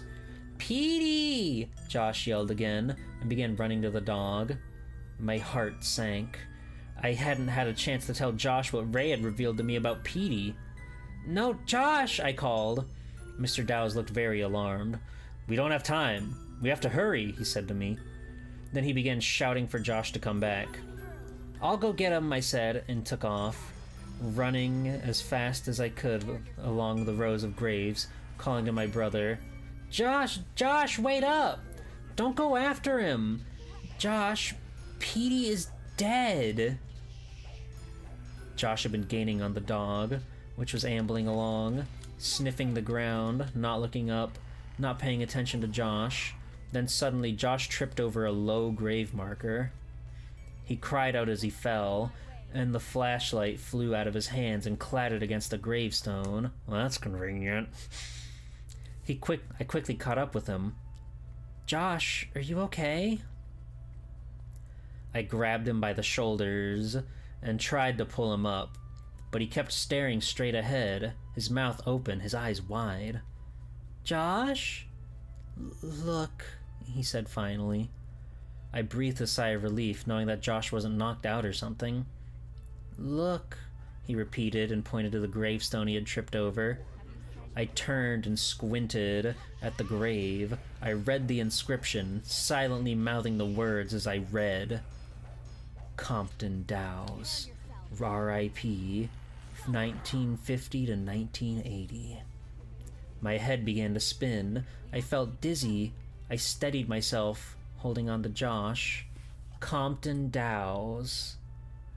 It wasn't his father or his grandfather. He had told us that he was the only Compton in his family. So Mr. Dowse was dead too. Dead, dead, dead. Dead as everyone else. He was one of them. One of the dead ones. Josh and I stared at each other in the purple darkness. Surrounded by the darkness. Now what? I asked myself. Now what? Ooh. They fell hook, line, and stinker for that one, gamers. We're on chapter 16. We're almost done with this book. And I think it's gonna time out nicely with where we want to be grinding wise. So I'm kind of, you know, a genius basically is what I'm saying. A genius when it comes to putting time and eternity together. Chapter 16. Get up, Josh, I said. My voice a choked whisper. We've got to get away from here. But we were too late. A hand grabbed me firmly by the shoulder. I spun around to see Mr. Dowse, his eyes narrowing as he read the inscription on his own gravestone. Mr. Dowse, you too? I cried, so disappointed, so confused, so scared. Me too, he said almost sadly. All of us. His eyes burned into mine. This was a normal town once. And we were normal people. Most of us worked in the plastics factory on the outskirts of town. Plastics. Making Tupperware. Then there was an accident. Something escaped from the factory. A yellow gas. It floated over the town. So fast we didn't see it. Didn't realize. And then it was too late. And Dark Falls wasn't a normal town anymore. We were all dead, Amanda. Dead and buried. But we couldn't rest. We couldn't sleep. Dark Falls was a town of living dead. What are you going to do to us? I managed to ask. My knees were trembling so hard I could barely stand. A dead man was squeezing my shoulder. A dead man was staring hard into my eyes. Standing this close, I could smell his sour breath. I turned my head, but the smell already choked my nostrils. "Where are Mom and Dad?" Josh asked, climbing to his feet and standing rigidly across from us, glaring accusingly at Mr. Dowse. "Safe and sound," Mr. Dowse said with a faint smile. "Come with me. It's time for you to join them." I tried to pull away from him, but his hand was locked on my shoulder. "Let go!" I shouted. His smile grew wider. "Amanda, it doesn't hurt to die," he said softly, almost soothingly. "Come with me." "No!" Josh shouted, and with sudden quickness he dived to the ground and picked up the flashlight. "Yes!" I cried. "Shine it on him, Josh! The light could save us! The light could defeat Mr. Dowse, as it had Ray! The light could destroy him! Quick, shine it on him!" I pleaded. Josh fumbled with the flashlight, then pointed it at Mr. Dowse's startled face and clicked it on. Nothing. No light. It's broken," Josh said. "I guess when I hit the gravestone." My heart pounding, I looked back at Mr. Dowse. The smile on his face was a smile of victory. "Hello, harmless. I hope I didn't scare you too bad with that last chapter." Chapter 17. "Nice try," Mr. Dowse said to Josh. The smiles faded quickly from his face. Close up, he didn't look so young and handsome. His skin, I could see, was dry and peeling, and hung loosely beneath his eyes. "Let's go, kids," he said, giving me a shove. He glanced up at the brightening sky. The sun was raising itself over the treetops. Josh hesitated. "I said, let's go!" Mr. Dowse snapped impatiently. He loosened his grip on my shoulder and took a menacing step towards Josh. "Oh, I get it. The plastic plant. Dowse Chemicals. Hello, Rick Rattle." "It makes so much sense, question mark." I don't know what Dowse Chemicals are, but I'll take your word for it. He became the plastic man. The yellow gas. That could be anything, dude. What do you mean, the yellow gas?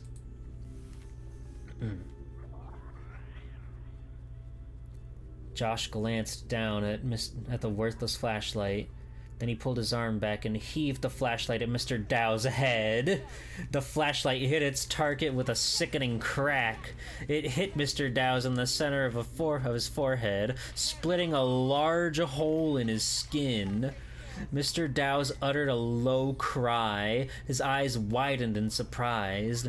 Dazed, he reached up a hand up to the hole where a few inches of gray skull poked through. "Run, Josh!" I cried. But there was no need to tell him that. He was already zigzagging through the rows of graves, his head ducked low. I followed him, running as fast as I could.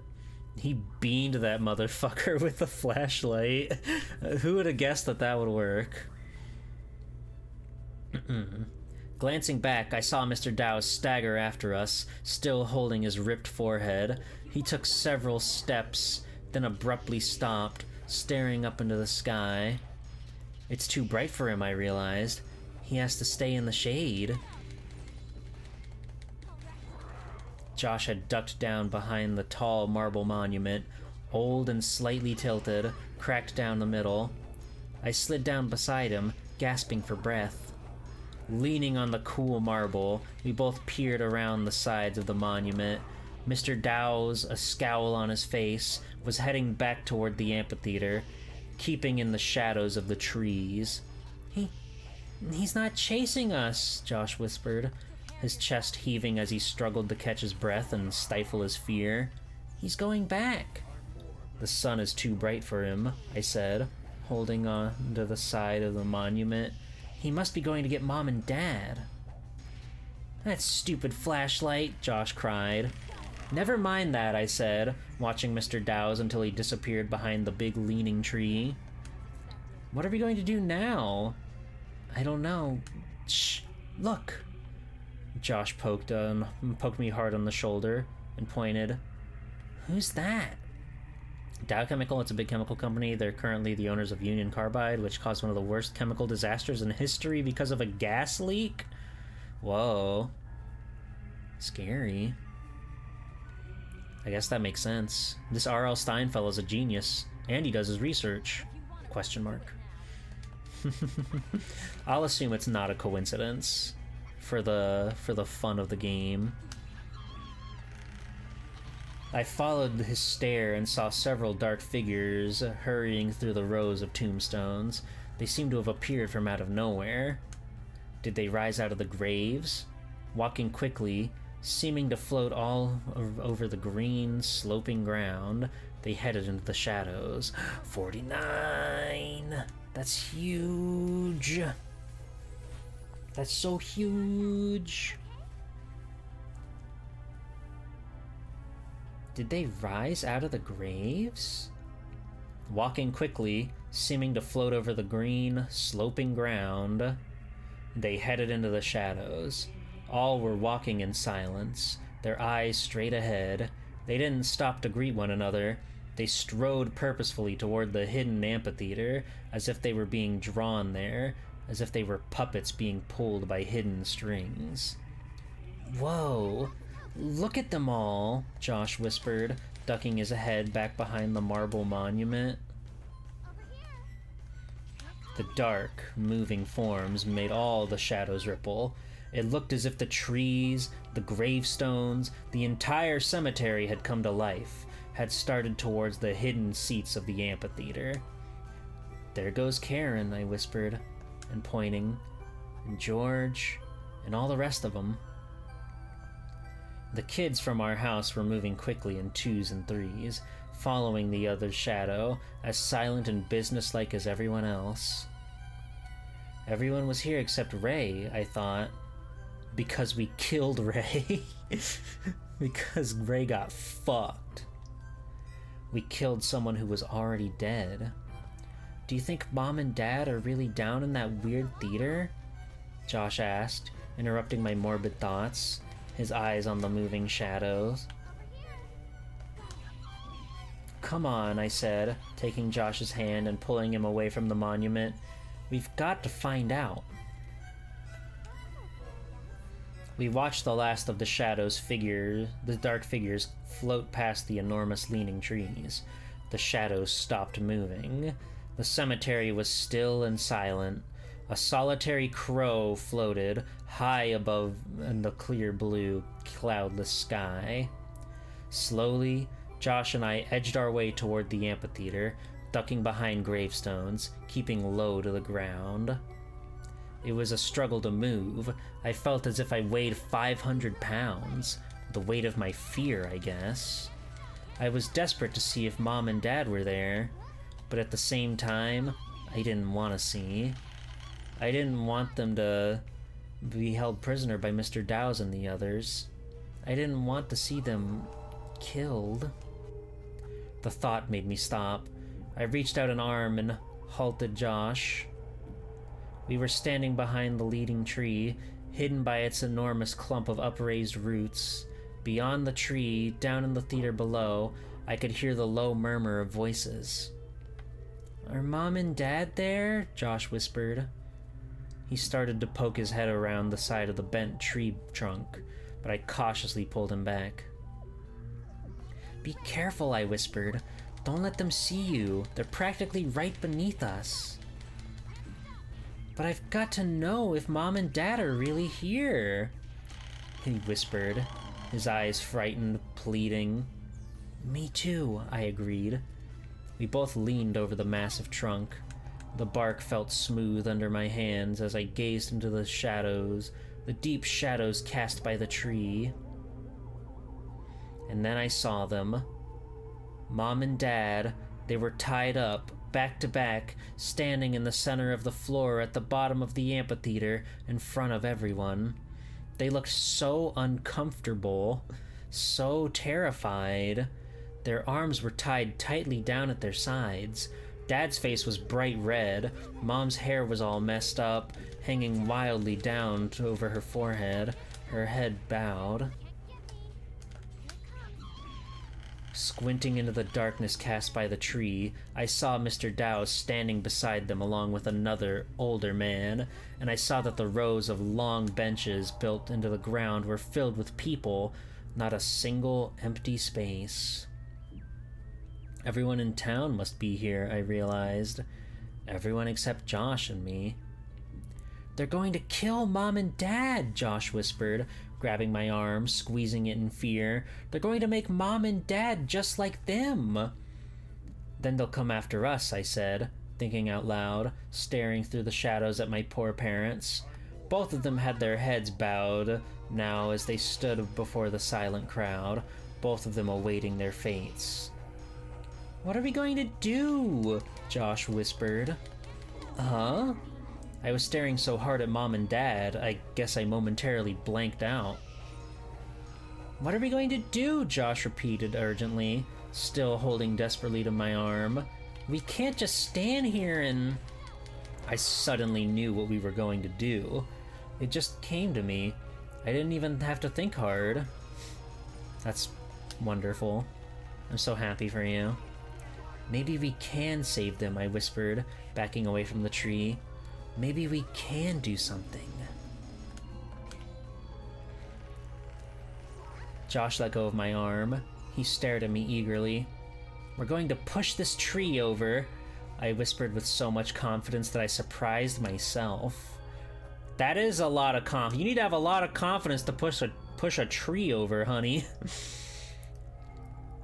"We're going to push this tree over so the sunlight will fill the amphitheater." Damn it. "Yes!" Josh cried immediately. "Look at this tree! It's practically down already! We can do it!" I knew we could do it. I don't know where my confidence came from, but I knew we could do it. And I knew we had to do it fast.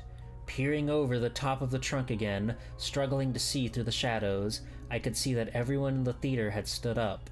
They were all starting to move forward, down towards Mom and Dad. "Come on, Josh," I whispered. "We'll take a running jump and push over that tree. Come on." Without another word, we both took several steps back. We just had to give the trunk a good, hard push, and the tree would topple right over. The roots were already almost entirely up out of the ground after all. One hard push. That's all it would take, and the sunlight would pour into the theater. Beautiful, golden sunlight. Bright, bright sunlight. The dead people would all crumble, and Mom and Dad would be saved. All four of us would be saved. "Come on, Josh," I whispered. "Ready?"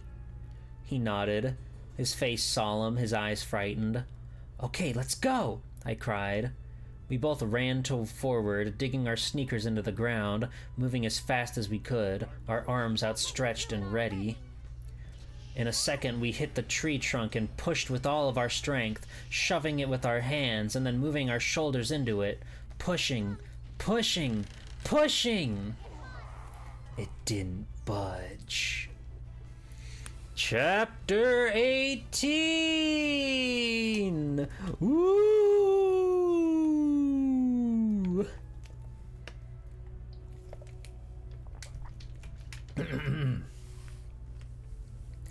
"Push!" I cried. "Push it again!" Josh let out an exasperated, defeated sigh. I can't, Amanda. I can't move it. Josh, I glared back at him. He backed up to try again. Below, I could hear a startled voice, angry voice. Quick, I yelled. Push! We hurtled into the tree trunk with our shoulders, both of us grunting from the effort, our muscles straining, our faces bright red. Push! Keep pushing! The veins at my temples felt about to pop. Was the tree moving? No. It gave a little, but bounced right back. The voices from below were getting louder. We can't do it, I cried, so disappointed, so frustrated, so terrified. We can't move it. Defeated, I slumped over onto the tree trunk and started to bury my face in my hands. I pulled back with a gasp when I heard the soft cracking sound. The cracking sound grew louder until it was a rumble, then a roar. It sounded as if the ground was ripping apart. The old tree fell quickly. It didn't have far to fall, but it hit with a thundering crash that seemed to shake the ground. I grabbed Josh and we both stood in amazement and disbelief as bright sunlight poured into the amphitheater. The cries went up instantly. Horrified cries, angry cries, frantic cries. The cries became howls. Howls of pain, of agony. The people in the amphitheater, the living dead caught in the golden light, began scrambling over one another, screeching, pulling, climbing, pushing, trying to claw their way to shade. But it was too late. Their skin began to drop off their bones, and as I stared open-mouthed, they crumbled to powder and dissolved to the ground, their clothes disintegrating along with them. The painful cries continued to ring out as the bodies fell apart, the skin melted away, and dry bones collapsed. I saw Karen Somerset staggering across the floor. I saw her hair fall to the ground in a heap, revealing a dark skull underneath. She cast a glance up at me, a longing look, a look of regret, and then her eyeballs rolled out of their sockets, and she opened her toothless mouth, and she cried out, "Thank you, Amanda. Thank you." Josh and I covered our eyes and shut out the ghastly cries. We both looked away, unable to keep watching the entire town fall in agony and crumble to powder, destroyed by the sun, the clear, warm sun. When we looked back, they had all disappeared. Mom and Dad were standing right there where they had been, tied back to back, their expressions a mixture of horror and disbelief. "Mom! Dad!" I cried. I'll never forget their smiles as Josh and I ran forward to free them. It didn't take our parents long to get us packed up and to arrange for the movers to take us back to our old neighborhood and our old house. "I guess it's lucky after all that we couldn't sell the old place," Dad said as he eagerly piled into the car to leave. "I mean, you killed the ghost, so this place is like chill now, right? I guess, I don't know, whatever." Dad backed down the driveway and started to roar away. "Stop!" I cried suddenly. I'm not sure why, but I had a sudden, powerful urge to take one last look at the old house. As both of my parents called out to me in confusion, I pushed open the door and jogged back to the driveway. Standing in the middle of the yard, I stared up at the house, silent, empty, still covered in thick layers of blue-gray shadows. I found myself gazing up at the old house as if I were hypnotized. I don't know how long I stood there. The crunch of tires on the gravel driveway snapped me out of the spell. Startled, I turned to see a red station wagon parked in the driveway. Two boys about Josh's age jumped out of the back. Their parents followed. Staring up at the house, they didn't seem to notice me. "Here we are, kids," the mother said, smiling at them. "Our new house." It doesn't look new. It looks old, one of the boys said. And then this brother's eyes widened as he noticed me. Who are you? He demanded. The other members of his family turned to stare at me. Oh, His question caught me by surprise. I couldn't hear my dad honking his horn impatiently down the street. I used to live in your house, I found myself answering. And then I turned and ran full speed down to the street. Wasn't that Mr. Dowse standing on the porch, clipboard in hand? I wondered, catching a glimpse of a dark figure as I ran to the car. No, it couldn't be Mr. Dowse up there waiting for them, I decided. It just couldn't be. I looked back. I didn't look back. I slammed the car door behind me as we sped away. The end! I can't believe we read a whole entire fucking Goosebumps book, dude. That's crazy. That's crazy. What did we think? What are your thoughts? What are your reviews? We can get all the Goosebumps stuff out of here. Clap, clap, clap, clap, clap, patchy, patchy, patchy, patchy, patchy. And look at that, we're like one battle away from getting to level 50. Oh, what an adventure. What an adventure that was. All the melting flesh and stuff was unexpected. True. It was a lot gorier than I expected. I kind of want to watch the episode now, just to like see, like to compare it. You know, a 22-minute television show versus a 77-page book. Here comes Toki. Oh, how I've missed the sound of your gunshots. Can't stop. Over here. Here it comes. The episode is very different. I don't really remember it. Like, I know I've seen it. I'm pretty sure I've seen every Goosebumps at least twice. But Keep it going. that's life. There it is! Level 50. Toa learned Time Slash. How wonderful. That's probably awesome. Sorry to keep you waiting. Alright. That couldn't have, like, worked out better. Where's the fucking crystal? Oh, there it is. Alright. Alright. So now, with an entire Goosebumps out of the way, we'll be able to go and give it our best to fight Makimona. I'm not expecting it to be a cakewalk or anything. We're gonna have to look at our skills, plot out our best course of action and everything when we make our way over there. I do need to take a break real quick now that we've read a whole book. So I will be right back after these brief messages. I actually haven't had time to make a new BRB screen yet. So I have to leave you with this. So I'll be right back. Dad, can we eat somewhere else? Please? I haven't shit right in a week. Can we? What? Harry, the McRib is what is known as a limited time item. They only make them 2-3 times a year tops. We are obliged to eat as many as possible. Look at it, Harry. Look at it. We didn't have these when I was a kid. If you don't appreciate this craftsmanship, get out of my car.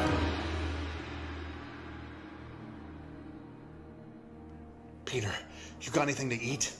I'm so God damn it. Harry, you forgot your mid-morning lunch and afternoon McRibs? Yeah, thanks, Dad. This is Peter. Peter, Dad. Nice to meet you, Peter. What do you know about the McRib? The McRib? Oh, I don't know. They're okay, I guess. Well, Peter, you see, the McRib is a barbecued-flavored pork sandwich periodically sold by the international fast food restaurant chain, McDonald's. It was first introduced to the McDonald's menu back in 1981, following test marketing the year before. After poor sales, it was removed from the menu in 1985. Since then, it appears annually or more at various times, though Germany and Luxembourg have them as permanent menu items. Dude, what the fuck was that about? I'm telling you, man, I haven't had a fucking vegetable in 2 weeks. Who's hungry? We got McRibs. Best thing McDonald's has on the menu. Personally, I'm more partial to the classic Big Mac. Shut up. Just shut the fuck up, or I swear to God, I'll fire your ass right now. I will do shit that'll make date night with Marilyn Manson look like a fucking spa trip. Actually, I agree with Dr. Slocum, Norman. Let us partake of this Big Mac.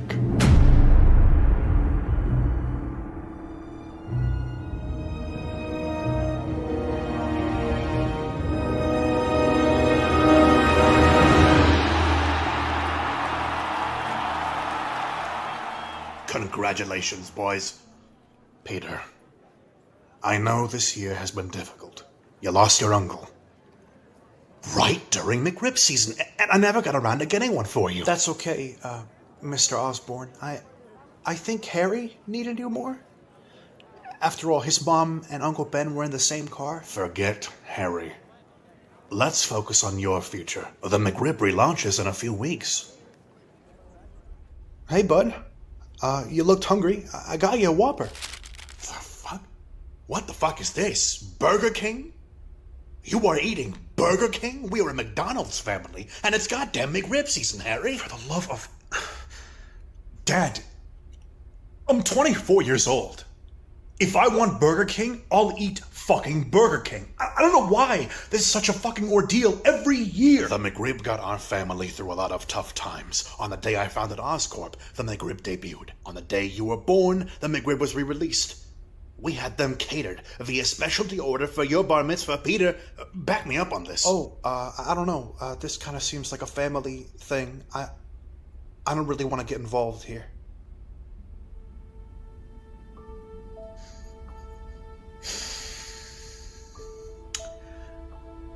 You will never know the ways you hurt me today, Harry.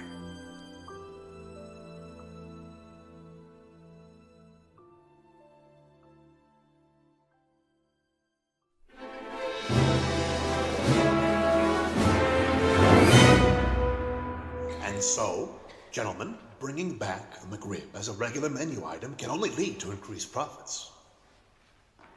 Mr. Osborn, I appreciate the pitch, but frankly, the McRib is more cost-effective as an annual option.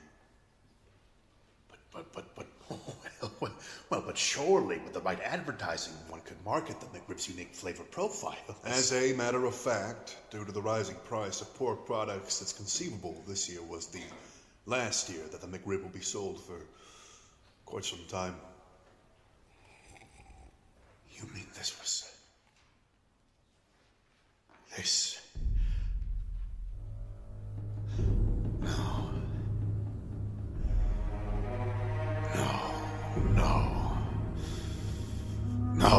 No. Do you people know what you've done to me?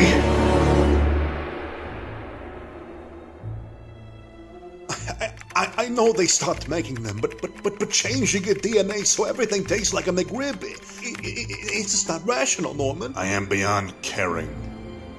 I must taste only the tangy barbecue of the McRib.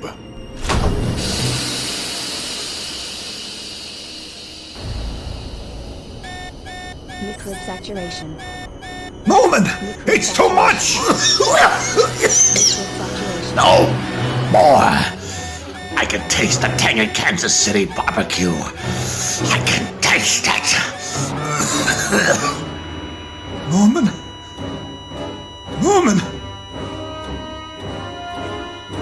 Oh, dear God, no. Come on, buddy. Breathe! You can do it!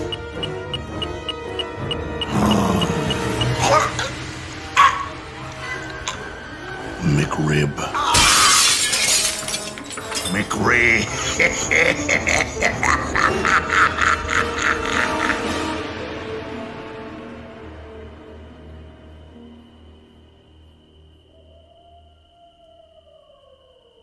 Start the test, Dr. Croc. On beef patties, dish live, sesame seed buns on my mark.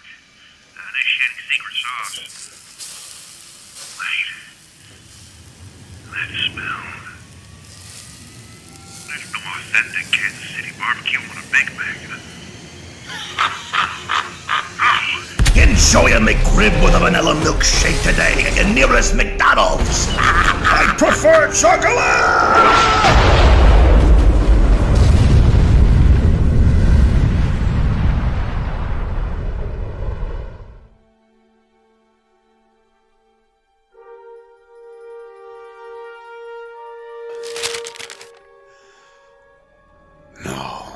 No.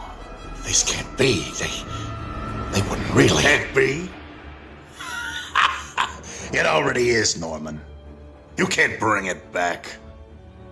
But maybe revenge would have the same mesquite boldness as the delicious McRib sauce.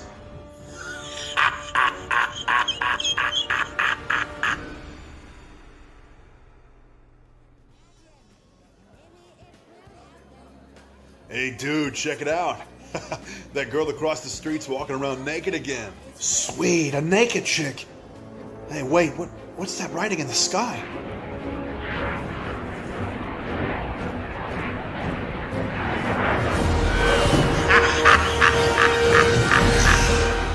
McRib laser activate! Oh, fuck! Oh, fuck! My bad. I didn't know it would do that. I honestly feel super bad about it.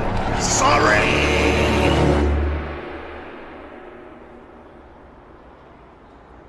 Jonah, the man is a murderer. Luring him here is insane. Bullshit. I want Spider-Man dead, and the Riblin is the man to do it. It's your boy! Jameson, you slime. What do you want? I wanted you to kill Spider-Man, but I gotta be real, this is kind of working for me, too.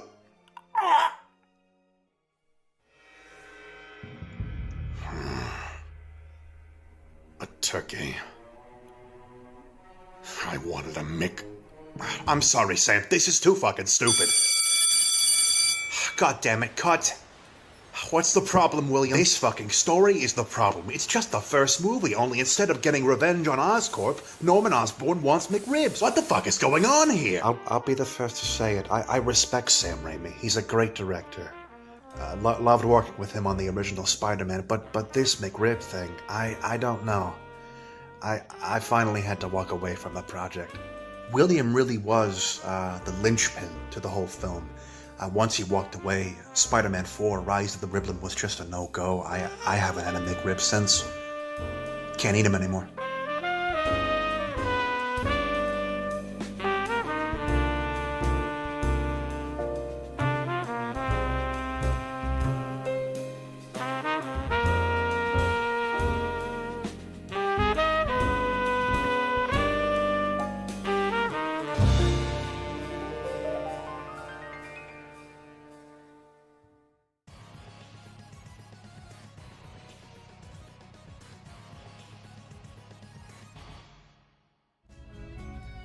What a good time. Am I right, gamers? Am I right, everybody? Can you believe it? They're having so much fun out there in the Wonder World. I love that video so much. It makes me so happy. What do we got going on here? Welcome back, everybody. How are we all doing? No, I didn't unlock 50. That's Demon Hunter. Time Slash. Hold on, I gotta move my model out of the way. I've never had the McRib, I don't know. I never ate that guy. Where's my... There we are. Sword attack with time stopped. Okay. That's probably good to have. But is it worth more than like Sword Mastery or something? Time Leap Plus grants anti-knockback during Time Leap. That's pretty good. Anti-knockback is pretty good. I might take that. You'd be a fool to turn off the increase your maximum health by 25%. You'd have to be a fool for that.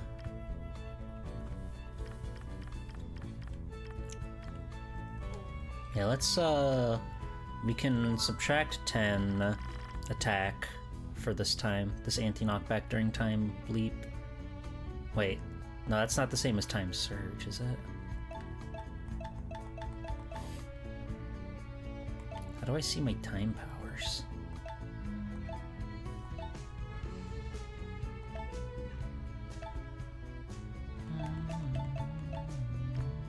Whatever, we'll be fine. Okay. Real quick. I need something that will do like knockback. I need a knockback move. Do I have any easy quick knockback move? That causes blowback. That's could be good. Because we need to break her ability. We need to break her status bar so she doesn't hit us with like the super mega killing move instantly. Because I'm pretty sure she could still one-shot us. 130 SP? That's crazy. Hi, Blastotron. How's it going?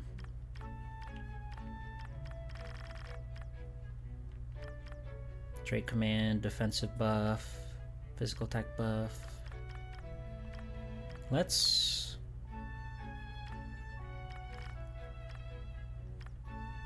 quickly regenerate SP. Sword boost is pretty pog.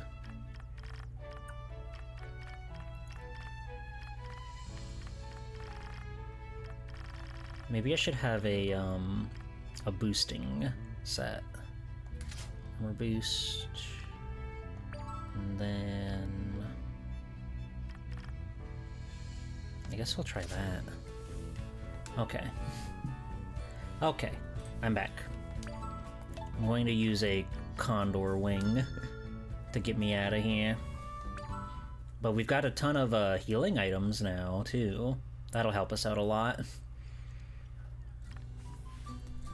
I am a little, nervous about her, like, super instant killing move that she likes to do.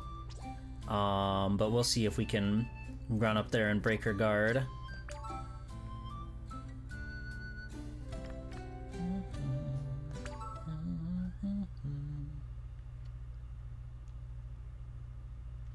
And I'll save my game over here too, just to make sure. Just to make sure.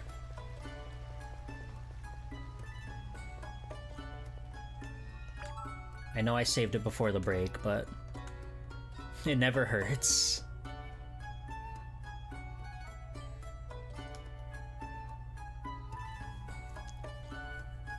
Alright. I'm gonna let the cutscene play out too, since it's been a week. So that way we can all enjoy the wonderful voice acting, Here, and we haven't heard it with have one of Toa. Ricardo's cakes. Excellent. If you don't mind, I'm going to have just a little slice.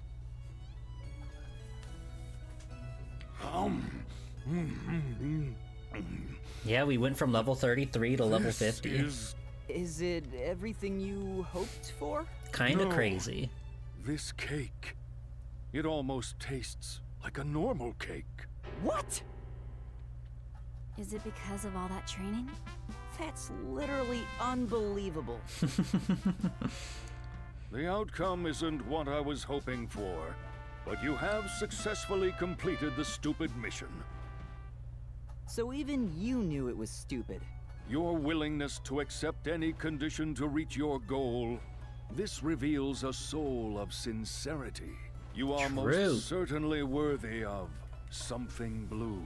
As I promised, so shall I deliver. Allow me to push out something blue for you. Now, close your eyes. Yes, sir. Come, something blue. Blue. It sounds like something really Awful. Unsightly Awful. is going on.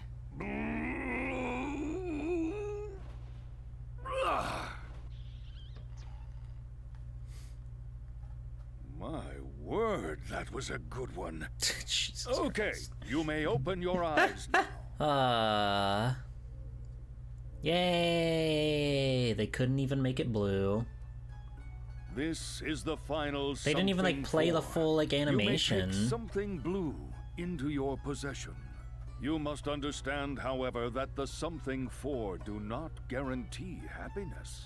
What? His arms are really fucked up. The something four can only direct you to the destiny already laid out before you.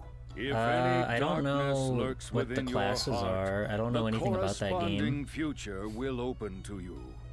I think I understand.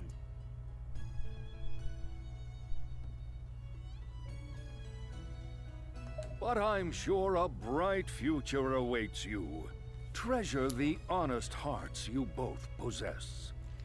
That's So I have right. different lines than Toki. It's like, it doesn't really matter, but like technically yes. The story's always the same, but like I guess she'll have different interactions with people. Of course, if she hangs around Ricardo, she'll want to kill him, whereas Toki just kind of Okay, stop right there. brushes him off. Makimona, What are you doing here? I just don't think this is fair. How come I'm not allowed to be happy? Makimona? So just go ahead and give me the something for. I think it's time we told you the truth. Toa. Toa. We don't have a choice. Makimona's a good Oh person no, at they're heart. not useless. I'm We've sure seen she'll what understand. happens with those something four. No, you're a good person for saying that. I'm so glad I've chosen you as my future wife. Amen.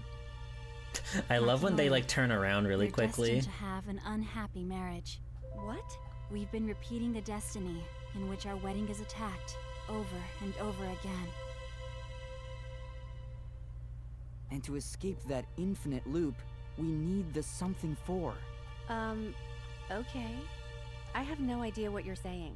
It's true. Weddy. Weddy. In the future, at the wedding, you attacked them. What? We've come back in time. From the future. Okay, slow down. I'm seriously not getting this. I know how you feel. I love seeing the save crystal in the background. Spirit about all this. Time to put on my medium part hat. of the world. Okay, ready?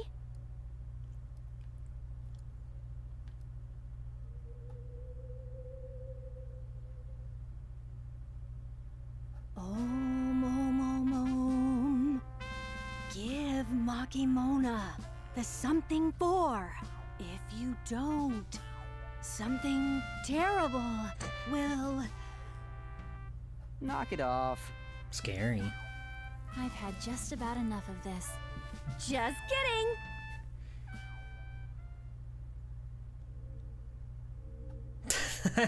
It's so funny how they do those are that. ours. They have to animate darlings. her taking something from her. So And they these just are like the something flash for. different animation symbols all over the screen. Finally be happy. Now she's Neo Makimona. Fuck. All right, let's try not to get immediately killed. Time is now! Neo Makimona Let's finish has this. arrived. She's immediately killing us. Okay, good.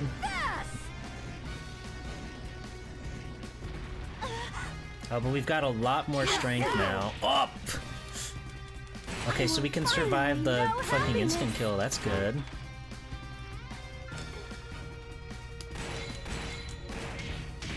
What's going on? Something four are out of control. Oh god. Okay, I know we've got way more defense than we did before. That's huge. Please, listen to us. I don't want We don't to. get one shot anymore. It's huge. She's lost her mind. Oh god. We have to stop her. By force if necessary. Is this what Dracois was talking about? Definitely could be. If any darkness lurks within your heart, the corresponding future. What are you will doing, open to ma'am? you. What are you plotting, ma'am? I'm gonna have a snack. We've triggered the attack yet again. We're stuck in the Mobius loop. We have to get the something for back. If we don't, we'll be stuck in this loop forever. I want someone to make me happy too. Well, you know, I Oh. wouldn't object if... Aww, No, she damn it. broke my Now is not poise. the time.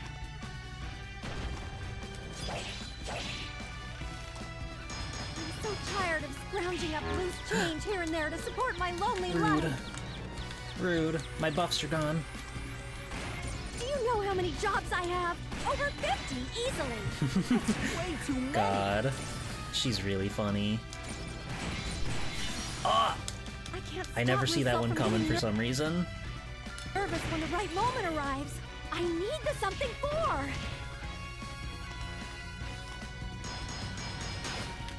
I could never find the right way to ask them out. It really sucks. That's true. All right, that's it. Suck on this. Miss. Suck on this. Not even close. I dodged it. Finally.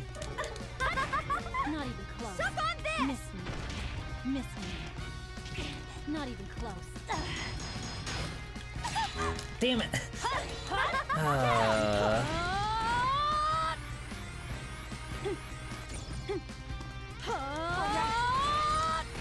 Miss me. Not even close. Explosion! Alright, do something. I knew it was coming too, but I just didn't dodge it. Alright. That. She sealed my spells. That That's it. is kind of evil of her. Miss me. Suck on this! Not even close. Tear through you! Foolish. No! Miss me. What? I like stalled her? That's Crazy. It, all right. Take this. Not even close. Ow. That's it. Suck on this. Not even close. Take this. That's it. Let's rewind. Suck on this. Miss me. Yeah. Miss me. I see you. Take this. That's it. Okay, we're not doing a whole lot of damage, but we are surviving. Get 'em. That's it. Hold on, no, I have an item that like can cure all.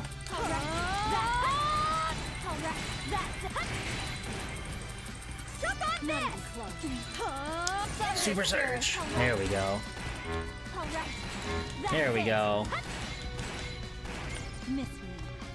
Alright. That's it. Zam. Not even close. Through you. Miss me.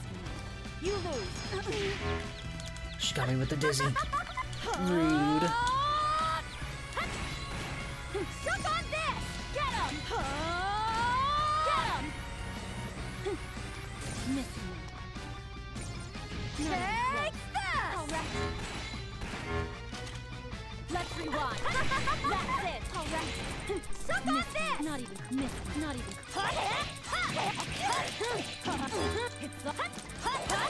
Right there. I see you. Damn. You just can't get close to her. You have to follow her own path. Send him. That's it. Not even close. Thunder Spirit. Nice. Oh, we're whittling her down. We're doing it. We're doing it. We're doing it. Her health bar's getting low. Explosion! Alright. That. Miss me. Suck on this! Not even close. Miss me. I got it. Alright. Alright. That's it. That's alright. Take this. Get him. Miss me. Suck on this! Oi. Prepare yourself. Beater punch. Beautiful. Not even close. Beautiful. Beautiful. Get him! Alright. It's amazing what just about 20 levels can do for you. Suck on this! Not even close. Miss me. I got it. Take this. Get him!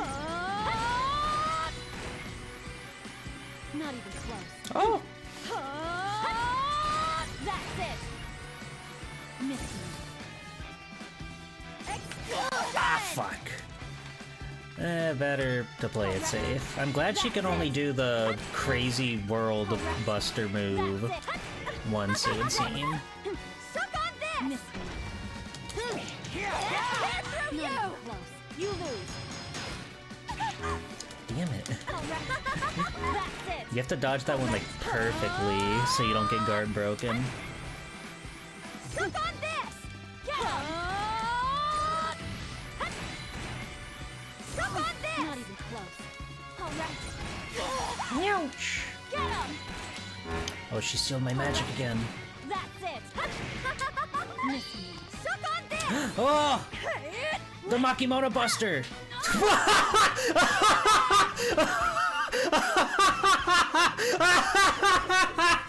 Holy shit! It was just like such a dainty little. But it did like 99999. That was insane. Holy shit, dude. Fuck, this game rules. Click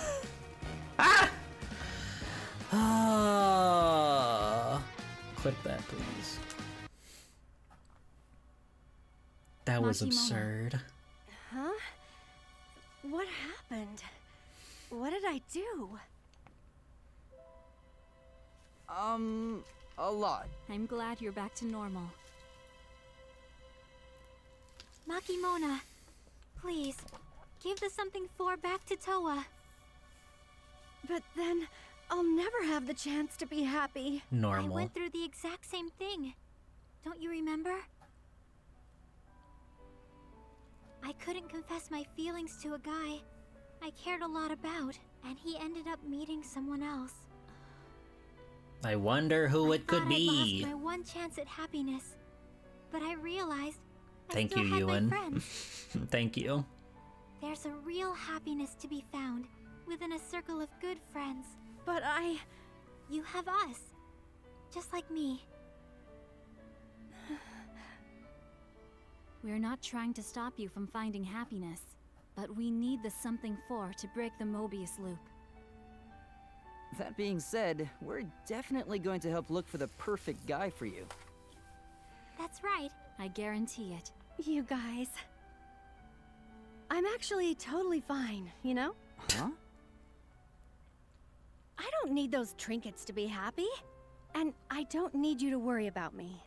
Oh, Makimona. But anyway, you two really need to stop causing so much trouble around here. Okay, here you go. We will. We did it. She's handing us the holy object. No! No! Wow. Wow. I'm really sorry. I didn't do that on purpose. You gotta believe me. I know. It's okay. Toa. Let's go home for now.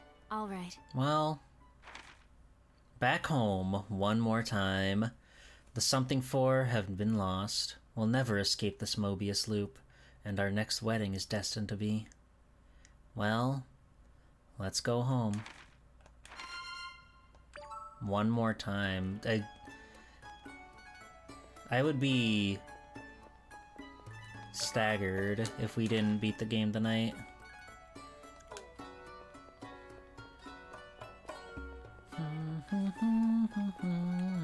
Like, they can't say one more time and it not be the end. Makimoto may very well could have been the final boss, as far as I can tell. She was crazy. Hi, Aohel. Oh, never mind. We got one more battle in our. We got one more battle to get through. Not even close. Miss me. Prepare yourself. Did you have fun playing in the Kingsfield, Aohel? Did you run around and jump up and down? Get him! Miss me. Well, we still need the whole story arc for why his name is Zack67. That's true. That's true. Correct. That's it. Not even close. Not even close. It's all over. Correct. Take this. That's it. Thunder Spirit. You can't jump in game, but yes. Oh, I see. Yep, as expected. We were basically getting that much experience in our other location where we were training in, except we didn't take damage at all there. Ayo hell, you missed me read an entire Goosebump. Today has been nothing but grinding up until now, and we beat the super hard evil boss, and Now what are we supposed now to we're do? crushing it.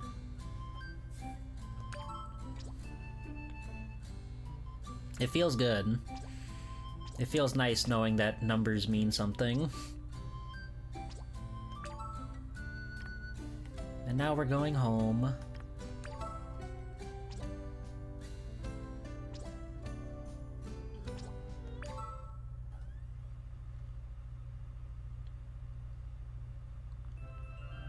Hooray! Well, they're still giving me GPs and Chronos, so who could We've say? invented a whole new way to experience soul-crushing disappointment. We don't have any options left for breaking the Mobius loop. Toa, What is it? I can't think of a thing to say to her. All we want is to be together. I know. But we just can't break this infinite loop. I don't know about that. No matter what happens, my feelings for the both of you will never change. Whether we can escape the cycle or not, it doesn't matter.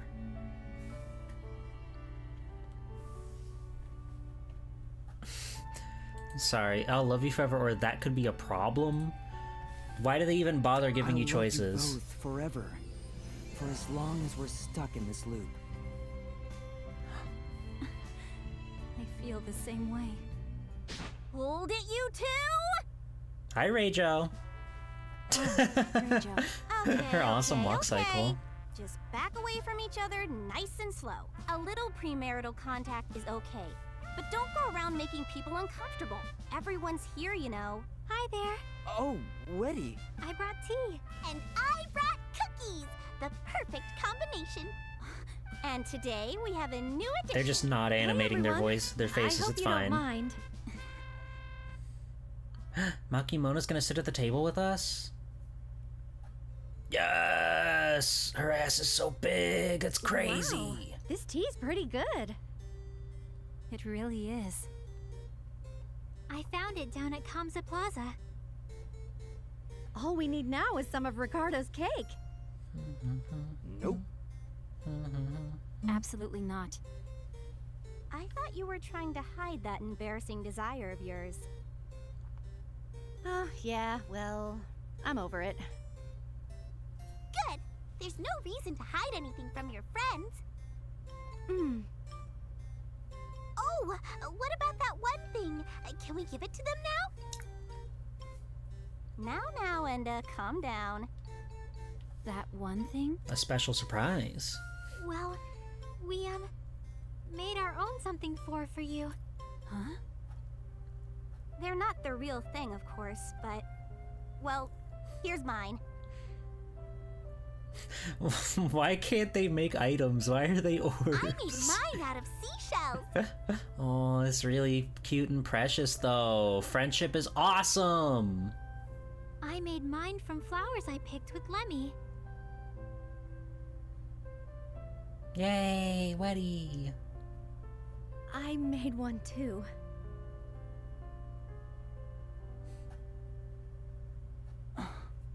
That's so sweet. Yours is really amazing, Makimona. Just what I'd expect from a certified jeweler. Another one of her jobs, huh? We made them with your happiness in mind. I think they'll do the trick for sure. Like she said, they're not real, but I really appreciate it. Yeah, thanks. I'm so glad. I can call you all my friends. Hey, I'm Are here you too. realizing that just now?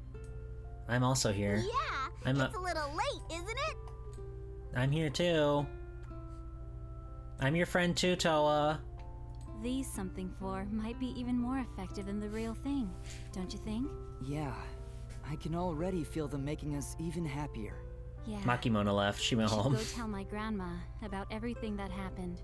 Oh yeah, I'm sure she's worried about us. She's usually at the church square right around now, I think. Wedding number 4. But before that, the original something for are gone, but our friends lovingly made us new something for by hand. Okay, let's do this. Time for the 4th wedding. Oh, but before that, let's tell that lady all about this. She should be in the church square. Beautiful. I'm gonna save my game. So is that one person going to be pissed about not getting to get something borrowed? You know, that thought crossed my mind. we literally said we're going to return it, and then we just dropped it off of a sky colony, so... Eh.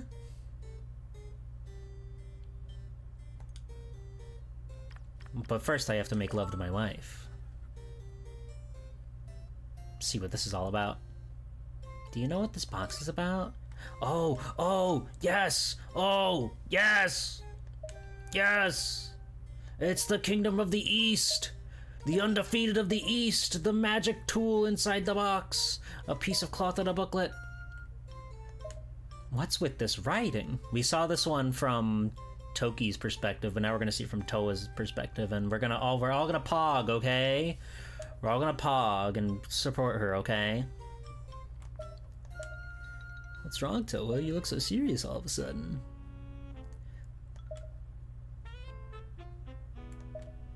Whoever wrote this is clearly a master. He sealed his very soul within these writings.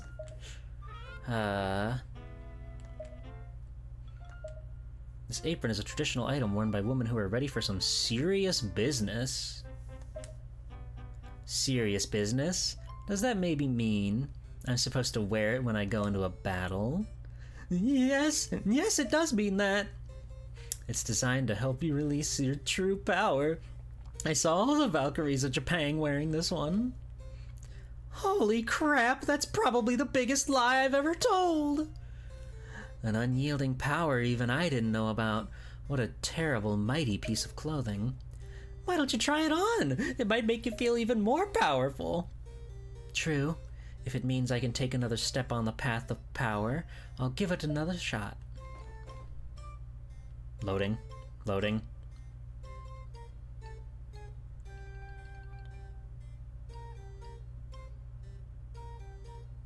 This is a good game.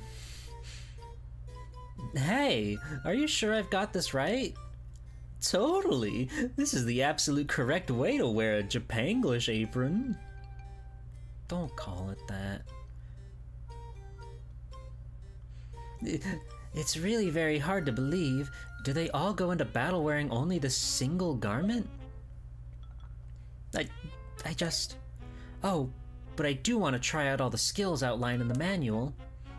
Yes, Toa, that's the way. Follow the manual, unlock your true power. Okay, bring it on.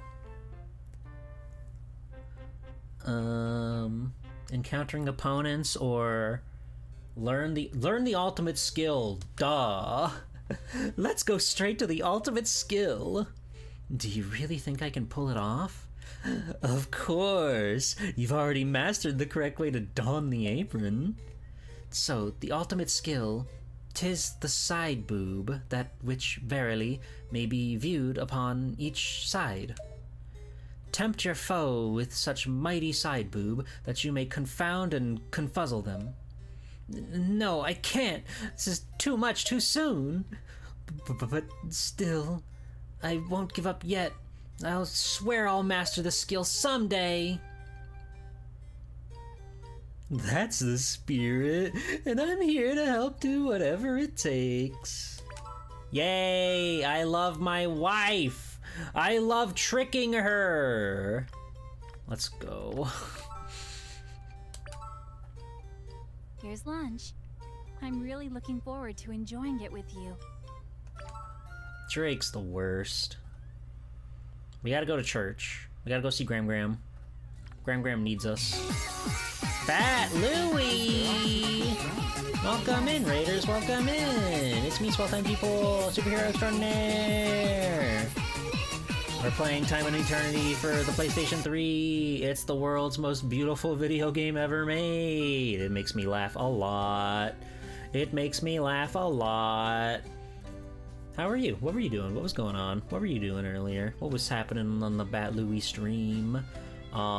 You also missed, I had to do a lot of grinding, and we read an entire Goosebump on stream. That was very fun. Welcome to Dead House. Pretty good. A lot more grim and gory than the TV show will have you believe. But we're in the middle of some, what I can only assume is endgame of endgame, but I guess we'll find out. I guess we'll find out if something's going to happen here. Because the game is still, like, going, but it felt like we've battled the most epic boss. An entire Goosebump? That's right. Oh, Toa. So I had to level up like 20 levels, so it took a while. We did everything we could, but... So it didn't go so well, huh? We'll never be married the way things are now. I hate that I let everyone down. Everyone? You mean your friends? Right. My friends, you, all of our citizens. Everyone's been praying for our happiness, but... Ah, Toki, Toa. You've both grown so much through this experience. Huh? When you first came to me, it seemed as though you only cared about your own happiness. But I see now that that's not the case. Am I right? Aww. Did the Great Spirits reveal to you the reflections within your soul? What is Wobble Dogs? I've never heard of that. A soul of unbridled compassion. A soul dedicated to challenging the future. A soul eager to share your happiness. A soul filled with sincerity. You've been blessed by the Great Spirits. I can sense it. But since you were unable to collect the something for... Is there really no other way? I want to break free from the Mobius loop. I'm sorry, but there's nothing left you can do. We have our own something for. We don't need that crap. Our friends made it for us with love in their hearts. You breed dogs and it gets real freaky. Trying to get one with 20 legs. It might be a good idea to reflect on the reason you two are actually stuck in the Mobius loop. The reason? What could it be? I've been looking into it, and I think it might have to do with the promise Toki and Toa made. What promise? You don't remember, do you? No. It was when you were 5 years old, and the two of you started sharing your life together. You both promised to be true in good times and bad. Essentially, you made a wedding vow. Wow, happy Pride. A wedding vow? That's right. You must have heard it somewhere else and copied it. To have and keep each other.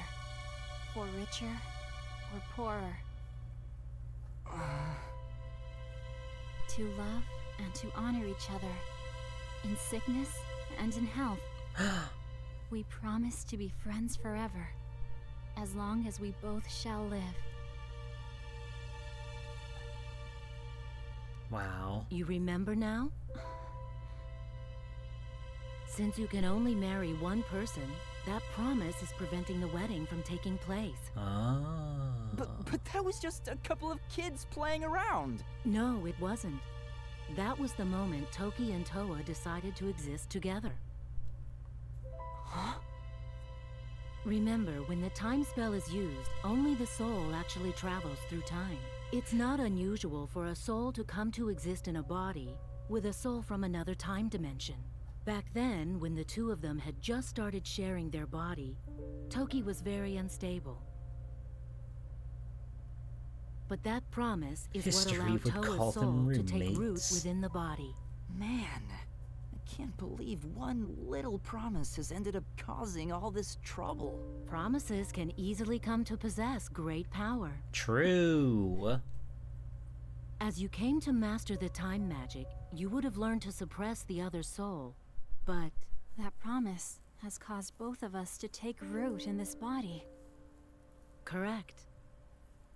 And I was starting to really get into the idea of all this. Marrying both of them was gonna be like killing two birds with one stone. Double the pleasure. Having sex Twice with as two much fun, birds. legal polygamy, 2 times the kisses, and 2 separate lives to live. You're awful. How could I ever have guessed they were already married to each other? This is just... He who runs after 2 hares will catch neither. Man, I have got to stop thinking out loud. I've gotta so stop much. saying how I'm gonna dick down this woman's granddaughter in front of We her. went back on the promise. And her granddaughter. What would happen to us? Then one of you would disappear. That's tragic. You can't do that. No! We can't let that happen! Hey, listen! That's not an option. It's already been decided. What? Toki and I, we've come to a decision. We take back our promise. You will marry either Toki But then what would happen to the other one?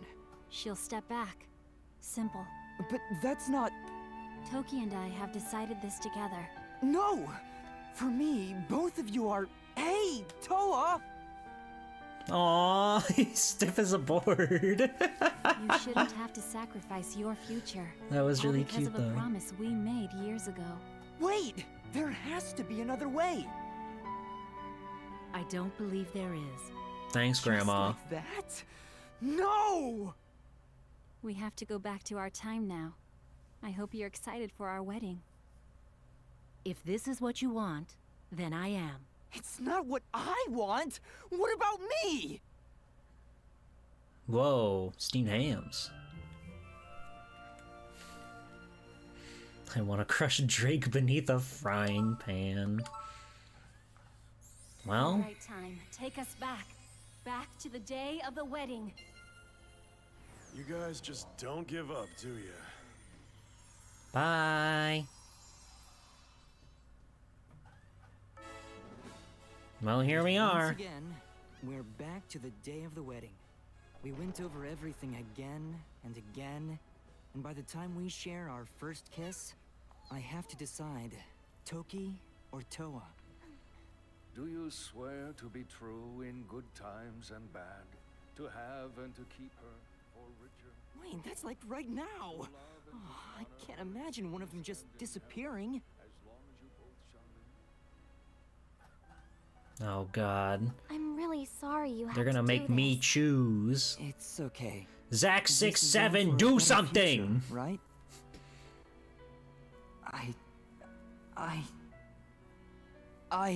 Wait. I want to talk to Toa one more time first.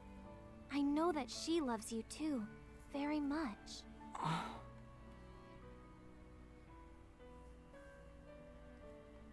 But I know how you feel too.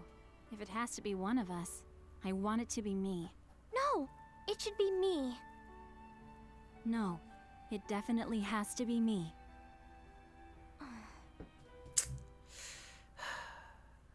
Well, if you insist. Oh no, in that case, Me! me. But It's me. well then, after you. Oh, come on. Are you two gonna kiss or what? Yes, we are. Fighting over who would go into the void or marry this guy. Man. If it means losing one of you, then I'd rather just repeat this wedding over and over forever. Toa and I, we both feel the same way. If it's you we get to repeat our destiny with. You may now kiss the bride. Hello, Retro Echidna. This is the greatest game on the PlayStation 3. Then repeat it forever, why don't you? San? Go Sam ahead. Sand? Repeat your destiny if that's what you want. I'll just destroy your wedding right now. Damn you, pile of sand! The something for! What the hell's going on? Something more they made for us. Kill that sand fucker. I knew we couldn't trust him. Can't believe I got overpowered by some something for knockoffs. Huh? The heck am I doing in human form? Who are you? Huh? Who am I? I'm the sand you butts made so much fun of. Name's Mobius. Oh my god. Oh my god. She's awesome. What the fuck's happening? It's all your fault. Lil I'm a freaking Mobius. human now. Life was so much easier when I was just a pile of sand. What the hell are you? Like I said, I'm Hi, Mobius. Synthetical. Yeah, we got that. But what are you? Remember that loop you've been making such a big deal about? That's me. I'm the Mobius loop. Huh? Thanks to the wedding vow Toki and Toa made as kids, you can't get married So if we now, kill right? you, we And can that's stop why you're stuck it. in the Mobius loop? Yeah, we figured out that much. Well, I'm the Mobius loop in human form. I guess you could call it personification. So you're the reason behind this whole fiasco? Yeah, that's right. Mariachi songs all night long, right? Okay, yeah. time for the piñata. Who's up first? Oh, wait, that's a fiesta. This guy, at a time like this? And she thinks it's funny. And now she gets embarrassed. But this is no fiesta. It's a god-awful fiasco. He's trying to play it straight. What is And we have to happening? defeat you, right here and now. Oh, I don't know about that. You do that, and either Toki or Toa is gonna disappear. Didn't you know? What? You see, as the Mobius loop, I'm the one preventing the wedding from happening. Toki, Toa, that's why you've been able to exist together up till now. If you decide to fight me and marry that guy, the vow you made will be annulled. Which means one of the souls that the vow kept rooted to the body will just disappear. Just giving us more reasons to dislike Zack. That doesn't matter. We'll still defeat you, even if that will make one of us disappear. We won't let it get in the way of our wedding. Toki. You don't get to control our future. Toki. Hey, I'm not here to start a fight. Didn't you create all kinds of nice memories while you were in the Mobius loop? That's and true. now you want me to go and take all those memories away? I'll just go ahead and go back in time and clean all those memories out of your brain. And then I'll gain my true power. Time leap! I love when they pose. You suckers! What? We gotta go after him. Yeah. Toki. He's gone back to a time when your lives were in great peril, and he's going to attempt to steal your memories. You must be careful. Got it. And remember this as well. Whatever time you find yourselves in, Why is this cutscene so quiet? we will always be by your side. She's I'm absolutely right. guessing the sand is a guy and it's just personified like that. Everyone, thank you. Why'd this cutscene get so quiet? Oh, Yeah. Ricardo. You can't have my memories of all my friends and family. Time shall turn upon itself. Turn upon Mobius. The something for, it's so powerful. There's always one more chance to get naked.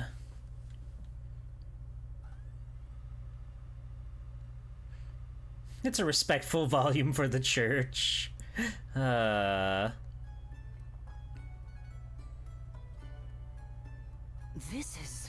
It's when we fought against Makimona.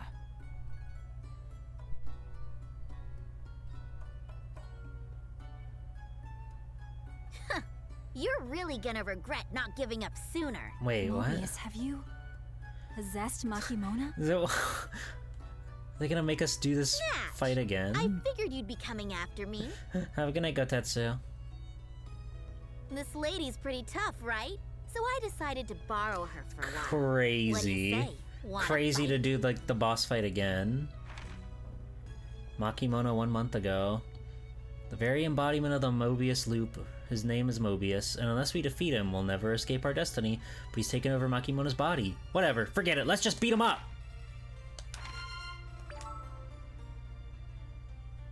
I'm gonna save, because that was a lot of cutscene. Out of my way, Crystal. We cannot afford any new animation. That's the most, like, unclimactic thing on the planet. After all that, introducing this funny, cute little character, and then they just go inside the body of the boss you just fought. That's stupid. 8 is in the 11, the infinity sign is in the Mobius. Yeah, exactly. There's 8 of her, too. That's unrelated, but they made 8 of her. Well, it's a good thing we trained for this day. We'll defeat you and break the Mobius loop. We don't have any other choice. Well, I'm glad you guys came prepared. But don't you remember what I said before? You see, as the Mobius loop, I'm the one preventing the wedding from happening. Toki, Toa, that's why you've been able to exist together up till now. If you decide to fight me and marry that guy, the vow you made will be annulled. Which means one of the souls that the vow kept rooted to the body will just disappear. You get all that? Yeah. Yeah, I get that. Heck yeah, we get you loud and clear. Heck yeah. You're talking like him now? But we will defeat you, even if one of us does have to disappear. We'll save our wedding and protect our future. This is such a baffling way to go about Never this. forgive you, Mobius. I'm going to get you! What was that, little dragon? I'm not a dragon! You most certainly are. Right now, anyway. It's like the same fight. Even stuck inside someone else's body? I'm really digging this taste of freedom. Taste Damn of it. freedom?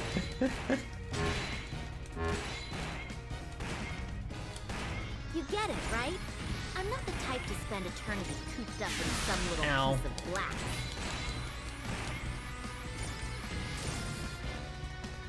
Remember how you carried me around on your belt everywhere you went? Yeah, that was pretty Watching cool. you all lovey-dovey everywhere? That was my own personal hell. Stop. He's watching everything? God, I just really love this taste of freedom. Me too. It's awesome to breathe oxygen. By the way, this lady's body smells like sweet and sickly at the same time. What's the deal? Must be Ricardo's cake. Oh god, not Ricardo's cake. All right. That all right. Drake's trying his best down there. That. Take this. Not even close. Take this! It's all this is it. I'll kill you. Charging up! That's it. All right. Well, get comfy, everybody. We're doing this again. All right. Miss me. Release! Not even Take close. this! Get him. That's it. All right. Prepare yourself. Shocking, huh? Shocking, huh? Take this! Not even close.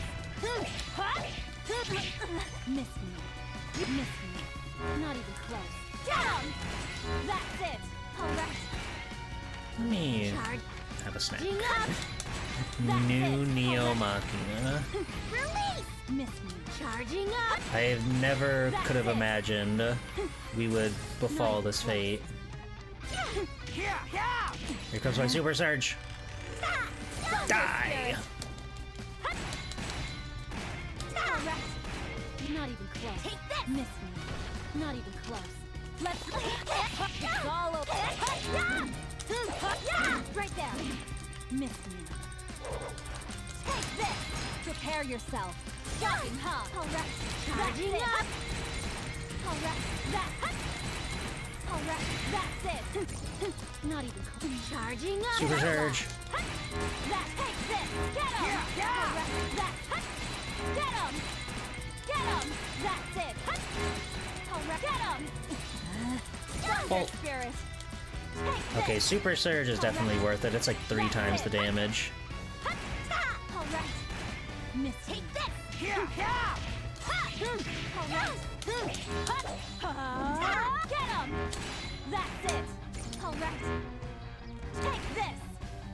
Charging up. Take this. That's it. Release. Not even close. Charging up. That's it. Take this. Miss me. Not even close. Miss me. Let's rewind. Prepare yourself. Thunder. Oh. That's Okay, it. we're fine. That's correct.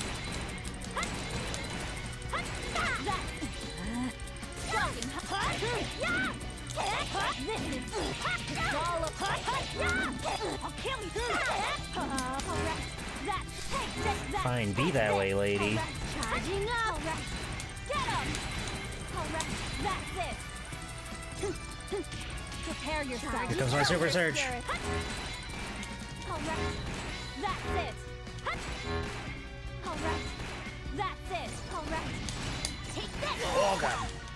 That's fine. Oh, we can't use magic. That sucks. Alright. Miss me. Take this. Not even close. Miss me. Take this. Not even close. Miss me. Alright. That's it. I got a billion cure-alls. It's literally fine. Alright. That's it. Is she calling her a homewrecker? Not even close. That Louie, there's a lot to this video game, I'm afraid to say. Miss me. Not even close. Prepare yourself. I don't know if I have the words to go into why everything is the way it is in this game, but doesn't it look cool? Wow, she's worth significantly less experience than the last Makimona boss. And we leveled up! Crazy. We literally fought her earlier, but now we're fighting her here, and I guess it's fine and normal and whatever. We did it! Ah, you got me! Not. Did you really think it was gonna be that easy? I had hoped not, I'm but... splitting to another time. Goodbye, daring little scamp. Oh, are we gonna fight like the final bosses of each area or something? Come on, Toki! After him! Maybe that's Get it. away from us. Maybe that's it. It does look cool, there's no denying that. 1,000 Chronos? Crazy.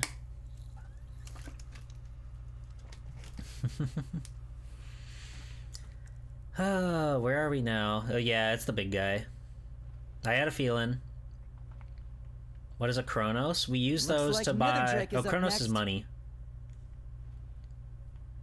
Ooh, this body's perfect for a big man like me. Netherdrake 3 months ago. We have to remember how to do this crazy combat. I'm gonna save my game again. I don't want anything strange happening.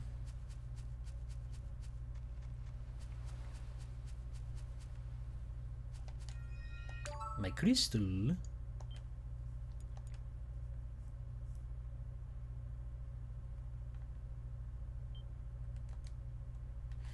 If you don't save, you might need to fight Makimona again.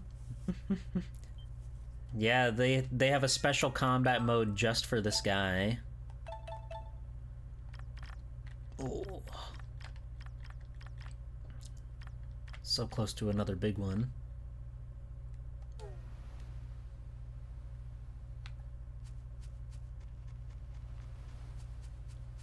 Alright, I'm coming.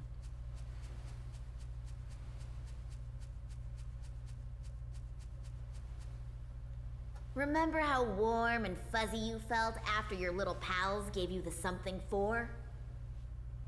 Yeah? I freaking love taking away memories like that. Oh, you're rude. You're a little brat. So what's the purpose of all this? You said you're going to gain your true power by stealing our memories. Memories are the chains that bind the past together and lead into the future. Taking your memories will connect me directly with time, which means I'll be able to control it. Your time magic won't even hold a candle to my power. And with that power, I'll be able to do whatever I want. Like, make myself win any lottery in the world. What do you think about that? Sure, man. You're definitely not pulling this out of your ass. Minor? Isn't that what life's all about? It's way too much work to be the king or sultan or whatever of some country, right? Yeah, no, the animation is like one of the game's strong I just want to go points. to a bar and eat and drink and watch the ball game every night.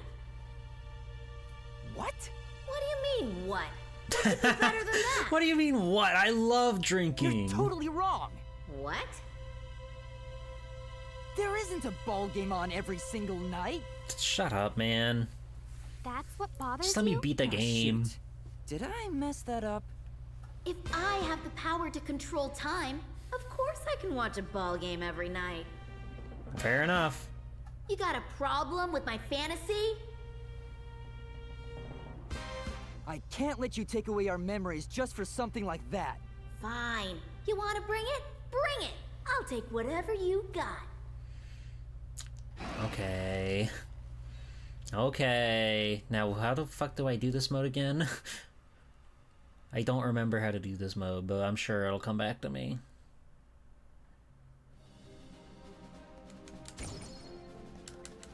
You're so tiny. You're like a minuscule grain of rice. Oh. Don't call me that. Fuck. Just killing me. Fine then. A grain of wheat? Don't call me that either. Fine then. A grain of rice? You said that already.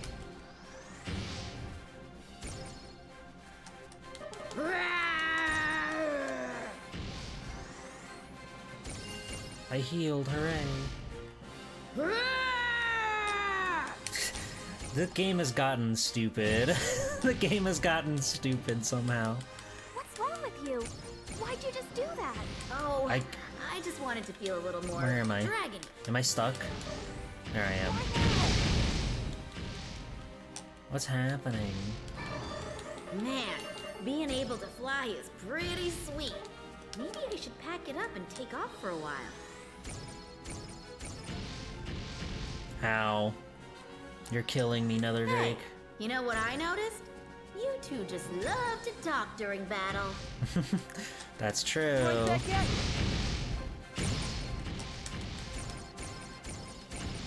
No! I won't!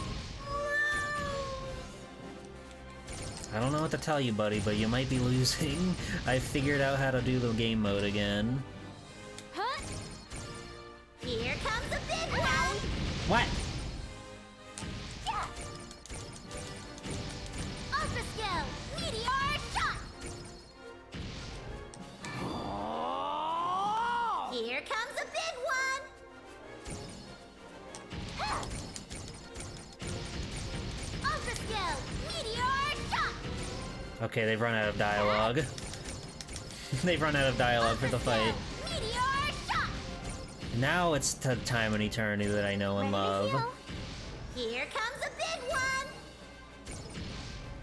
Now it's the blah blah blahs that I come to know and love. Here comes a big one! Yeah! Ultra skill! Meteor shot! Ha! I'm curious if there even will be like a bespoke final boss. I could hope. I can hope there is, but Here comes a it's big really one! hard to say. This game is an anomaly. Ultra skill! Meteor shot! Ha! Finish him. You won't get away! Yay! God, awesome.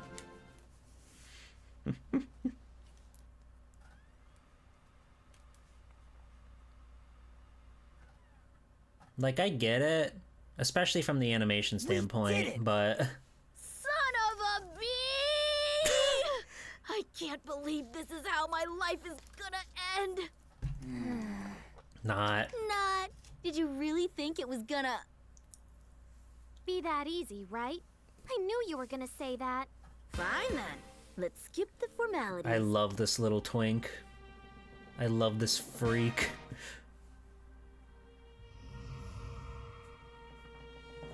He's a tenacious bastard, I'll give him that. Let's get moving. Yeah, like, I have a hard time faulting it just because, like... like, that shit's hard, and this game had to have been very expensive to make and pull off the way that they do it, right? It's a crazy video game. There's nothing like it. But it's just such a fascinating... I knew it! The assassins? We're gonna kill this guy in, like, one shot.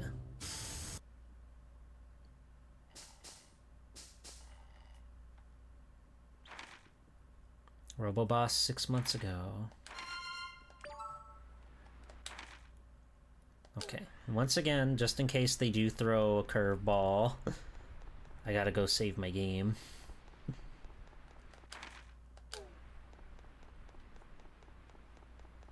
When I can give another gift.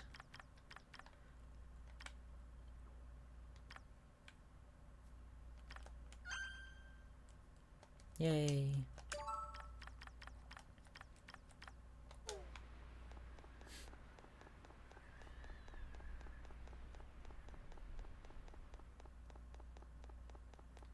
Yeah, excuse me, pardon me, just passing through, don't mind me.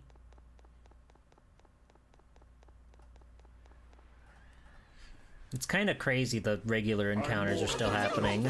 Level 2, Stigma.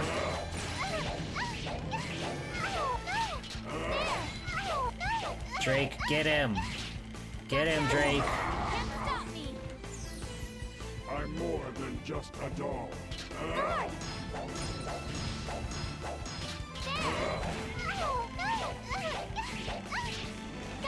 He is more than just a doll. So I've heard. Even those guys are worth, like... That's still 200 experience. That's a lot for, like, this early in the game.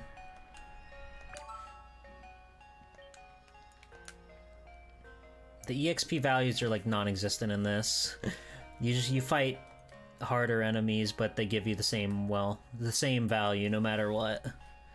No matter what happens. Alright. Hustle on back. Maybe level grinding on level 20 guys was overshooting it. Maybe, but it didn't really matter because it was all, they were doing 0 damage regardless. It just seemed like a big enough area for me to run around in and enjoy life. You can even possess a robot? This is nothing! Boom! Crash! Boom! Crash! Why are you actually making that noise yourself? I'll kill you! Okay. Dang. Okay, he is a level 51 Just robot. slid right off him. Okay. Admit that I made a point. You shouldn't have to make robot sounds with your mouth. This is where you two die! He shrugged it off again.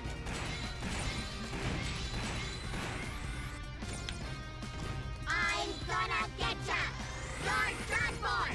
Do you really have to keep talking like a robot? I thought it'd make things more fun! Right? Yeah, I'm totally over it. That didn't take very long. Okay. We're not gonna let you get away with this, Mobius. No matter what? No matter what. Even if I said I'd give you a kiss? Even if you said that, we'd still make you pay. However, if you'd like a kiss to be your last memory before you die, I Yo. don't mind offering you my lips. Drake's gay. No comment? Drake's gay, let's go. Ah! Oh god. No, no. Jesus. Drake, I hate you so much.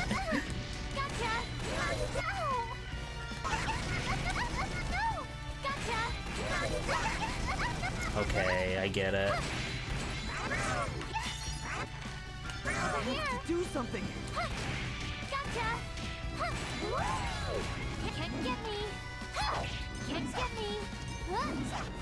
Here it comes! Here comes my inferno. There'll be nothing left after this! Gotcha! Can't over here! Gotcha! Can't stop me! Can't stop me! Can't get me! Can't stop me, baby. Can't stop me! Can't stop me! Over here! Here it comes! No. Can't too bad!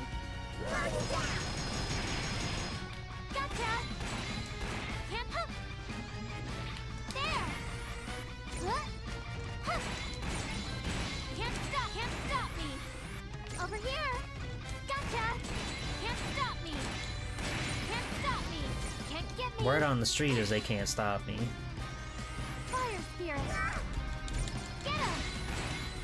Can't stop! Ow! Get him! Can't stop! Can't gotcha! Over here! Can't get me!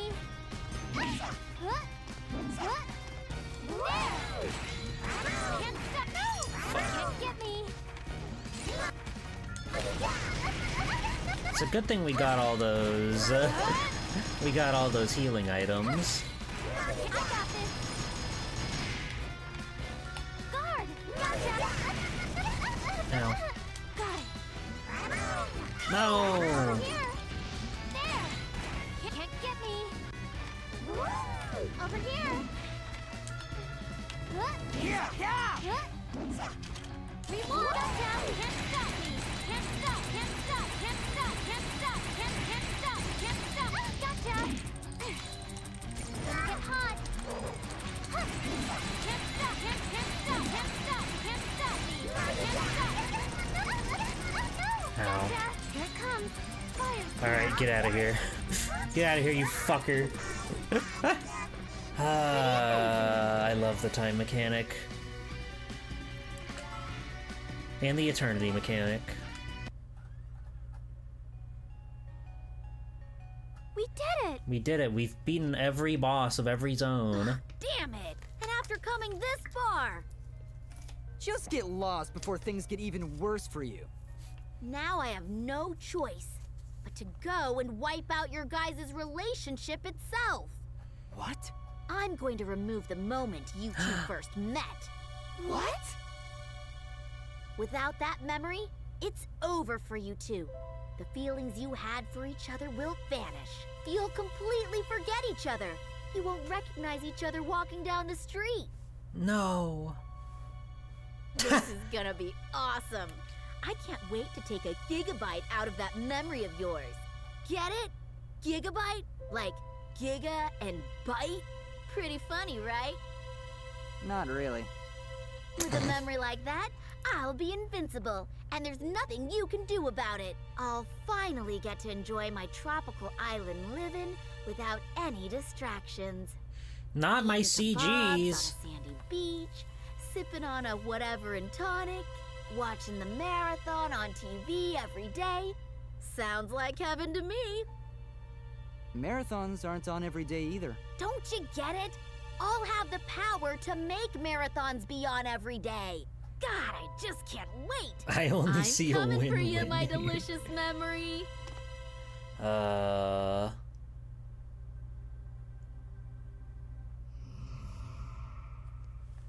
Hooray. Mobius! The memory of when we first met will be wiped out? No, I can't accept that! Toki, listen to me.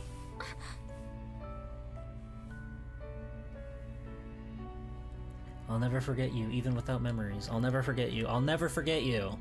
No matter what happens, I'll never forget you. Not Toki, and not Toa. Mobius can think what he wants, but my heart will always remember the two of you. You're right. My My heart and Toa's. We feel the same way. Now let's shoot him with a gun. Then A let's million put our faith in our times. hearts and save our memories from Mobius. Okay. Now let's go get him.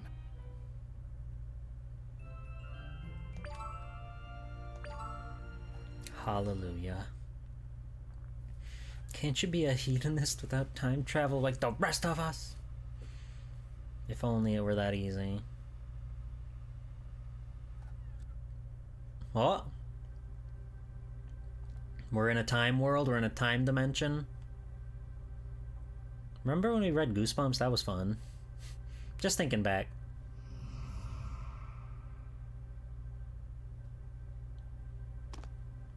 Oh, at the docks in front of Ricardolce.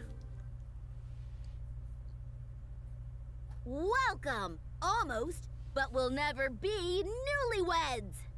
Fuck you. So irritating. All joking aside, you really are persistent. We won't let you keep doing this to us, Mobius. Yeah, we're gonna win. There's nowhere left for you to run. Keep dreaming, you two. You're the ones with nowhere left to run. You've already lost this battle, and you know it. Nope. Didn't you notice? I've already stolen most of your memories. What? That can't be. Then just try remembering what's been happening. If you can. I'll steal your memory of reading Goosebumps and become all powerful. What about when we fought Ricardo? No, I don't remember. Toki, he's gaslighting when he proposed to you. you? Don't fall for you it. have to remember that. Who's Ricardo? I'm sorry. I don't Toki, know. who that is. no! I can't believe this is happening. Although, to be honest, losing all those Ricardo memories is one bit of unexpected good news. Drake, when did you learn how to talk? No! Her memories of me are gone too! Of course! My soul entered Drake's body after we traveled back in time. Remember? How come only Toki is losing her memories? while Because I can you're in remember Drake, everything? you dumbass. Probably because you're not a timekeeper. If you get to keep your memories, please, tell me our story once this battle is over. I will. I swear. I still remember my 51 levels of What the hell are you talking training about? for this. If you can't win here and now, I'll get to absorb the memory of your first encounter, too. There's absolutely no way the two of you will ever be together. As punishment, we're can't going to erase the wipe the memories of our little time red thing together. off your head and replace And it with what a makes you tic-tac-toe think that? grid. Our love will overcome time itself. And eternity. Yeah, good point. And I'm with her on that. eternity. Okay, then give it a shot. Just try and stop me with that love of yours.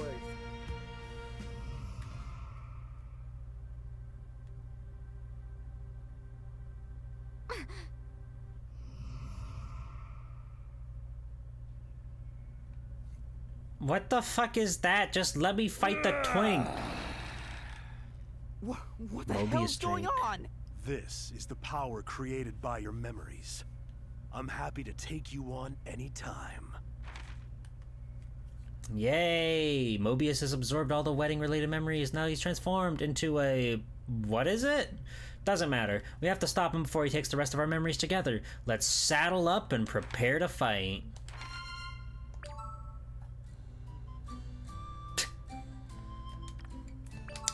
Yeah, I mean...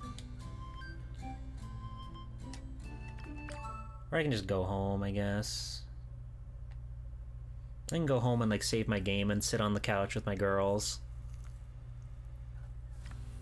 That's always an option. You could still do subquests? That's crazy. 1 year before the wedding.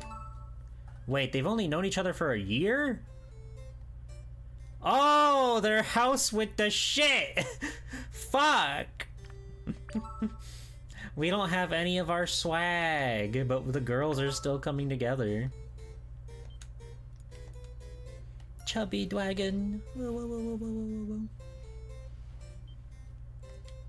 That's really awesome that they went out of their way to make a second rendering of this room just for this part. Okay. And back out we go. Whoa, he's on the map. He's so big, he's on the map. That's awesome. Also really funny that there's no like special music for the menus or whatever. This game, it definitely feels undercooked. Love when a guy on the map. A guy's so big he on the map. We're gonna destroy him. Whoa! I'm so bored. I should fry up some pancakes or something. Post Faulty 2 cooking! Post Faulty 2 cooking now! Oh, there you are. Women, am I right? Shut up, man! What's wrong with this video game? No way! Actually, no way! What's the deal? They hit me with one last misogyny bomb. More than one. Oh, I had no idea. But that's not important. Today's the day we destroy you. He absorbed too much Drake. Fuck, man. God.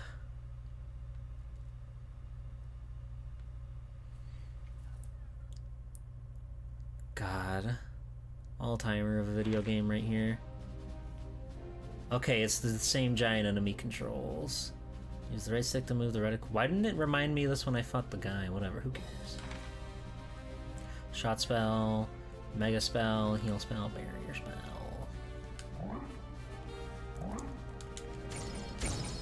We'll win and get married. We'll win and get married. We'll win and get married.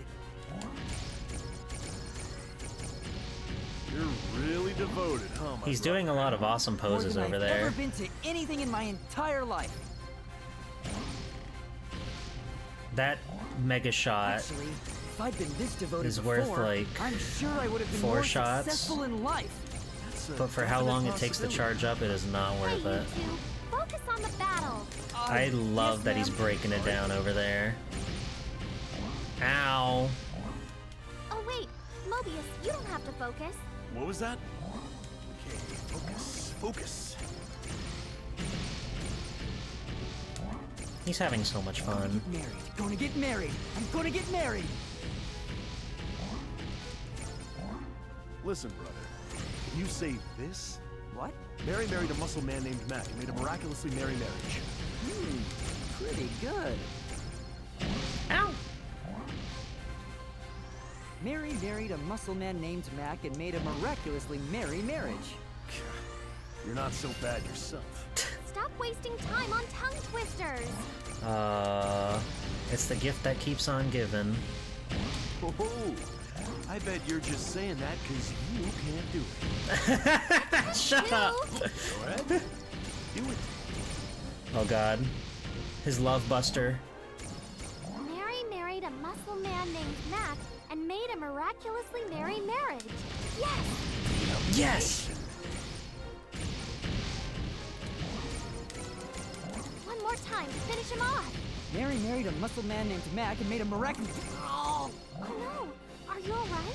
I bit my tongue. Damn. We got owned.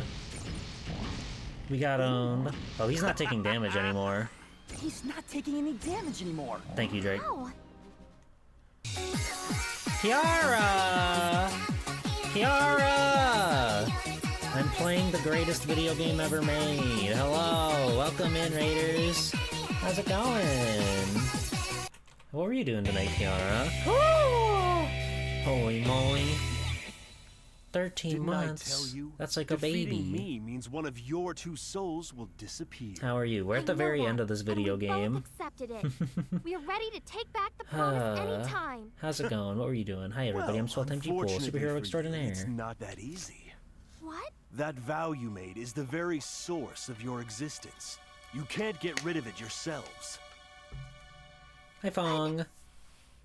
You can't annul the vow, and because of the vow, you can't attack me. So no matter what, you're stuck here. There's nothing you can do. No! Then I suppose I have no choice. Grandma! Grandma! What's this? Another timekeeper, huh? Toki, Toa, are you sure you're ready for one of you to disappear? Yes. Then let me handle things from here. Huh? I'll just go back to when you girls were 5 years old and tell you not to make the vow. That's the only way you can annul it. Now, things are really heating up. You sure you can handle it? You've been retired for a while. You think you've got enough juice to go back in time and still make it back here? And if I don't? Grandma.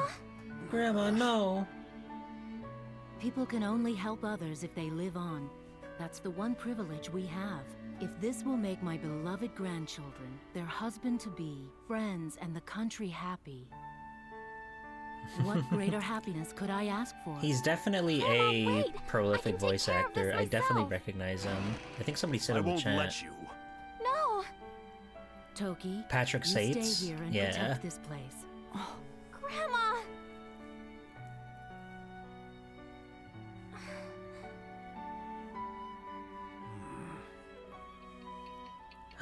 Grandma!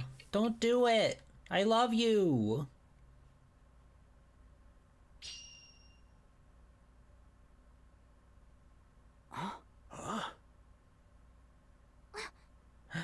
Toki? Grandma, she told us. That's a wonderful vow the two of you came up with, but you need to save it. A man will come into your life in the future who you'll love from the bottom of your heart. I promise. One day you'll meet this man. Grandma, thank you. So, the vow is all gone, huh? Well, that just guarantees that one of you will disappear. You are straight. What? So why not Giant just call it a twink, day let's right now? go! You'll lose your memories, lose your other half. Your future has nothing but sadness in it. It's better if you just go ahead and start a brand new life. No chance! Even if the soul and the memories are gone, I'm gonna save the love between us. Still trying to wear that shining armor, huh? Fine. I'd expect no less from the man they chose. But I'm gonna have to beat you up now and make you look like a total loser.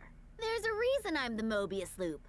I don't go down so easy. I'll pulverize you into the focusing. ground. I'm paying attention. And then raise my glass in victory. Ah, that sweet taste of victory. I'll pop the cork on a bottle of that pink whatever Perignon and start flipping channels. You really have a thing for TV, huh? Yep. Of course, the TV at my place is nothing but snow all day, every day. You're still on analog? Okay. And you're big again? Okay. Whatever, dude. We've enlarged this JPEG as much as the PS3 could handle. We're pushing cutting-edge graphics here.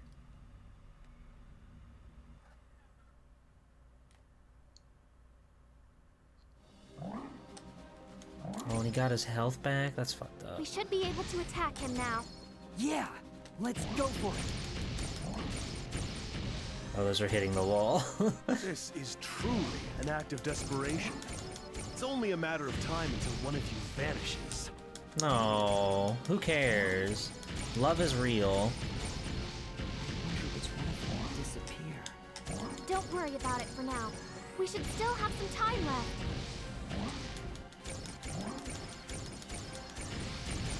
We need to just focus on the battle at hand. Okay. I agree, sister. You sure about this? One of you's gonna disappear before too long, you know. Damn you! Go to hell! Go to hell. For once, Drake's right. I bet you were thinking how lucky you were to get to marry two girls at once. No way! How could I ever? You're lying. Yeah, you are.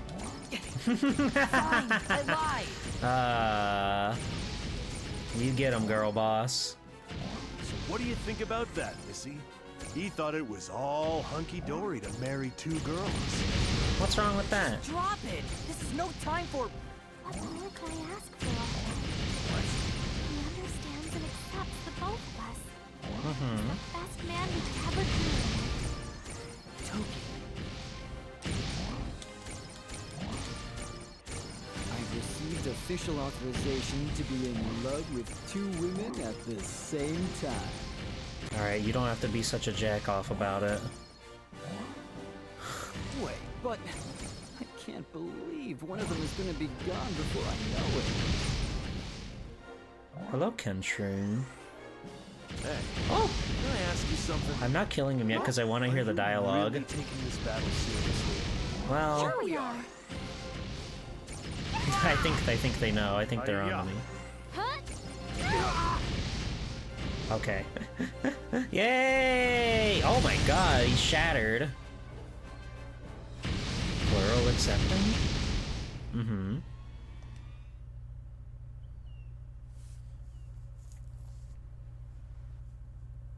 Did you have enough? Did you have enough? Do you have any more tricks you want to throw my way? Whoa, we're here. Huh? We're at the church.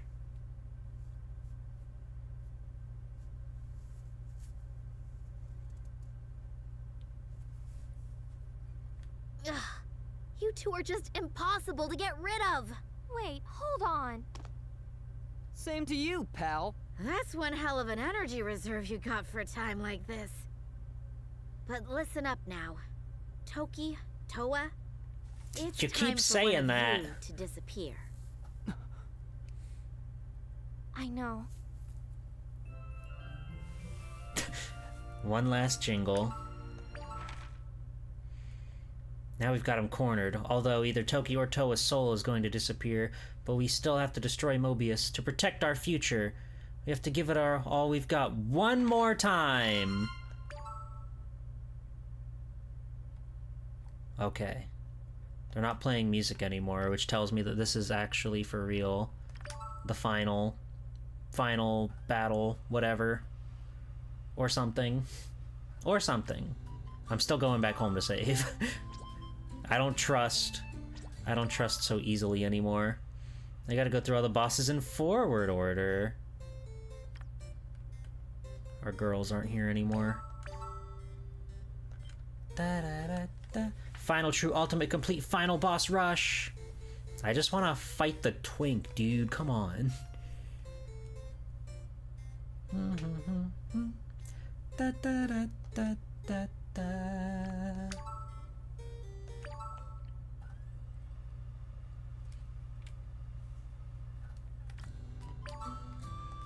Well, and I've got some like items, some like stat buffs that we can just like cram in here. There you go. There you go, honey. Oh, it's so close.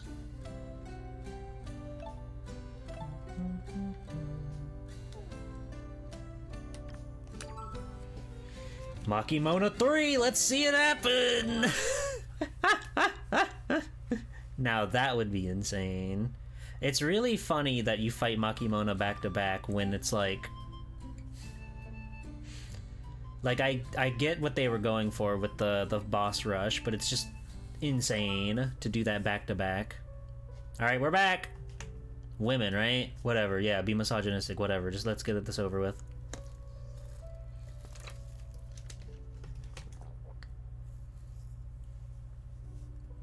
Are you ready, Toa? Of course. My dearest. Toa and I are both sincerely thankful to have met you. Don't talk like that. It seems that the memories of our journey together have disappeared.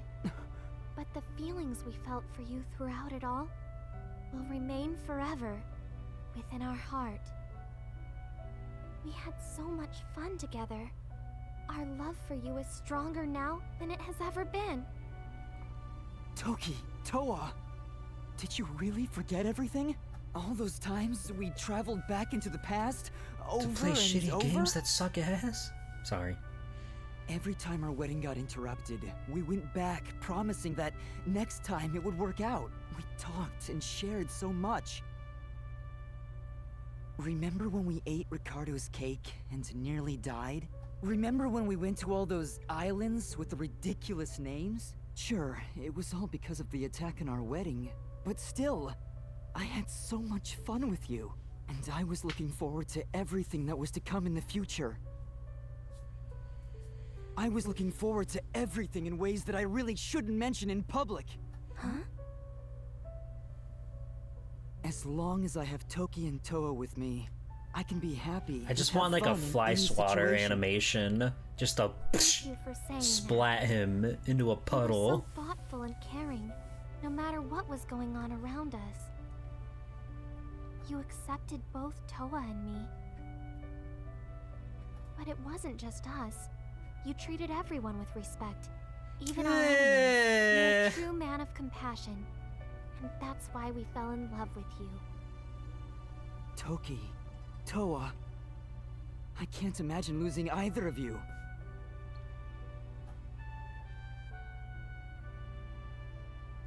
This is all so you can Aw. finally move on into your own future.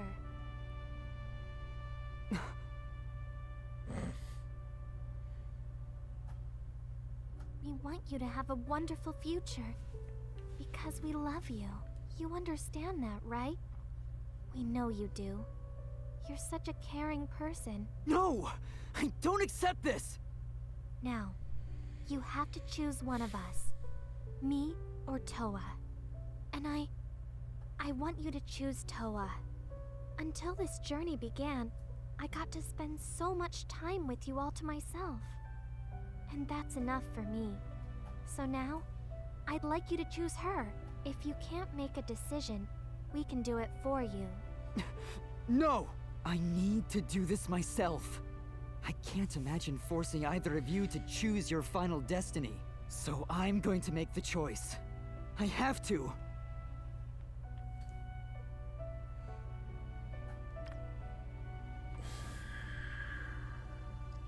This game's really stupid, you know that? This game's really stupid, you know that? Like, this one's obviously the right choice, but I feel like the way this game is written, that's like, I might be getting myself into circles, you know, like my own Mobius loop of hypotheticals here, thinking like, oh, that's clearly the right one to choose, but no, obviously that means that's the wrong one to choose because this one's written by like insane people. But I still can't choose one or the other. I still can't pick one over the other. We can't make it happen. We can find a way to let them both live together, and we can have polyamory. Polyamory! Solidarity! I can't. I just can't choose. No, you have to. Is it? Come on, Undertale. can't. Undertale. I Undertale just rules. can't choose. Undertale rules. No, you have to. Okay, they're gonna make us actually choose. I can't. I just can't choose. No, you have to.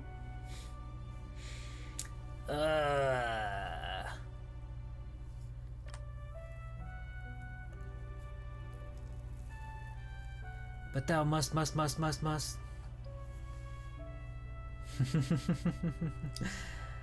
I mean, she wants Toa to go. She wants Toa to remain. But Toa would say the same thing.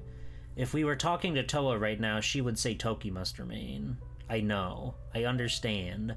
I understand these two. I know what they're about, more so than anything. Hello, Mr. Pig. You missed the whole Goosebumps. Ah.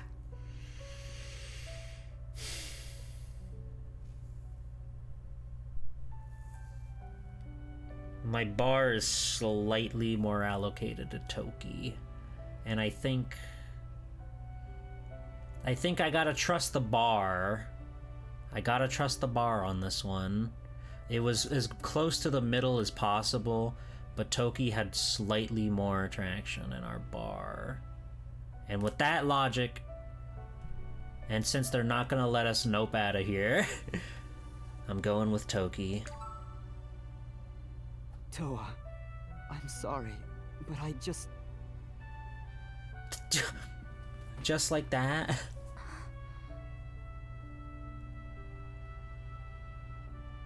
Toa will understand your decision. I've had just about enough of all this. All your suffering's about to come to an end. I'm gonna shoot you with my gun, you twink! Time Don't take to that out of settle context. all out. Really get him! Over here. Whoa. This is the end for you.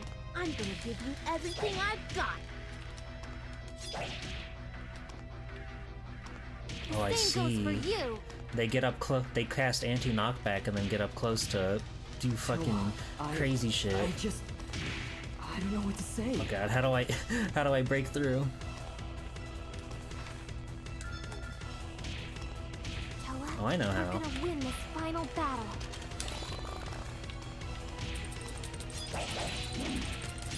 Just relax. All your suffering will end once I take away that memory of your first meeting.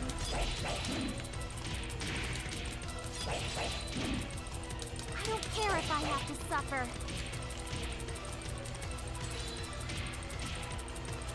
Thank you. I don't want to lose Thank you, anything. Drake. Not one single feeling. Ow. Toki. Okay, you're kind of kicking me around in ways I don't appreciate. All those memories I shared with Toa. How do I Live on fucking... within my heart. Mine too.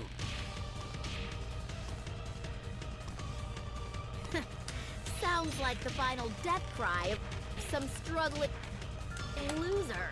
No. Whatever happens in this battle, you lose. Even if you win, you'll never get Toa back.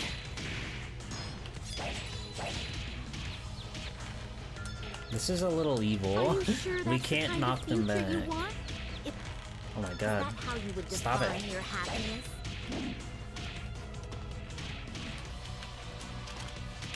Let me tell you what kind of future awaits you. Even if you do get married, you'll regret losing Toa until you take your last dying breath. Oh, we got him off our What's your tail. problem, Heal? little grain of rice? We can't undo the past. You can't life is heal. all about.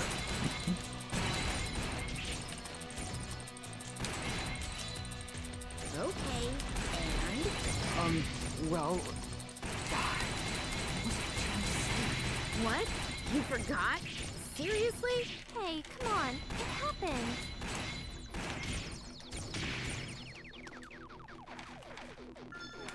Okay, got it. We have to carry our past with us, regrets and Ow. all.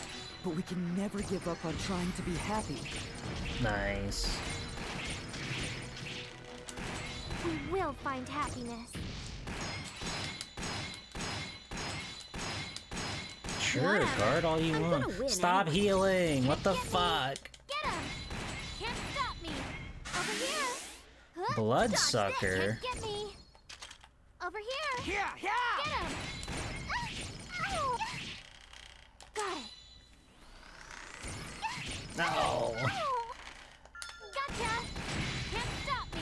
And the music stopped. Over here. Get The him! music stopped on top of that. Can't get me. Huh? Gotcha! Can't stop me. Can't get me. Over here. Dodge this! No! No! It's just Can't stop, long can't enough. Stop me. Ow. No. Gotcha! Can't stop me. Huh? Ow. Huh. Can't stop me. Dodge this!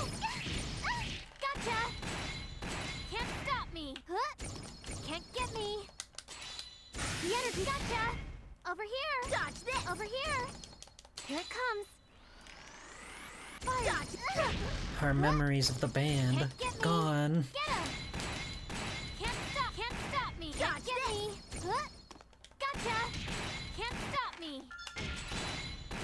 Over here. Huh? Okay, we can use time splinters in battle. That's perfect. Can't get me. Over here. Huh. Gotcha. Can't stop. Over here. Huh. Can't get me. Gonna get hot. Gotcha. Can't stop. Over here. Huh. Can't get me. Get him. Can't stop. Can't stop me. Can't stop. Can't stop. Here it comes. Fire spear. Gotcha. Can't stop. None of that. Can't stop. Can't stop me. Can't stop. Gotcha. Can't get him. Huh. Over here. Huh. Got it. Are you ready to burn? Zero. Can't stop. Can't stop me. Can't stop me. Can't stop me. Gotcha. Is that it? Can't stop me. Get ready. Is that it? Gotcha. Is that it? Can't stop me. Can't stop. There. Can't get me. Over here. Gotcha. Can't stop me. Is that it? Stop me. Is that it? Get ready. Gotcha. Is that it? Gotcha. Get ready. Stop healing, dude. Get him. Can't get me. It's really funny that the music stopped. Fire spear. Get ready. Gotcha. Can't stop. Gotcha. Get him. Ready. Is that it? Me. Gotcha. Whoa! Over here. Here it comes. Gonna get him. Gotcha. Is that it? There. Get ready. Stop me. Gotcha. I found him. Gotcha. Gotcha. Is that it? Can't stop me. Can't stop. Can't stop me. Can't stop me. Get ready. Can't stop me. Is that it? Right there. Last one. Whoa! Get ready. Is that it? Is that it? Get him. Gotcha. I don't know what's going on here, dude. Get me. But I got so many time splinters. Get ready. Guard. Can't get me. Rewind. Fire spear. Get him. Get ready. Is that it? My final attack thing. Whoa! This is just the beginning. Is that it? Yeah. What did that accomplish? I don't know what that accomplished, but it did something. Get ready. Is that it? Here it comes. Gonna get hot. Gotcha. Did you just get a full heal? What the fuck was that? What the fuck are you doing? This is my full power. We're fine. Get him. Over here. What the fuck is this fight, dude? There. Can't stop me. Can't stop. Oh no. Oh no. Oh, gotcha. Checkmate. Can't get me. Can't get me. Over here. Is that it? Can't get me. Is that it? Over Get here. ready. Get Over ready. here. Can't get me. Over here. Get ready. No. No. Is that it? Yeah. Can't get me. Is that Over it? here. Over here. Can't get me. Can't get me. Get ready. This is an insane experience that we're all sharing together. Over here. Over here. You messed the time so much that the band died. Can't It's get me. pretty Over here. wretched. Get ready. Can't get me. Over here. Get ready. Can't get me. Is that Over it? here. Over here. Damn it. Yeah, I got this. No! Okay. Oh god, she's killing me. Yeah. Get ready. Time to finish it. Bad. Is that it? Allow me. Okay. Can't get over here. that I got it? this. Here's something special. Okay. Bad. Did you get off of me? Over here. Can't get me. Get ready. Can't get me. Hold on. I need to heal a couple more time splitters. Thank you. Thank you. What?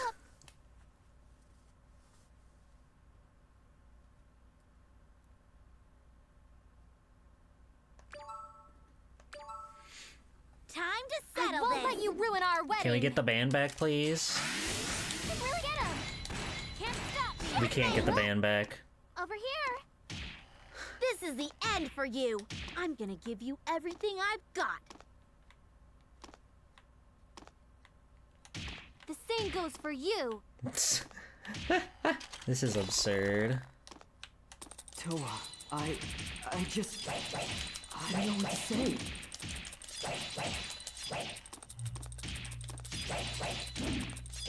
Oh, I just don't know what to say. We're gonna win this final battle.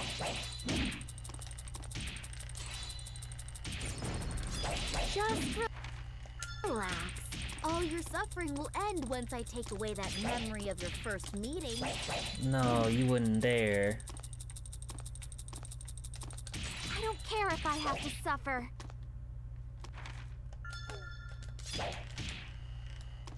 I don't want to lose anything. Not one single feeling. Yeah, I really need you to, like, get off my shit. Feeling of Toa and me falling in love with you together. Thank you. All those memories I shared with Toa.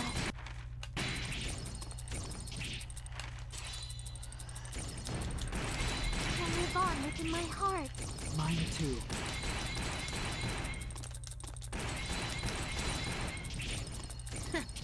Sounds like the final death cry of some struggling loser. Ow. Whatever happens in this battle, you lose. Even if you win, you'll never get Toa back. Yeah, this guy loves to have full heals for some reason. Are you sure that's the kind of future you want? Is that how you would define your happiness?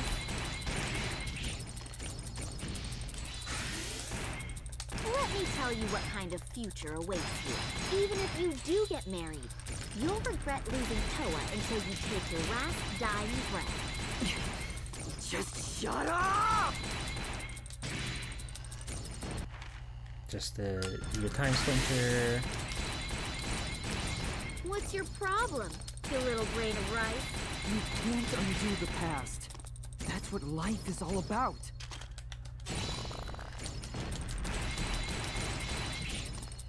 Okay, and? Well... what was I trying to say? What? You forgot? Seriously? Hey, come on. It happened.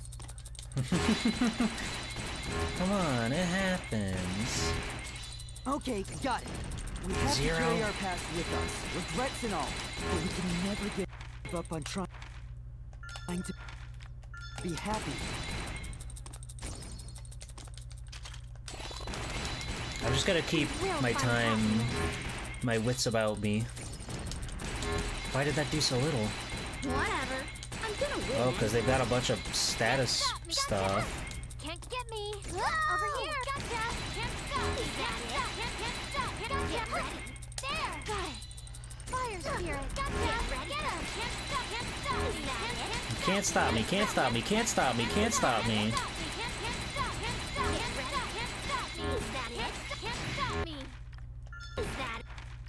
Can't stop me. Don't worry, guys. I've got so many. Hold on.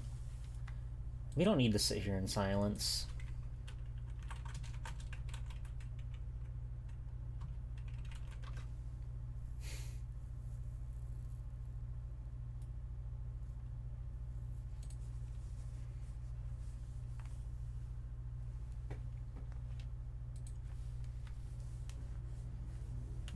Can't get me. Go! Rewind. Can't stop. Can't stop. Can't stop. Can't stop. Are you ready to burn? Can't stop. Can't stop me. Can't stop. Can't stop. Can't stop me. Can't stop. Can't stop me. Can't stop. Why is it doing 0? Got it. Fire spirit. Can't stop me. Can't stop. Can't stop. Can't stop. Can't stop me. Can't stop. Can't stop. Can't stop. Can't stop. Can't stop me. Gotcha. Right there. Oh, that's why. We had to trigger the thing, of course. This is just the beginning. Over here. Over here. Remote. Get him. Can't stop me. Can't stop. Can't stop. Can't stop. Can't stop. Can't stop. Are you ready to burn? Can't stop me. Get him.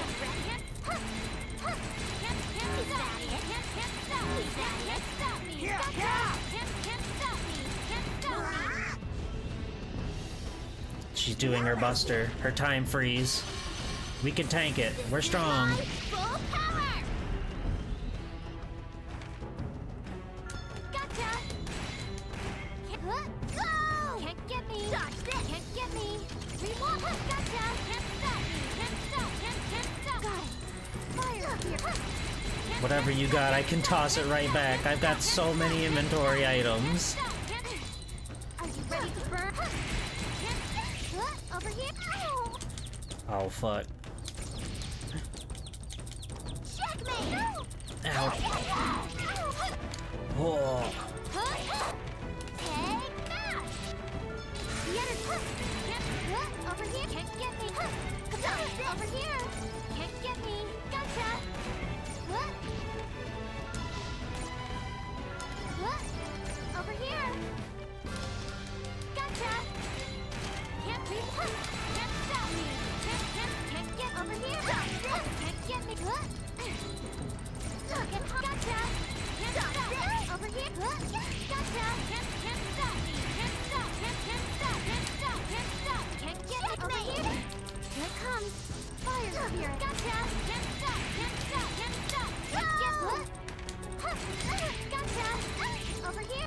Can't get me! Can't get him! Can't fire up here! No mega earthquake. Can't stop me! Reload there! Can't stop me! Can't stop me! Can't over here! Over here! Can't get over here! Gotcha! Can't get over here! Here it comes! Get hot! We're getting her. We're whittling them down. We're whittling them down, gamers. Give me your strength. Put your hands up in the air. Like Goku. Over here! Gotcha! Can't stop! Can't stop! Can't stop me! Can't stop! Can't stop me! Can't can't get over here! Over here! Whoa! Oh. Can't get me! Gotcha! Can't over here! Can't get me! Now, she always follows that one up. Hold on, I've got cures and poison cure. Can't stop me! Can't get gotcha! Over here! Get him! Can't get me! There! Over here! Can't get me! Blades of light. Okay, now we can. Yes! Yes, we're doing it! Over here! Gotcha there! Can't stop me! Can't stop me! Can't stop! Can't stop! Checkmate! Ow! Is that it? Stop hitting me. Hold on. I need to use more time splinters. Can't get me. What? Is that it? Can't get no. Over here. Can't get no. Do something here. Over here. Can't get me. What? Over here. Over here. If nobody's got me, I know Chief's got me. Over here. Take that stick! Take the stick from him! Yes! Yes! Yes! Let's keep it going. 88888. Wow. It's all thanks to you, Chief. We persevered.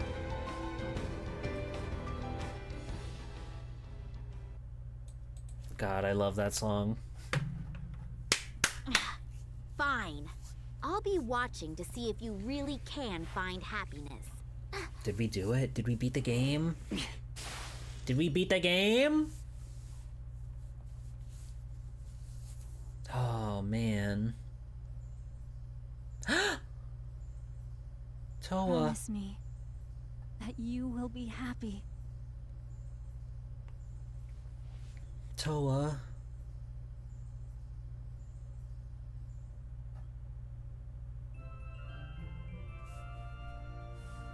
What a jingle. I think we did it, everybody. I think we did it. Holy mackerel.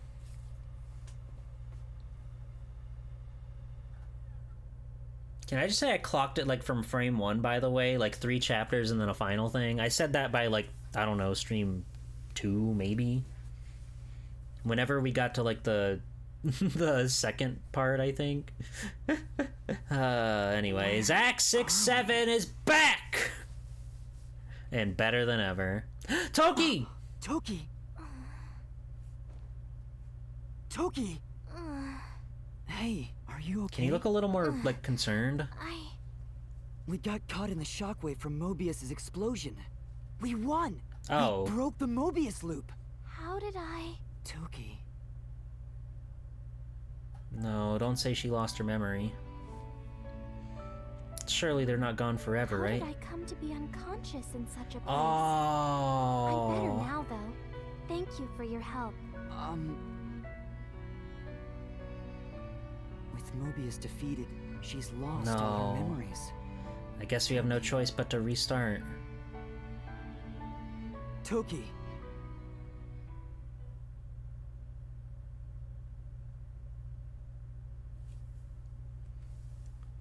Marry me or let's have some fun.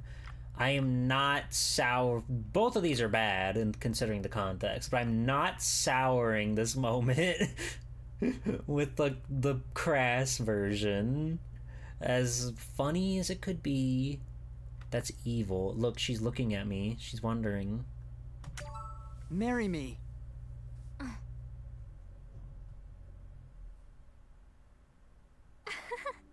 And after just meeting for the first time, you're funny.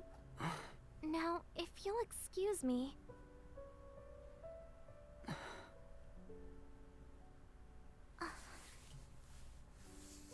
Come on, Toki, your heart remembers. I know your heart remembers. Please, will you marry me? She said no, buddy. Move along.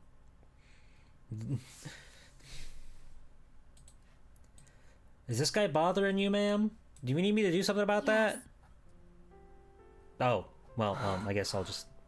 Alright, you do you, I guess. I know we've just met and everything. But I feel like we Hi, have Amber. something between us that time can't explain. But what about eternity? What about eternity? Yes, the penis house music. The day before the wedding. I wish we could just do it right now. You feel the same way, right? I do. I want to marry you faster than what normal time would even allow. Not that we aren't happy already, but we're going to be even happier starting tomorrow. The time Absolutely. loop. We've been together a year now. I have all my memories, but for Toki, it was all new. And it wouldn't have been possible if not for Toa. Her memory exists only within me, and tomorrow, at long last, it's our wedding day. Hey, you two lovey-dovey lovesick lovebirds! Rachel? Everyone was there for us, supporting us from that day forward. Hey, Cartopolis. Oh, sorry. Here, I'll take a step back. Good. You seem to get it, huh? You know, for weed. Sure. I may be just another piece of cocklebur, but I'll still do the best that I can. Is that a kind of weed? I'm surprised I've never heard of it before. The world of weeds is bigger than you realized, huh? Watch your step, Weddy. Weddy! Oh, thanks. I almost tripped on something. Maybe God, I because love you, were Weddy. too busy conversing with a fairy of some sort? That's right. Oh, Enda should be here any second. Good morning! That was cute. Hey, how'd you do that? Well, we've known each Don't other endear for a me to while now. Zack67, you like a year, fucking... right? When we defeated Mobius, all those memories were erased from everyone else's minds too. But we still managed to become great friends throughout the past year. Could you come outside with me? Sure. What's up? I'd like you to meet someone.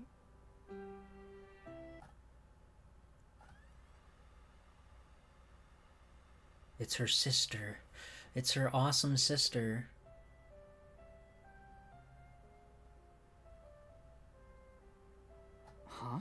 The someone she wanted me to meet, Ricardo?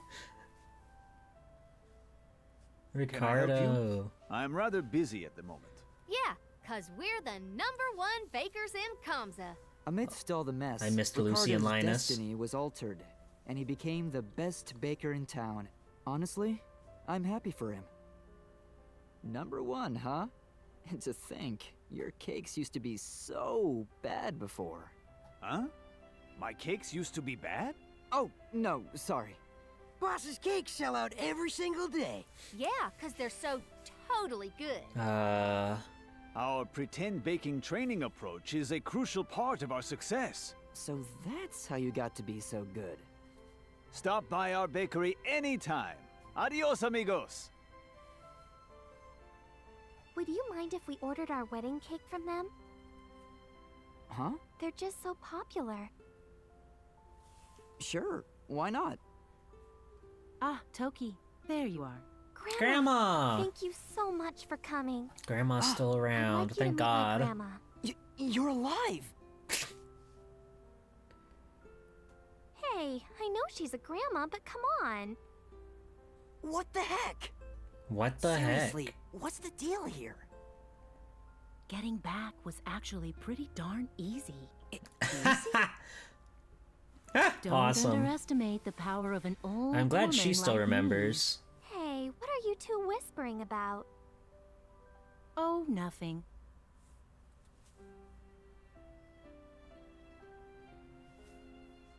Sorry, It's I'm in the a way of pleasure to Toki. meet you.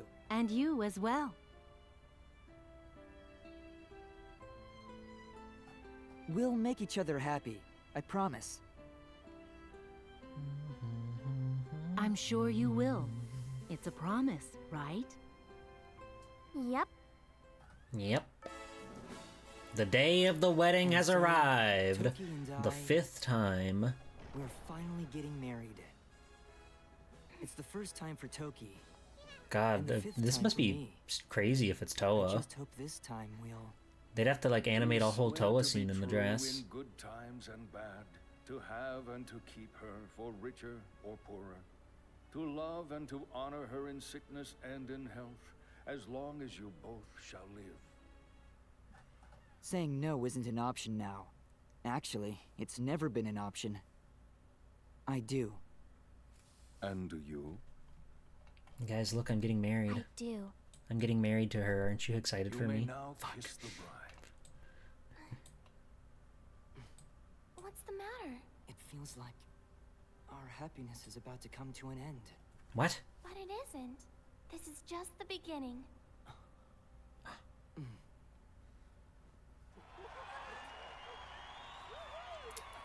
We got there, everybody. We got there. What?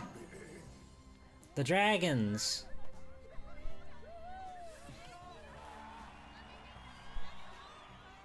The audio mixing got really bad again. Next bride is going to be you. Makimona, catch it.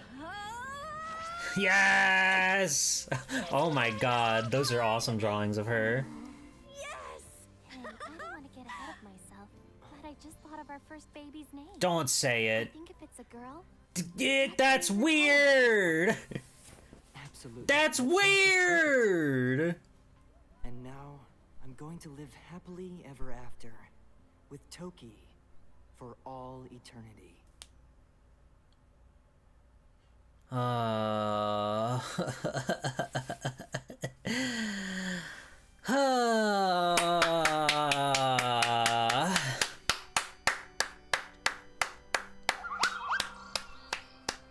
We did it.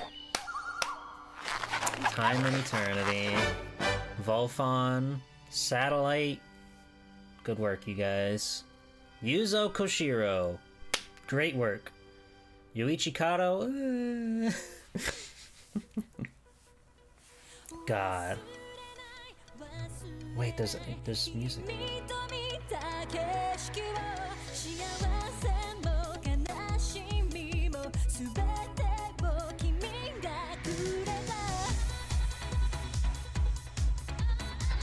Man. What an adventure we've been on. This sounds, you know, see, we're jamming out. We're celebrating our victory. This was a long, hard-fought battle that we've worked together on. What a fucking world we've been through. I don't think anybody's ever streamed this game to completion, just FYI. I think I'm the first person to ever see these credits screen on the planet, so you can applaud or whatever. Nobody's ever had the strength, the dexterity, the body, the mind, the soul, the time, the eternity to clear this one. But Swell Time G-Pool does it again.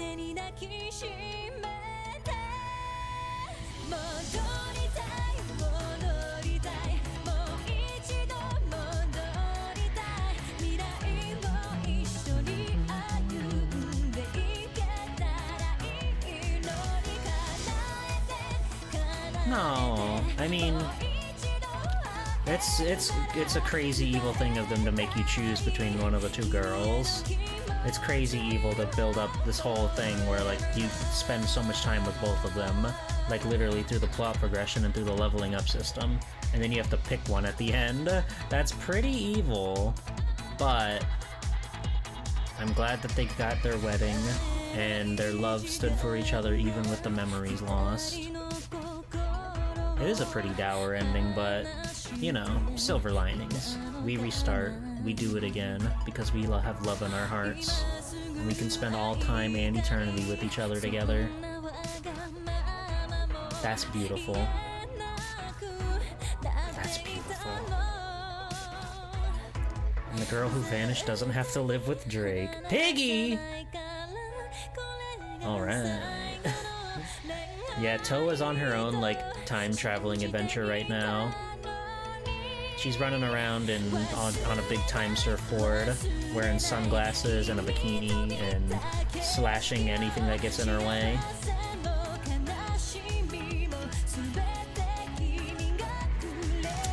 I like this game. I like this game. Maybe it says something about me. I like when a game is a little bit fucked up, and this game's a lot of it fucked up. I think that there's a lot to it that has heart and soul, and there's a lot of, like, fun to be had here. There's so much effort with, like, the animation stuff. There's so much going on with the like, all the different characters they have to do, even if, granted, there's a lot of recolors and stuff, but I mean, you know. Hello, Beryl. It is a trip. I'm gonna tell you right now, it is not for the faint of heart. I've seen a lot of people start this game. They do not get far. I'm just throwing that your way right now. This game just happens to scratch a lot of strange oddities that mess with my brain, that go crazy in my head, and make me smile. So I stuck through it all the way here to credits. I'm on the PS3. I started doing a bit, which I guess now is over for the time being because we beat the game. But I started doing a bit where I would download demos from the PS3 shop and play a demo since I have the PS3 hooked up. Today we played Castlevania Harmony of Dissonance. That game's hard, but I bet it's easier with multiplayer. New Game Plus! Hooray! You will carry over all your money, skills, unlocked gifts, and total GP. New Game Plus, the affection balance for Toki and Toa can be completely even. Reach the ending with a perfectly equal affection balance, and I'm giving them my big middle finger right now. You can choose both if you have the complete equal bar. Oh yeah, no, I was saying there's a lot of good about this game. It's held back by a lot of awkwardness and a lot of strange oddities. Not only do you have to play it twice, but you have to, like, keep them equally in love with you. That's crazy. I got a trophy! Silver, silver, silver! And another trophy! My gamer score is gonna be skyrocketing. Thank you, Nice America.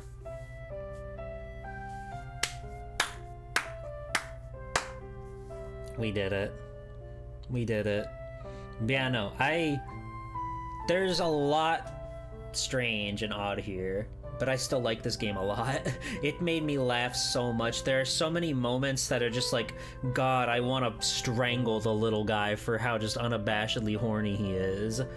But I also love that it brings this emotion out of me. I love that this game can get me so riled up. I'm either laughing so much, or I'm so upset, or I'm so I'm so happy to beat a stupid ass boss with a crazy like one-hit kill move on you.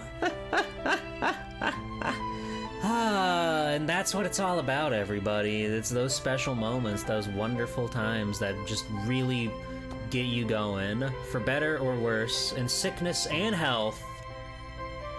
I'm gonna marry my copy of Time and Eternity. I'm gonna listen to the CD soundtrack that I have that came with my copy, and I'm gonna smile a great big smile. I am curious about like the Toa ending and the quote-unquote true ending. I'd probably just watch a video on it, honestly. That's a lot to replay, and even if I like reloaded my last save and picked Toa instead, that's still a lot to have to deal with. Fight that boss again. I don't want to do that. That thing was crazy. But all that being said, I'm still walking away a Time and Eternity truther. They didn't turn me away no matter how hard they tried. They really wanted to push me out of there like so many others in the past. But I'm happy. I'm happy we got through to the end. It was an adventure unlike any other, and that's the best thing I can hope for with something like this. So, I guess that's it. Thank you, everybody, for sticking with me through this time and eternity. It was truly, truly, truly an adventure. I'm not sure what we're gonna put on next on the docket. I like to have like 2 long-running games and 2, or at least 1 long-running game, but we've also got Okami that we're playing on Friday. Hey, here's the schedule, by the way. Oh yeah, and there's the art. I didn't show it today. That's me getting the true ending, where I get both the ladies and they love me equally. Yeah, we are rolling through Okami Friday nights, so we're probably gonna be on that one for quite a while longer. Generally, I like to have like 1 or 2 long-running games. Usually one of them is a Capcom game. So we're gonna have to start something beefier next week. I don't know what. I'm not sure what we're gonna run through, but I'm glad that we beat the game. I'm really excited. I'm really happy. And if you missed it earlier, you want to check out the VOD, I read an entire Goosebumps book while we were grinding. It was pretty fun. It was pretty good. I kind of want to read more Goosebumps books. That could be cool. Then anyway, Sunday I'll also be here at 3 p.m. Eastern with WiiWare Games. We're going to try that again, and hopefully we're not going to be plagued by any sort of bizarre, strange technical issues that we had. And it's going to be a great time. So I hope I'll get to see you all there for those streams. Yeah. I'm glad you liked it. I was a little nervous because, you know, I mean, I understand why the chat slows down, because it's like, you're listening, right? You're listening to the story. But every time something like that happens, I'm like, oh, this is it. Nobody cares. Nobody cares about me reading a full book. But I'm glad. You are all wonderful, and I appreciate it. I appreciate that you all enjoyed that stuff, and it makes me want to do it again. So we'll definitely have to do it again sometime, especially with you know, October's only like 2.5 months away, 2 1/3 months away. But thank you, everybody. This has been a blast. This has been a true time and eternity. I gotta go like lay down and, well, I gotta take a shower, and then I'll lay down with my thoughts, with my lives in my head, as always. And it's gonna be a great time.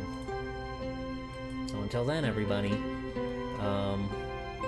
make sure you keep love in your heart, and even if things get like really, really dire and a weird little man made of sand that turns into a sexy lady twink, and then a giant, strange, fuzzy creature.